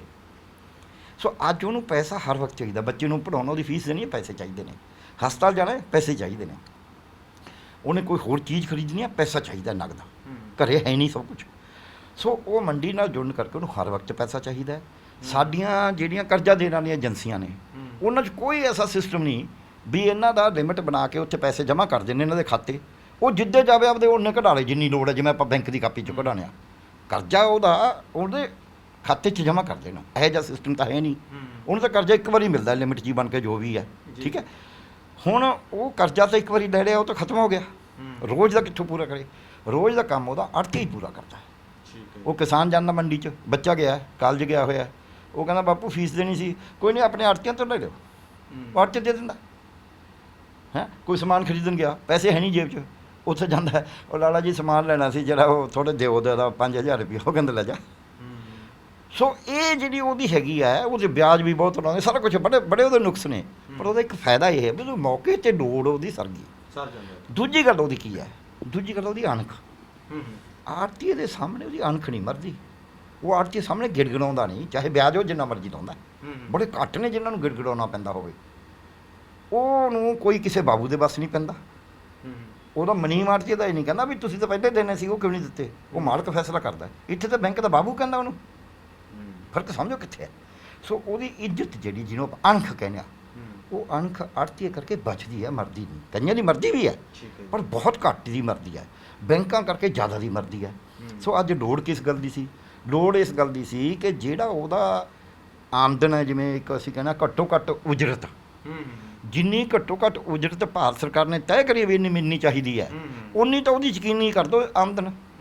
ਵਧਣਾ ਤਾਂ ਇਸ ਪਾਸੇ ਸੀ ਵੀ ਜੇ ਕਿਸਾਨ ਨੂੰ ਸਾਰਾ ਕੁਝ ਕਰਕੇ ਇਦੋਂ ਘੱਟ ਪੈਸੇ ਆਉਂਦੇ ਨੇ ਤਾਂ ਅਸੀਂ ਉਹ ਪੈਸੇ ਬਾਕੀ ਦੇ ਅਸੀਂ ਦੇਵਾਂਗੇ। ਤੁਹਾਡੀ ਘੱਟੋ ਘੱਟ ਹਰ ਮਹੀਨੇ ਉਹਨੂੰ ਮਹੀਨਾ ਵਾਈਜ਼ ਕਰੋ ਵੀ ਹਰ ਮਹੀਨੇ ਤੁਹਾਨੂੰ ਇੰਨੇ ਪੈਸੇ ਆਈ ਜਾਣਗੇ, ਤਾਂ ਕਿ ਉਹਨੂੰ ਕਿਸੇ ਕੋਲ ਕਰਜ਼ੇ ਕੋਲੇ ਹੱਥ ਨਾ ਅੱਡਣੇ ਪੈਣ। ਉਸ ਪਾਸੇ ਅਸੀਂ ਵਧੀ। ਸੋ ਗਰਗ ਸਾਹਿਬ, ਇੱਕ ਸਵਾਲ ਜ਼ਰੂਰ ਵੱਡਾ ਪੈਦਾ ਹੋ ਰਿਹਾ ਹੈ। ਜੋ ਕੁਝ ਖੇਤੀ ਬਿੱਲਾਂ ਦੇ ਉੱਤੇ ਨਜ਼ਰ ਆ ਰਿਹਾ, ਹਾਂਜੀ, ਉਹਦੇ ਵਿੱਚ ਪਾਰਲੀਮੈਂਟ ਦੇ ਬਾਹਰ ਤੇ ਪਾਰਲੀਮੈਂਟ ਦੇ ਅੰਦਰ ਜੋ ਰਾਸੀ ਧਿਰਾਂ ਹੈਗੀਆਂ ਨੇ, ਰਾਸੀ ਧਿਰਾਂ ਦੀ ਇੱਕ ਆਪਸੀ ਸਾਂਝ ਕਹਿ ਸਕਦੇ ਹਾਂ, ਇੱਕ ਸੋਚ ਕਹਿ ਸਕਦੇ ਹਾਂ, ਤੇ ਉਹ ਉਸ ਮੁਤਾਬਕ ਚੱਲ ਰਹੀਆਂ ਨੇ। ਤੇ ਉਹਦੇ ਨਾਲ ਇਹ ਮੈਸੇਜ ਵੀ ਜਾ ਰਿਹਾ ਹੈਗਾ ਸਾਰਾ ਕੁਝ ਕਿ ਇੱਕ ਤੀਰ ਨਾਲ ਦੋ ਨਿਸ਼ਾਨੇ ਹੋ ਰਹੇ ਨੇ। ਤੇ ਜਿਹੜੇ ਜਿਵੇਂ ਪੰਜਾਬ ਸੂਬਾ ਹੋ ਗਿਆ, ਜਿਹੜਾ ਹੋਰ ਜਿਹੜੇ ਸੂਬੇ ਹੋ ਗਏ, ਸੂਬਿਆਂ ਨੂੰ ਆਪਾਂ ਕਹਿ ਸਕਦੇ ਹਾਂ ਕਿ ਅਪੰਗ ਬਣਾਉਣ ਦੀ ਕੋਸ਼ਿਸ਼ ਕੀਤੀ ਜਾ ਰਹੀ ਹੈ। ਪਰ ਸਵਾਲ ਇੱਕ ਵੱਡਾ ਜ਼ਰੂਰ ਪੈਦਾ ਹੋ ਜਾਂਦਾ ਕਿ ਅੱਜ ਰਾਸੀ ਧਿਰਾਂ ਨੂੰ ਕਿਸਾਨੀ ਬੋਝ ਕਿਉਂ ਲੱਗਣ ਲੱਗ ਗਈ? ਦੇਖੋ ਗੱਲ ਇਹ ਹੈ ਵੀ ਰਾਜਸੀ ਧਿਰਾਂ ਲੋਕਾਂ ਵਾਸਤੇ ਨਹੀਂ ਹੈਗੀਆਂ। ਪਹਿਲਾਂ ਮੰਨ ਕੇ ਚੱਲੀਏ, ਜਦ ਦੇਸ਼ ਦੀ ਆਜ਼ਾਦੀ ਹੋਈ ਸੀ ਉਹ ਕੁਰਬਾਨੀ ਚਾਹੀਆਂ ਸੀ, ਇਸ ਕਰਕੇ ਲੋਕਾਂ ਦੀਆਂ ਸੀ, ਲੋਕਾਂ ਦੇ ਵਿੱਚੋਂ ਆਈਆਂ ਸੀ। ਮੈਂ ਆਪਣੀ ਸੁਰਤ 'ਚ ਦੇਖੇ ਨੇ MLA ਬੱਸਾਂ 'ਚ ਜਾਂਦੇ, ਮਿਨਿਸਟਰ ਨੂੰ ਬੱਸ ਜਾਂਦੇ ਦੇਖਿਆ ਮੈਂ। ਤੇ ਜਿਹੜਾ ਮੁੱਖ ਮੰਤਰੀ ਸੀ ਉਹ ਕਾਰ 'ਚ ਜਾਂਦਾ ਹੁੰਦਾ ਸਿਰਫ। ਹੁਣ ਤਾਂ ਆਪਦੇ ਹੈਲੀਕਾਪਟਰ ਨੇ, ਠੀਕ ਹੈ ਨਾ, ਸਰਕਾਰ ਦੇ, ਯਾਨੀ ਕਿ ਹੈਲੀਕਾਪਟਰ ਤੋਂ ਥੱਲੇ ਪੈਰ ਨਹੀਂ ਉਤਰਦਾ ਉਹਨਾਂ ਦਾ। ਹੁਣ ਉਹ ਪਰਿਵਾਰਵਾਦ ਹੈ। ਕੋਈ ਪਾਰਟੀ ਲੈ ਲਓ, ਆਪ ਵਾਲੇ ਤਾਂ ਜੇ ਨਵੇਂ ਆਏ ਨੇ, ਕੱਲ੍ਹ ਨੂੰ ਇਹਦਾ ਵੀ ਦੇਖੋ ਕੀ ਹੁੰਦਾ ਹੈ। ਪਰ ਜਿਹੜੇ ਬਾਕੀ ਨੇ ਉਹ ਤਾਂ ਪਾਰਟੀਆਂ 'ਚ ਪਰਿਵਾਰ ਹੀ ਹੈ ਨਾ। ਕੋਈ ਪਾਰਟੀ ਚੁੱਕੋ ਤੁਸੀਂ, ਚਾਹੇ ਰੀਜਨਲ ਹੈ ਚਾਹੇ ਨੈਸ਼ਨਲ। ਕਾਂਗਰਸ ਲੈਣੀ, ਦੱਸੋ ਕਿਹੜਾ ਪਰਿਵਾਰ ਨਹੀਂ ਹੈ? ਇੱਥੇ ਲੈ ਲਓ ਕੈਪਟਨ ਦਾ, ਕੈਪਟਨ ਦੀ ਘਰ ਵਾਲੀ, ਕੈਪਟਨ ਦਾ ਮੁੰਡਾ, ਕੈਪਟਨ ਦਾ ਭਾਈ, ਕੈਪਟਨ ਦਾ ਜਵਾਈ। ਬਾਦਲ ਸਾਹਿਬ ਦਾ ਲੈ ਲਓ, ਬਾਦਲ ਸਾਹਿਬ ਦੀ ਨੂੰਹ, ਬਾਦਲ ਸਾਹਿਬ ਦਾ ਬੇਟਾ, ਬਾਦਲ ਸਾਹਿਬ ਦਾ ਕਰਮੇਟਾ, ਬਾਦਲ ਸਾਹਿਬ ਦਾ ਜਵਾਈ, ਕੀ ਉਹ ਚਾਚੇ ਤਾਏ ਸਾਰੇ ਉਹ ਦੂਜੇ ਪਾਰਟੀ ਚਲਿਆ ਗਿਆ, ਉਹ ਵੀ ਤਾਂ ਭਤੀਜਾ ਹੀ ਹੈ। ਸੋ ਇਸ ਕਰਕੇ ਇੱਥੇ ਪਰਿਵਾਰ ਨੇ। ਮੁਲਾਇਮ ਸਿੰਘ ਯਾਦਵ ਹੋਰਾਂ ਦੀ ਪਾਰਟੀ ਲੈ ਲਓ, ਚੌਟਾਲਾ ਸਾਹਿਬ ਹੋਰਾਂ ਦੀ ਪਾਰਟੀ ਲੈ ਲਓ, ਲਾਲੂ ਪ੍ਰਸ਼ਾਦ ਹੋਰਾਂ ਦੀ ਪਾਰਟੀ ਲੈ ਲਓ, ਨਵੀਨ ਪਟਨਾਇਕ ਹੋਰਾਂ ਵਾਲੀ ਲੈ ਲਓ, ਇੱਕ ਮਮਤਾ ਬੈਨਰਜੀ ਹੈ ਜਿਹਦਾ ਕੋਈ ਇੱਦਾਂ ਦਾ ਨਹੀਂ ਹੈ। ਬਾਕੀ ਤਾਂ ਸਭ ਪਰਿਵਾਰਵਾਦ ਹੈ। ਜਿੱਥੇ ਜਾਓ ਤੁਸੀਂ, ਇੱਕ 'ਚ ਨਹੀਂ ਹੈ। ਆ ਸਿੰਧੀਏ ਸਾਰੇ ਉਹੀ ਨੇ, ਇੱਕੋ ਪਰਿਵਾਰ ਦੇ ਬੰਦੇ ਨੇ ਨਾ। ਸੋ ਇਸ ਕਰਕੇ ਸਾਡੇ ਹੁਣ ਜਿਹੜੀ ਸਿਆਸਤ ਹੈ ਉਹ ਸੇਵਾ ਦੀ ਬਜਾਏ, ਕਹਿੰਦੇ ਨੇ ਵੀ ਇਹ ਸਿਆਸਤ ਸੇਵਾ ਕਰਦੇ ਹਾਂ ਅਸੀਂ ਚੰਗੀ ਗਵਰਨੈਂਸ ਦੇਂਗੇ, ਇਹ ਹੁਣ ਵਪਾਰ ਹੈ। ਜਦ ਤੁਸੀਂ ਵਪਾਰ ਕਰੋਗੇ ਤਾਂ ਤੁਸੀਂ ਵੱਡੇ ਜਿੱਥੋਂ ਤੁਹਾਨੂੰ ਜ਼ਿਆਦਾ ਮੁਨਾਫਾ ਉਹਦੇ ਵੱਲ ਜਾਓਗੇ। ਅੱਜ ਇਹ ਕਾਰਪੋਰੇਟ ਘਰਾਣਿਆਂ ਦੀਆਂ ਸਰਕਾਰਾਂ ਨੇ, ਜਿਹੜੀ ਮਰਜ਼ੀ ਸਰਕਾਰ ਹੈ, ਉਹ ਲੋਕਾਂ ਦਾ ਜੇ ਕੁਝ ਕਰਨਾ ਪੈਂਦਾ ਉਹ ਮਜਬੂਰੀ 'ਚ ਕਰਨਾ ਪੈਂਦਾ ਦਿਖਾਵੇ ਵਾਸਤੇ, ਵੀ ਕਿਤੇ ਜਮਾ ਹੀ ਨਾ ਉਲਟ ਹੋ ਜਾਣਾ। ਅਦਰਵਾਈਜ਼ ਇਹਨਾਂ ਦਾ ਲੋਕਾਂ ਨਾਲ ਹਿੱਤ ਨਹੀਂ ਹੈ। ਹੁਣ ਹਿੱਤ ਸਾਡੇ ਸਾਹਮਣੇ ਕੀ ਨੇ? ਹਿੱਤ ਜਦ ਅਸੀਂ ਸੋਚਦੇ ਹਾਂ, ਜਦ ਅਸੀਂ ਸਮਝਦੇ ਹਾਂ, ਹਾਲਾਂਕਿ ਮੈਂ ਕੋਈ ਕਹਿੰਦਾ ਨਹੀਂ ਵੀ ਜ਼ਰੂਰ ਇਹ ਬੇਈਮਾਨੀ ਕਰਦੇ ਹੋਣਗੇ, ਇਹਨਾਂ ਦੀ ਕੈਲਕੂਲੇਸ਼ਨਾਂ ਵੀ ਨਹੀਂ ਆਉਂਦੀਆਂ। ਇੱਕ ਬੰਦਾ ਕੈਲਕੂਲੇਟ ਕਰ ਸਕਦਾ ਹੈ ਕਿ ਜੀ ਮੇਰੀ ਇਹ 5 ਏਕੜ ਜ਼ਮੀਨ ਹੈ, ਜੇ ਮੈਂ ਇਹਨੂੰ ਵੇਚਦਾ ਤੇ ਮੈਨੂੰ ਇੰਨੇ ਪੈਸੇ ਮਿਲ ਜਾਣਗੇ, ਉਹਦਾ ਇੰਨਾ ਵਿਆਜ ਆ ਜਾਊ ਬੈਂਕ 'ਚੋਂ। ਓਨੈਸਟਲੀ ਸੋਚ ਕੇ ਵੀ ਮੈਨੂੰ ਤਾਂ ਜਿੰਨੀ ਆਮਦਨ ਹੁੰਦੀ ਹੈ ਮਿੱਟੀ ਨਾਲ ਮਿੱਟੀ ਹੋ ਕੇ, ਉਦੋਂ ਤਾਂ ਵੇਚਣ ਦਾ ਫਾਇਦਾ ਹੈ। ਉਹ ਜ਼ਮੀਨ ਵੇਚ ਦਿੰਦਾ। ਉਹਨੇ ਓਨੈਸਟਲੀ ਸੋਚਿਆ, ਇਮਾਨਦਾਰੀ ਨਾਲ। ਪਰ ਉਹਨੂੰ ਇਹ ਪਤਾ ਨਹੀਂ ਵੀ ਜ਼ਮੀਨ 'ਚੋਂ ਰੋਟੀ ਤਾਂ ਮਿਲੀ ਜਾਣੀ ਆ, ਬੈਂਕ ਵਾਲੇ ਖਤਮ ਹੋ ਜਾਣੇ ਨੇ, ਤੇਰੀਆਂ ਅਗਲੀਆਂ ਪੁਸ਼ਤਾਂ ਜਮਾਂ ਹੀ ਭੁੱਖੇ ਮਰ ਜਾਣਗੀਆਂ। ਸੋ ਸਾਡੀ ਜਿਹੜੀ ਲੋੜ ਹੈ ਅੱਜ ਉਹ ਇਹ ਹੈ ਕਿ ਅਸੀਂ ਕਾਰਪੋਰੇਟ ਨਾਲ ਸਾਂਝ ਪਿਆਲੀ ਪਾਉਣ ਦੀ ਬਜਾਏ ਉਹਨਾਂ ਤੋੜ ਮੋਲ ਕਰਕੇ, ਇਹ ਨਹੀਂ ਵੀ ਸਾਨੂੰ ਵਪਾਰੀ ਬਿਨਾਂ ਸਰਦਾ ਨਹੀਂ, ਵੱਡੇ ਵਪਾਰੀ ਬਿਨਾਂ ਵੀ, ਪਰ ਅਸੀਂ ਤਾਕਤ ਇੰਨੇ ਵਾਰ ਹੋਈਏ ਕਿ ਅਸੀਂ ਉਹਦੇ ਨਾਲ ਤੋੜ ਮੋਲ ਕਰੀਏ ਵੀ ਦੇਖ ਜੇ ਤੈਨੂੰ ਪੁੱਗਦਾ ਲੈ, ਨਹੀਂ ਮੈਂ ਨਹੀਂ ਦਿੰਦਾ। ਮੈਂ ਵਪਾਰੀ ਰਿਹਾ। ਜਿਹੜਾ ਤਕੜਾ ਜ਼ਿਮੀਂਦਾਰ ਹੁੰਦਾ ਉਹਨੂੰ ਅਸੀਂ ਕਹਿੰਦੇ ਸਰਦਾਰ ਜੀ ਇਹ ਫਸਲ ਸਾਡੇ ਵੀ ਸੁੱਟ ਜਾ ਕਰੋ, ਹੈ ਆ ਸੌਦਾ ਸਾਤੋਂ ਵੀ ਲੈ ਜਾ ਕਰੋ, ਸਾਨੂੰ ਪਤਾ ਵੀ ਤਾਂ ਪੈਸੇ ਆਉਣੇ ਨੇ। ਜਿਹੜਾ ਗਰੀਬ ਹੁੰਦਾ ਉਹਨੂੰ ਦਿੰਦੇ। ਕਦੇ ਕਦੇ ਐਵੇਂ ਹੁੰਦਾ, ਯਾਰ ਕੋਈ ਨਹੀਂ ਅੱਜ ਨਹੀਂ ਕੱਲ੍ਹ ਨੂੰ ਲੈ ਜੀ।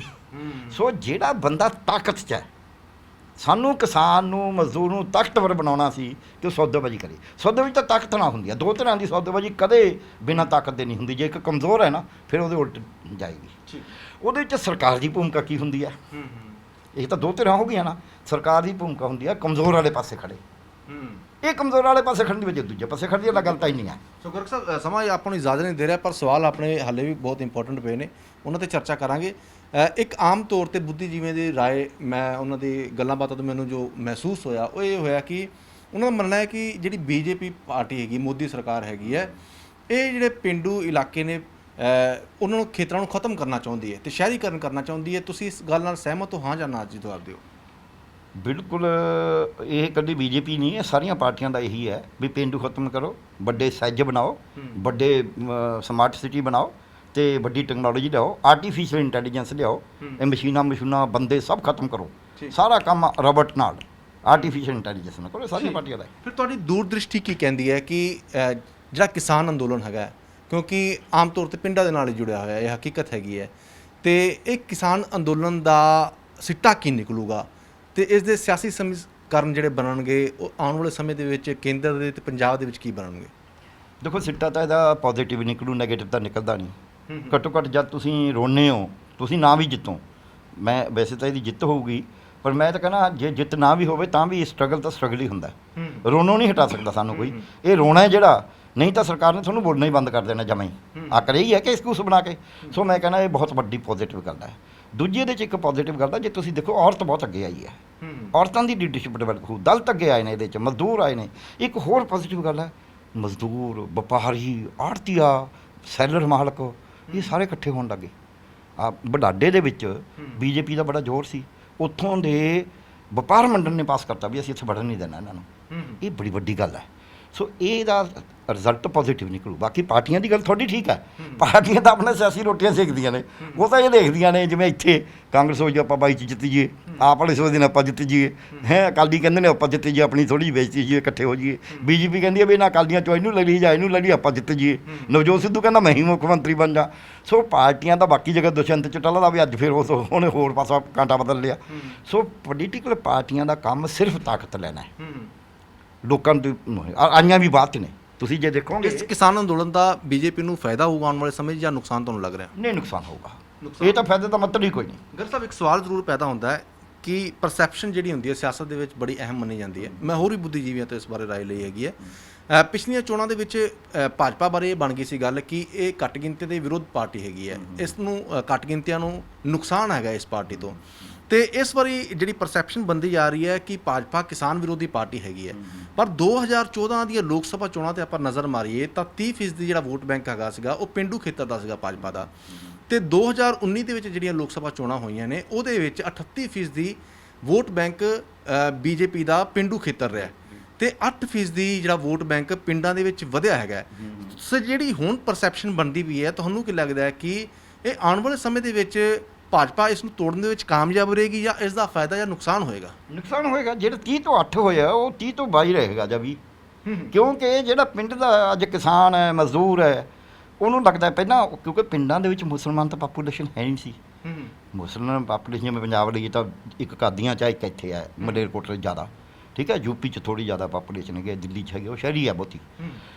ਸੋ ਜਿਹੜਾ ਲੋਕਾਂ ਦਾ ਪਰਸੈਪਸ਼ਨ ਸੀ ਕਿ ਵੀ ਕਾਂਗਰਸ ਚੋਰ ਹੈ, ਫਲਾਣੇ ਚੋਰ ਨੇ, ਫਲਾਣੇ ਚੋਰ ਨੇ, ਹਾਲਾਂਕਿ ਜੇ ਆਪਾਂ ਉਹ ਦੇਖੀਏ ਨੈਸ਼ਨਲ ਲੈਵਲ 'ਤੇ ਕੁਝ ਹੋਰ ਹੋਇਆ। ਪੰਜਾਬ ਦੀ ਸਿਚੁਏਸ਼ਨ ਭਾਜਪਾ ਨੂੰ ਪਹਿਲਾਂ ਵੀ ਕੋਈ ਬਹੁਤੀ ਫਾਇਦੇਮੰਦ ਨਹੀਂ ਰਹੀ ਪੰਜਾਬ 'ਚ। ਪੰਜਾਬ ਤਾਂ ਦੁਨੀਆਂ ਨੇ ਕਾਂਗਰਸ ਨੇ ਐਮਪੀ ਦੀਆਂ, ਇਹਨਾਂ ਦੇ ਜ਼ੋਰ ਲਾਉਣ ਦੇ ਬਾਵਜੂਦ, ਹਾਲਾਂਕਿ ਉਹ ਵੀ ਕਾਂਗਰਸੀਆਂ ਦਾ ਆਪਸੀ ਝਗੜਾ ਸੀ। ਇੱਕ ਆਪ ਵਾਲਿਆਂ ਲਈ 2 ਭਾਜਪਾ ਨੂੰ ਮਿਲੀਆਂ ਨੇ, ਉਹ ਇੱਕ ਤਾਂ ਭਾਜਪਾ ਨੂੰ ਮਿਲੀ ਇਸ ਕਰਕੇ ਕਿ ਕਾਂਗਰਸੀਆਂ ਨੇ ਹਰਾਈ ਹੈ ਹੁਸ਼ਿਆਰਪੁਰ ਦੀ ਸੀਟ ਤਾਂ ਖੁਦ ਹੀ, ਨਹੀਂ ਜਿੱਥੇ 8 ਐਮਐਲਏ ਹੋਣ ਉਹਨਾਂ ਦੇ ਕਿਵੇਂ ਹਾਰ ਜਾਂਦੇ। ਸੋ ਇਸ ਕਰਕੇ ਇਹ ਭਾਜਪਾ ਨੂੰ ਭੁਲੇਖਾ ਹੈ। ਬਲਕਿ ਹੁਣ ਜਦ ਕਿਸਾਨ, ਤੁਸੀਂ ਦੇਖੋ ਭਾਜਪਾ ਦਾ ਆਧਾਰ ਕੌਣ ਸੀ? ਮੰਡੀਆਂ ਦਾ ਲਾਲਾ, ਸ਼ਹਿਰੀ ਲਾਲਾ ਸੀ ਨਾ, ਉਹ ਉਹਦੇ ਖਿਲਾਫ ਹੋ ਗਿਆ। ਉਹ ਕਹਿੰਦਾ ਮੇਰੇ ਤਾਂ ਗਈ ਨੌਕਰੀ, ਮੇਰੇ ਤਾਂ ਅੜਤ ਗਈ, ਮੇਰੀ ਦੁਕਾਨ ਗਈ, ਮੇਰਾ ਵਪਾਰ ਗਿਆ, ਮੇਰੀ ਰੇਹੜੀ ਗਈ। ਸੋ ਇਸ ਕਰਕੇ ਅੱਜ ਉਹ ਜ਼ਿਆਦਾ ਖਿਲਾਫ। ਪਰ ਪਰਸੈਪਸ਼ਨ ਨੂੰ ਤੋੜਨ ਦੇ ਵਿੱਚ ਭਾਜਪਾ ਲੱਗੀ ਹੋਈ ਹੈ। ਖੇਤੀ ਮੰਤਰੀ ਤੋਮਰ ਸਾਹਿਬ ਦਾ ਵੀ ਅੱਜ ਬਿਆਨ ਅਖਬਾਰਾਂ ਦੇ ਵਿੱਚ ਛਪਿਆ ਹੈ। ਉਹ ਤਾਂ ਇਹ ਗੱਲ ਆਖ ਰਹੇ ਨੇ ਕਿ ਜਿਹੜੀ ਕਾਰਪੋਰੇਟ ਹੈ, ਜਿਹੜੇ ਵਪਾਰੀ ਨੇ, ਉਹ ਇਹ ਗੱਲ ਕਹਿ ਰਹੇ ਨੇ ਤੁਸੀਂ ਸਾਰੀਆਂ ਸ਼ਰਤਾਂ ਸਾਡੇ 'ਤੇ ਲਾਈਆਂ ਨੇ ਅਤੇ ਤੁਸੀਂ ਕਿਸਾਨਾਂ ਦੇ ਉੱਤੇ ਸ਼ਰਤਾਂ ਨਹੀਂ ਲਾਈਆਂ। ਪਰ ਤੁਹਾਨੂੰ ਕੀ ਲੱਗਦਾ ਕਿ ਖੇਤੀ ਮੰਤਰੀ ਦਾ ਜਿਹੜਾ ਬਿਆਨ ਆਇਆ ਉਹ ਕਿਸ ਆਧਾਰ 'ਤੇ ਆਇਆ ਬਿਆਨ ਤੇ ਉਸ ਦਾ ਅਸਰ ਕੀ ਪਊਗਾ? ਦੇਖੋ ਗੱਲ ਇਹ ਹੈ, ਉਹਨਾਂ ਨੇ ਨਾ ਫਾਇਦਾ ਕਰਨ ਦੀ ਬਜਾਏ ਨੁਕਸਾਨ ਕਰ ਰਹੇ ਨੇ ਆਪਦਾ ਹੀ। ਇਹ ਸਭ ਨੂੰ ਪਤਾ ਹੈ ਵੀ ਸ਼ਰਤਾਂ ਇੱਕ ਤਰਫਾ ਨੇ ਤੇ ਕਿਸਾਨ ਤੇ ਨੇ। ਉੱਥੇ ਲਿਖਿਆ ਹੈ ਕਿਸਾਨ ਗੁੱਡ ਮੈਨੂਫੈਕਚਰਿੰਗ ਪ੍ਰੈਕਟਿਸਿਸ ਕਰੇਗਾ, ਜਾਣੀ ਕਿ ਮੈਨੂਫੈਕਚਰ ਵੇਲੇ ਜੇ ਦੁੱਧ ਚੋਂਦਾ ਪ੍ਰੋਪਰੀ ਚੋਏਗਾ, ਧੋਕੇ ਚੋਏਗਾ, ਇਸ ਤਰ੍ਹਾਂ ਕਰੇਗਾ, ਪਸ਼ੂ ਵਾਲਾ ਉਹ ਵਾੜਾ ਇਸ ਤਰ੍ਹਾਂ ਰੱਖੇਗਾ। ਇਹ ਹੈ ਕੁਆਲਿਟੀ ਕੰਟਰੋਲ, ਕੁਆਲਿਟੀ ਜ਼ਰੂਰੀ ਹੈ। ਤੇ ਉਹਦੀ ਹੋਰ ਕਈ ਜਿਹੜੇ ਗੁਣਵੱਤਾ ਦੇ ਮਾਪਦੰਡ ਨੇ ਅਦਰ ਜੋ ਕਿ ਸਟੈਂਡਰਡਸ ਉਹਨਾਂ ਨੇ ਆਖਿਆ ਮੇਨਟੇਨ ਕਰੇ ਜਾਣਗੇ। ਇਹ ਤਾਂ ਉਹਦੇ ਵਿੱਚ ਧਾਰਾ 3(1)(a) ਦੇ ਵਿੱਚ ਇਹ ਲਿਖਿਆ ਹੋਇਆ ਕਿਸਾਨਾਂ ਬਾਰੇ ਤਾਂ ਫਾਰਮ ਪ੍ਰੋਡਿਊਸ ਬਾਰੇ। ਜਿਹੜੇ ਉਹਨੂੰ ਕਿਸਾਨ ਨੂੰ ਸਮਾਨ ਦੇਣਾ ਹੈ ਉਸ ਕੰਪਨੀ ਨੇ, ਖਾਦ ਬੀਜ ਕੀਟਨਾਸ਼ਕ ਵਗੈਰਾ, ਉਹ ਤਾਂ ਕਿਤੇ ਨਹੀਂ ਲਿਖਿਆ ਵੀ ਕੋਈ ਕੁਆਲਿਟੀ ਵੀ ਮੇਨਟੇਨ ਕਰਨੀ ਹੈ। ਕਿਹਦੇ ਹੱਕ 'ਚ ਹੋਇਆ ਫਿਰ? ਇਹ ਤੋਮਰ ਸਾਹਿਬ ਨੇ ਗਲਤ ਬਿਆਨੀ ਕਰੀ ਹੈ। ਜਦ ਕਿ ਕਿਸੇ ਵੀ ਮੰਤਰੀ ਨੂੰ ਜਿੱਡੀ ਮਰਜ਼ੀ ਗੱਲ ਹੋ ਜੇ, ਜਿਹੜਾ ਤੱਥ ਉਹਨੂੰ ਗਲਤ ਉਹਦੇ ਵਿਸਤਾਰ, ਉਹਦਾ ਮਤਲਬ ਕੀ ਆਪਦੀ ਮਰਜ਼ੀ ਨਾਲ ਦੇ ਸਕਦਾ ਹੈ, ਪਰ ਸ਼ਬਦ ਨਹੀਂ ਗਲਤ ਦੇਣੇ ਚਾਹੀਦੇ। ਜੇ ਸ਼ਬਦ ਹੀ ਗਲਤ ਦੇਣ ਲੱਗੇ ਤੇ ਫਿਰ ਤਾਂ ਪਤਾ ਲੱਗਿਆ ਫਿਰ ਤਾਂ ਕਾਬੇ 'ਚੋਂ ਕੁਫਰ ਨਿਕਲਣ ਵਾਲੀ ਗੱਲ ਹੋ ਗਈ ਨਾ। ਇਹ ਸ਼ਬਦ ਗਲਤ ਕਹੇ ਨੇ ਤੋਮਰ ਸਾਹਿਬ ਨੇ। ਮੈਂ ਪੜ੍ਹੀ ਉਹ ਇੰਟਰਵਿਊ, ਮੈਂ ਉਹਦੇ 'ਤੇ ਲੈਟਰ ਟੂ ਐਡੀਟਰ ਵੀ ਲਿਖਿਆ। ਮੈਨੂੰ ਨਹੀਂ ਪਤਾ ਛਪਦਾ ਨਹੀਂ ਛਪਦਾ ਕਿ ਗਲਤ ਕਹਿੰਦੇ ਨੇ। ਮੈਂ ਉਹ ਐਕਟ ਕੋਟ ਕਰਤਾ ਵੀ ਆਹ ਲਿਖਿਆ ਹੋਇਆ, ਇਹ ਦੱਸਦੇ ਨੇ। ਫਿਰ ਇੱਦਾਂ ਉਹਨਾਂ ਨੇ ਕਹਿਤਾ ਵੀ ਅਸੀਂ ਤਾਂ ਆੜਤੀਆਂ ਨੂੰ ਖਤਮ ਨਹੀਂ ਕਰਿਆ, ਹਾਲਾਂਕਿ ਮੋਦੀ ਸਾਹਿਬ ਕਹਿੰਦੇ ਨੇ ਅਸੀਂ ਵਿਚੋਲੀਏ ਖਤਮ ਕਰੇ ਨੇ। ਆੜਤੀਏ ਨੂੰ ਵਿਚੋਲੀਆ ਕਹਿੰਦੇ ਨੇ। ਮੋਦੀ ਸਾਹਿਬ ਬਿਆਨ ਦੇ ਰਹੇ ਨੇ ਡਟ ਕੇ ਵੀ ਅਸੀਂ ਤਾਂ ਵਿਚੋਲੀਆ ਖਤਮ ਕਰਤਾ। ਇਹ ਕਹਿੰਦੇ ਅਸੀਂ ਆੜਤੀਆਂ ਨੂੰ ਕੋਈ ਫਰਕ ਹੀ ਨਹੀਂ ਪੈਂਦਾ। ਇਹ ਖਰੀਦ ਸਕਦਾ ਵਪਾਰੀ। ਪਹਿਲੀ ਗੱਲ ਛੋਟਾ ਵਪਾਰੀ ਵੱਡੇ ਵਪਾਰੀ ਦੇ ਮੁਕਾਬਲੇ ਕਿਵੇਂ ਖਰੀਦ ਲੇਗਾ? ਦੂਜੀ ਗੱਲ ਆੜਤੀ ਤਾਂ ਰਹੇ ਨਹੀਂ, ਕਿਉਂਕਿ ਆੜਤੀ ਨਹੀਂ ਰਹੀ। ਜ਼ਿਆਦਾ ਆੜਤੀਆ ਕਿੱਥੋਂ ਆਜੂ? ਆੜਤੀਆ ਤਾਂ ਆੜਤ ਦੇ ਨਾਲ ਹੀ ਜੁੜਿਆ ਹੈ। ਜੇ ਆੜਤੀ ਖਤਮ ਕਰਤੀ ਤੁਸੀਂ, ਫਿਰ ਆੜਤੀਆ ਕਿੱਥੋਂ ਆ? ਮੰਡੀ ਖਤਮ ਕਰਤੀ, ਆੜਤ ਖਤਮ ਕਰਤੀ, ਫਿਰ ਆੜਤੀਆ ਕਿੱਥੇ ਰਹਿ ਗਿਆ? ਸੋ ਇਸ ਕਰਕੇ ਗਲਤ ਬਿਆਨੀ ਹੈ। ਸੋ ਗਰਗ ਸਾਹਿਬ, ਅਖੀਰ ਦੇ ਵਿੱਚ ਕਿਉਂਕਿ ਕਿਸਾਨਾਂ ਨਾਲ ਮਾਮਲਾ ਜੁੜਿਆ ਹੋਇਆ ਹੈ, ਤੇ ਤੁਸੀਂ ਕੋਈ ਕਿਸਾਨ ਭਰਾਵਾਂ ਨੂੰ ਸੁਝਾਅ ਦੇਣਾ ਚਾਹੁੰਦੇ ਹੋ ਜਾਂ ਕੋਈ ਅਪੀਲ ਕਰਨਾ ਚਾਹੁੰਦੇ ਹੋ? ਕੀ ਕਹਿਣਾ ਚਾਹੋਗੇ ਕਿਸਾਨ ਭਰਾਵਾਂ ਨੂੰ? ਦੇਖੋ ਜੀ, ਮੈਂ ਤਾਂ ਬੇਨਤੀ ਇਹੀ ਕਰਾਂਗਾ ਸਾਰੇ ਕਿਸਾਨ ਭਰਾਵਾਂ ਨੂੰ ਵੀ ਹੁਣ ਉਹ ਇਹ ਬਿੱਲਾਂ ਨੂੰ ਰੱਦ ਕਰਾਉਣ ਦੇ ਪਾਸੇ ਤੁਰਨ। ਕੱਲੀ ਐਮਐਸਪੀ 'ਤੇ ਜੇ ਯਕੀਨ ਕਰਕੇ ਬਹਿ ਗਏ, ਕਿਉਂਕਿ ਮੁੜ ਕੇ ਸਾਰਾ ਸਮਾਨ ਖਰੀਦਣ ਤੋਂ ਬਾਅਦ ਉਹਨਾਂ ਨੂੰ ਖੁਦ ਨੂੰ ਆਟਾ ਮਹਿੰਗਾ ਖਰੀਦਣਾ ਪਿਆ ਕਰਨਾ, ਉਹਨਾਂ ਨੂੰ ਖੁਦ ਨੂੰ ਸਮਾਨ ਮਹਿੰਗਾ ਖਰੀਦਣਾ ਪਿਆ ਕਰਨਾ। ਉਹਨਾਂ ਨੂੰ ਜਿਹੜੇ ਐਮਐਸਪੀ 4 ਪੈਸੇ ਮਿਲਦੇ ਨੇ ਉਹ ਵੀ ਉਹਦੇ ਵਿੱਚ ਬੱਟੇ ਖਾਤੇ ਪੈ ਜਾਂਦੇ, ਸੜਕਾਂ ਉਹਨਾਂ ਦੀਆਂ ਟੁੱਟ ਜਾਣੀਆਂ ਨੇ, ਮੰਡੀਕਰਨ ਟੁੱਟ ਜਾਣਾ ਹੈ, ਉਹ ਵੱਡੇ ਵੱਡੇ ਕਾਰਪੋਰੇਟ ਘਰਾਣਿਆਂ ਦੇ ਵੱਸ 'ਚ ਪੈ ਜਾਂਦੇ ਨੇ। ਅੱਜ ਉਹਨਾਂ ਨੂੰ ਇਹ ਤਿੰਨੇ ਬਿੱਲਾਂ ਨੂੰ ਰੱਦ ਕਰਾਉਣ ਦੀ ਲੋੜ ਹੈ। ਉਹਦੇ 'ਚ ਕਿਸਾਨ ਨੂੰ, ਮਜ਼ਦੂਰ ਨੂੰ, ਆੜਤੀਏ ਨੂੰ, ਦਿਹਾੜੀਦਾਰ ਨੂੰ, ਉਹਨੂੰ ਛੋਟੇ ਮੋਟੇ ਦੁਕਾਨਦਾਰ ਨੂੰ, ਸਭ ਨੂੰ ਲੜਨਾ ਪਏਗਾ, ਕਿਉਂਕਿ ਸਭ ਦਾ ਨੁਕਸਾਨ ਹੈ ਇਹਦੇ ਵਿੱਚ। ਕਿਸੇ ਨੂੰ ਨਹੀਂ ਮਿਲਣਾ, ਰੋਟੀ ਖਾਣ ਨੂੰ ਨਹੀਂ ਮਿਲਣੀ। ਇਹ ਤੁਸੀਂ ਦੇਖੋਗੇ, ਜੇ ਕੋਈ ਪੈਸੇ ਹੋਣਗੇ ਸਿਰਫ ਉਹੀ ਖਾ ਸਕੇਗਾ। ਆਟਾ 60 ਰੁਪਏ ਕਿਲੋ ਹੋ ਜਾਣਾ ਹੈ, ਮੈਂ ਤੁਹਾਨੂੰ ਅੱਜ ਕਹਿਣਾ। ਜੀ ਸੋ ਗਰਗ ਸਾਹਿਬ, ਤੁਸੀਂ ਕੀਮਤੀ ਸਮਾਂ ਕੱਢਿਆ, ਤੁਹਾਡਾ ਬਹੁਤ ਬਹੁਤ ਸ਼ੁਕਰੀਆ। ਸ਼ੁਕਰੀਆ ਜੀ, ਬਹੁਤ ਬਹੁਤ ਜੀ ਸੋ ਇਹ ਸਨ ਡਾਕਟਰ ਪਿਆਰੇ ਲਾਲ ਗਰਗ ਜੀ, ਤੇ ਉਹਨਾਂ ਦੀ ਗੱਲਾਂ ਬਾਤਾਂ ਤੁਸੀਂ ਸੁਣਿਆ, ਹੋਰ ਵੀ ਬੁੱਧੀਜੀਵੀਆਂ ਦੀਆਂ ਗੱਲਾਂ ਬਾਤਾਂ ਸੁਣੀਆਂ, ਪਰ ਸਾਰੇ ਗੱਲਾਂ ਬਾਤਾਂ ਦਾ ਜਿਹੜਾ ਸਿੱਟਾ ਨਿਕਲਦਾ ਉਹ ਇਹੀ ਨਿਕਲਦਾ ਕਿ ਜਿਹੜੇ ਬੁੱਧੀਜੀਵੀ ਇਹ ਗੱਲਾਂ ਆਖ ਰਹੇ ਨੇ ਕਿ ਇਹ ਜਿਹੜੇ ਖੇਤੀ ਬਿੱਲ ਹੈਗੇ ਨੇ ਇਹ ਕਿਸਾਨਾਂ ਨੂੰ ਤਬਾਹ ਕਰ ਦੇਣਗੇ, ਖੇਤੀ ਨੂੰ ਤਬਾਹ ਕਰ ਦੇਣਗੇ, ਤੇ ਇਸ ਦਾ ਨੁਕਸਾਨ ਹੀ ਹੋਏਗਾ ਕਿਸਾਨਾਂ ਨੂੰ, ਇਸ ਦਾ ਕੋਈ ਫਾਇਦਾ ਹੋਣ ਵਾਲਾ ਨਹੀਂ ਹੈਗਾ। ਪਰ ਨਾਲ ਹੀ ਗਰਗ ਸਾਹਿਬ ਹੋਰਾਂ ਨੇ ਵੀ ਇਹ ਉਮੀਦ ਜ਼ਰੂਰ ਜਤਾਈ ਹੈ ਕਿ ਜਿਹੜਾ ਕਿਸਾਨ ਅੰਦੋਲਨ ਹੈ ਇਸ ਦਾ ਜਿਹੜਾ ਸਿੱਟਾ ਹੈਗਾ ਉਹ ਸਾਰਥਕ ਜ਼ਰੂਰ ਨਿਕਲੇਗਾ, ਤੇ ਕਿਸਾਨਾਂ ਨੂੰ ਇਹ ਬਿੱਲ ਰੱਦ ਕਰਵਾਉਣ ਤੱਕ ਆਪਣਾ ਜਿਹੜਾ ਅੰਦੋਲਨ ਹੈ ਉਹ ਜਾਰੀ ਰੱਖਣਾ ਪਵੇਗਾ। ਕਿਸਾਨੀ ਅੱਜ ਜਿਹੜੇ ਰਾਜਸੀ ਧਿਰਾਂ ਹੈਗੀਆਂ ਨੇ ਉਹਨਾਂ ਨੂੰ ਬੋਝ ਕਿਉਂ ਲੱਗਣ ਲੱਗ ਗਈ? ਇਸ ਬਾਰੇ ਗਰਗ ਸਾਹਿਬ ਦਾ ਕਹਿਣਾ ਹੈ ਕਿ ਅੱਜ ਜਿਹੜੇ ਸਿਆਸਤਦਾਨ ਨੇ ਉਹ ਲੋਕਾਂ ਦੀ ਸੇਵਾ ਵਿੱਚ ਨਹੀਂ ਲੱਗੇ। ਸਿਆਸਤ ਇੱਕ ਵਪਾਰ ਬਣ ਚੁੱਕੀ ਹੈ, ਜਿਸ ਕਰਕੇ ਇਹ ਪੂਰੀ ਮੁਸ਼ਕਿਲ ਕ੍ਰੀਏਟ ਹੋਈ ਹੈ। ਇਸ ਕਰਕੇ ਵੀ ਅੱਜ ਸੋਚਣਾ ਪੈਣਾ ਹੈ ਕਿ ਜਿਹੜੇ ਸਿਆਸਤਦਾਨ ਪਹਿਲਾਂ ਬੱਸਾਂ ਵਿੱਚ ਘੁੰਮਦੇ ਸਨ, ਸਕੂਟਰ ਕਾਰਾਂ ਉੱਤੇ ਦੇਖੇ ਜਾਂਦੇ ਸਨ, ਅੱਜ ਉਹ ਹੈਲੀਕਾਪਟਰ ਤੋਂ ਥੱਲੇ ਪੈਰ ਕਿਉਂ ਨਹੀਂ ਲੱਗ ਰਹੇ, ਉਹਨਾਂ ਦੇ ਲੱਗ ਰਹੇ, ਤੇ ਕਿੰਨਾਂ ਦੇ ਪੈਸਿਆਂ ਦੇ ਉੱਤੇ ਜਿਹੜੇ ਸਿਆਸਤਦਾਨ ਹੈਗੇ ਨੇ ਉਹ ਐਸ਼ ਕਰ ਰਹੇ ਨੇ। ਸਰਕਾਰੀ ਮੁਲਾਜ਼ਮਾਂ ਦੀ ਤੇ ਹੋਰ ਮੁਲਾਜ਼ਮਾਂ ਦੀ ਤਨਖਾਹਾਂ ਦੇ ਵਿੱਚ ਕਿੰਨਾ ਜ਼ਿਆਦਾ ਵਾਧਾ ਹੋਇਆ ਆਪਾਂ ਹਰੀ ਕ੍ਰਾਂਤੀ ਤੋਂ ਬਾਅਦ ਦੇਖੀਏ, ਲੇਕਿਨ ਕਿਸਾਨਾਂ ਦੀ ਹਾਲਤ ਇੰਨੀ ਪਤਲੀ ਕਿਉਂ ਹੋ ਗਈ? ਕਿਸਾਨਾਂ ਵੱਲ ਕਿਉਂ ਨਹੀਂ ਧਿਆਨ ਦਿੱਤਾ ਗਿਆ? ਤੇ ਅੱਜ ਜੇ ਕਿਸਾਨ ਅੰਦੋਲਨ ਕਰ ਰਹੇ ਨੇ, ਇਹ ਵੀ ਬੜਾ ਦੇਖਣਾ ਦਿਲਚਸਪ ਹੋਵੇਗਾ ਕਿ ਇਹ ਅੰਦੋਲਨ ਕਿਸ ਦਿਸ਼ਾ ਵੱਲ ਜਾਂਦਾ ਹੈ, ਤੇ ਕਿਉਂਕਿ ਕਿਸਾਨਾਂ ਦਾ ਕਹਿਣਾ ਹੈ ਕਿ ਹੁਣ ਜਿਹੜੀ ਲੜਾਈ ਹੈਗੀ ਹੈ ਉਹ ਆਰ ਪਾਰ ਦੀ ਹੋਵੇਗੀ। ਪਰ ਬੁੱਧੀਜੀਵੀਆਂ ਨੇ ਜੋ ਖਦਸ਼ਾ ਜ਼ਾਹਰ ਕੀਤਾ ਹੈ, ਸ਼ੰਕਾ ਜ਼ਾਹਰ ਕੀਤਾ ਹੈ, ਉਹਨਾਂ ਦਾ ਕਹਿਣਾ ਹੈ ਕਿ ਕਿਸਾਨਾਂ ਦੇ ਵਿਰੁੱਧ ਨੇ ਖੇਤੀ ਬਿੱਲ। ਸੋ ਜਨਤਾ ਦੀ ਅਦਾਲਤ ਨੇ ਫੈਸਲਾ ਕਰਨਾ ਹੈਗਾ। ਤੁਸੀਂ ਸਭ ਸਿਆਣੇ ਹੈਗੇ ਹੋ, ਆਪਣੇ ਜਿਹੜੇ ਕਮੈਂਟਸ ਹੈਗੇ ਨੇ ਉਹ ਸਾਨੂੰ ਜ਼ਰੂਰ ਦਿਓ। ਪ੍ਰੋਗਰਾਮ ਤੁਸੀਂ ਕੇਬਲ ਨੈਟਵਰਕ ਦੇ ਨਾਲ ਸੋਸ਼ਲ ਮੀਡੀਆ ਉੱਤੇ ਵੀ ਦੇਖ ਰਹੇ ਹੋ। ਪ੍ਰੋਗਰਾਮ ਚੰਗਾ ਲੱਗੇ ਇਸ ਨੂੰ ਸ਼ੇਅਰ ਜ਼ਰੂਰ ਕਰਿਓ, ਤਾਂ ਜੋ ਵੱਧ ਤੋਂ ਵੱਧ ਕਿਸਾਨ ਭਰਾਵਾਂ ਤੱਕ ਇਹ ਜਿਹੜੇ ਸਾਡੇ ਬੁੱਧੀਜੀਵੀਆਂ ਦੇ ਗੱਲਾਂ ਬਾਤਾਂ ਹੈਗੀਆਂ ਨੇ ਉਹਨਾਂ ਤੱਕ ਵੀ ਜਾਣ, ਉਹ ਜਾਗਰੂਕ ਹੋਣ। ਸੋ ਕੈਮਰਾਮੈਨ ਸੰਦੀਪ ਸਿੰਘ ਦੇ ਨਾਲ ਅਮਨ ਮੋਹਨ ਮੁਜਾਲ, ਮੈਨੂੰ ਅਮਨ ਮੋਹਨ ਤੋਂ ਇਜਾਜ਼ਤ। ਤੁਸੀਂ ਦੇਖਦੇ ਰਹੋ ਹਮਦਰ ਟੀਵੀ। ਸਤਿ ਸ਼੍ਰੀ ਅਕਾਲ।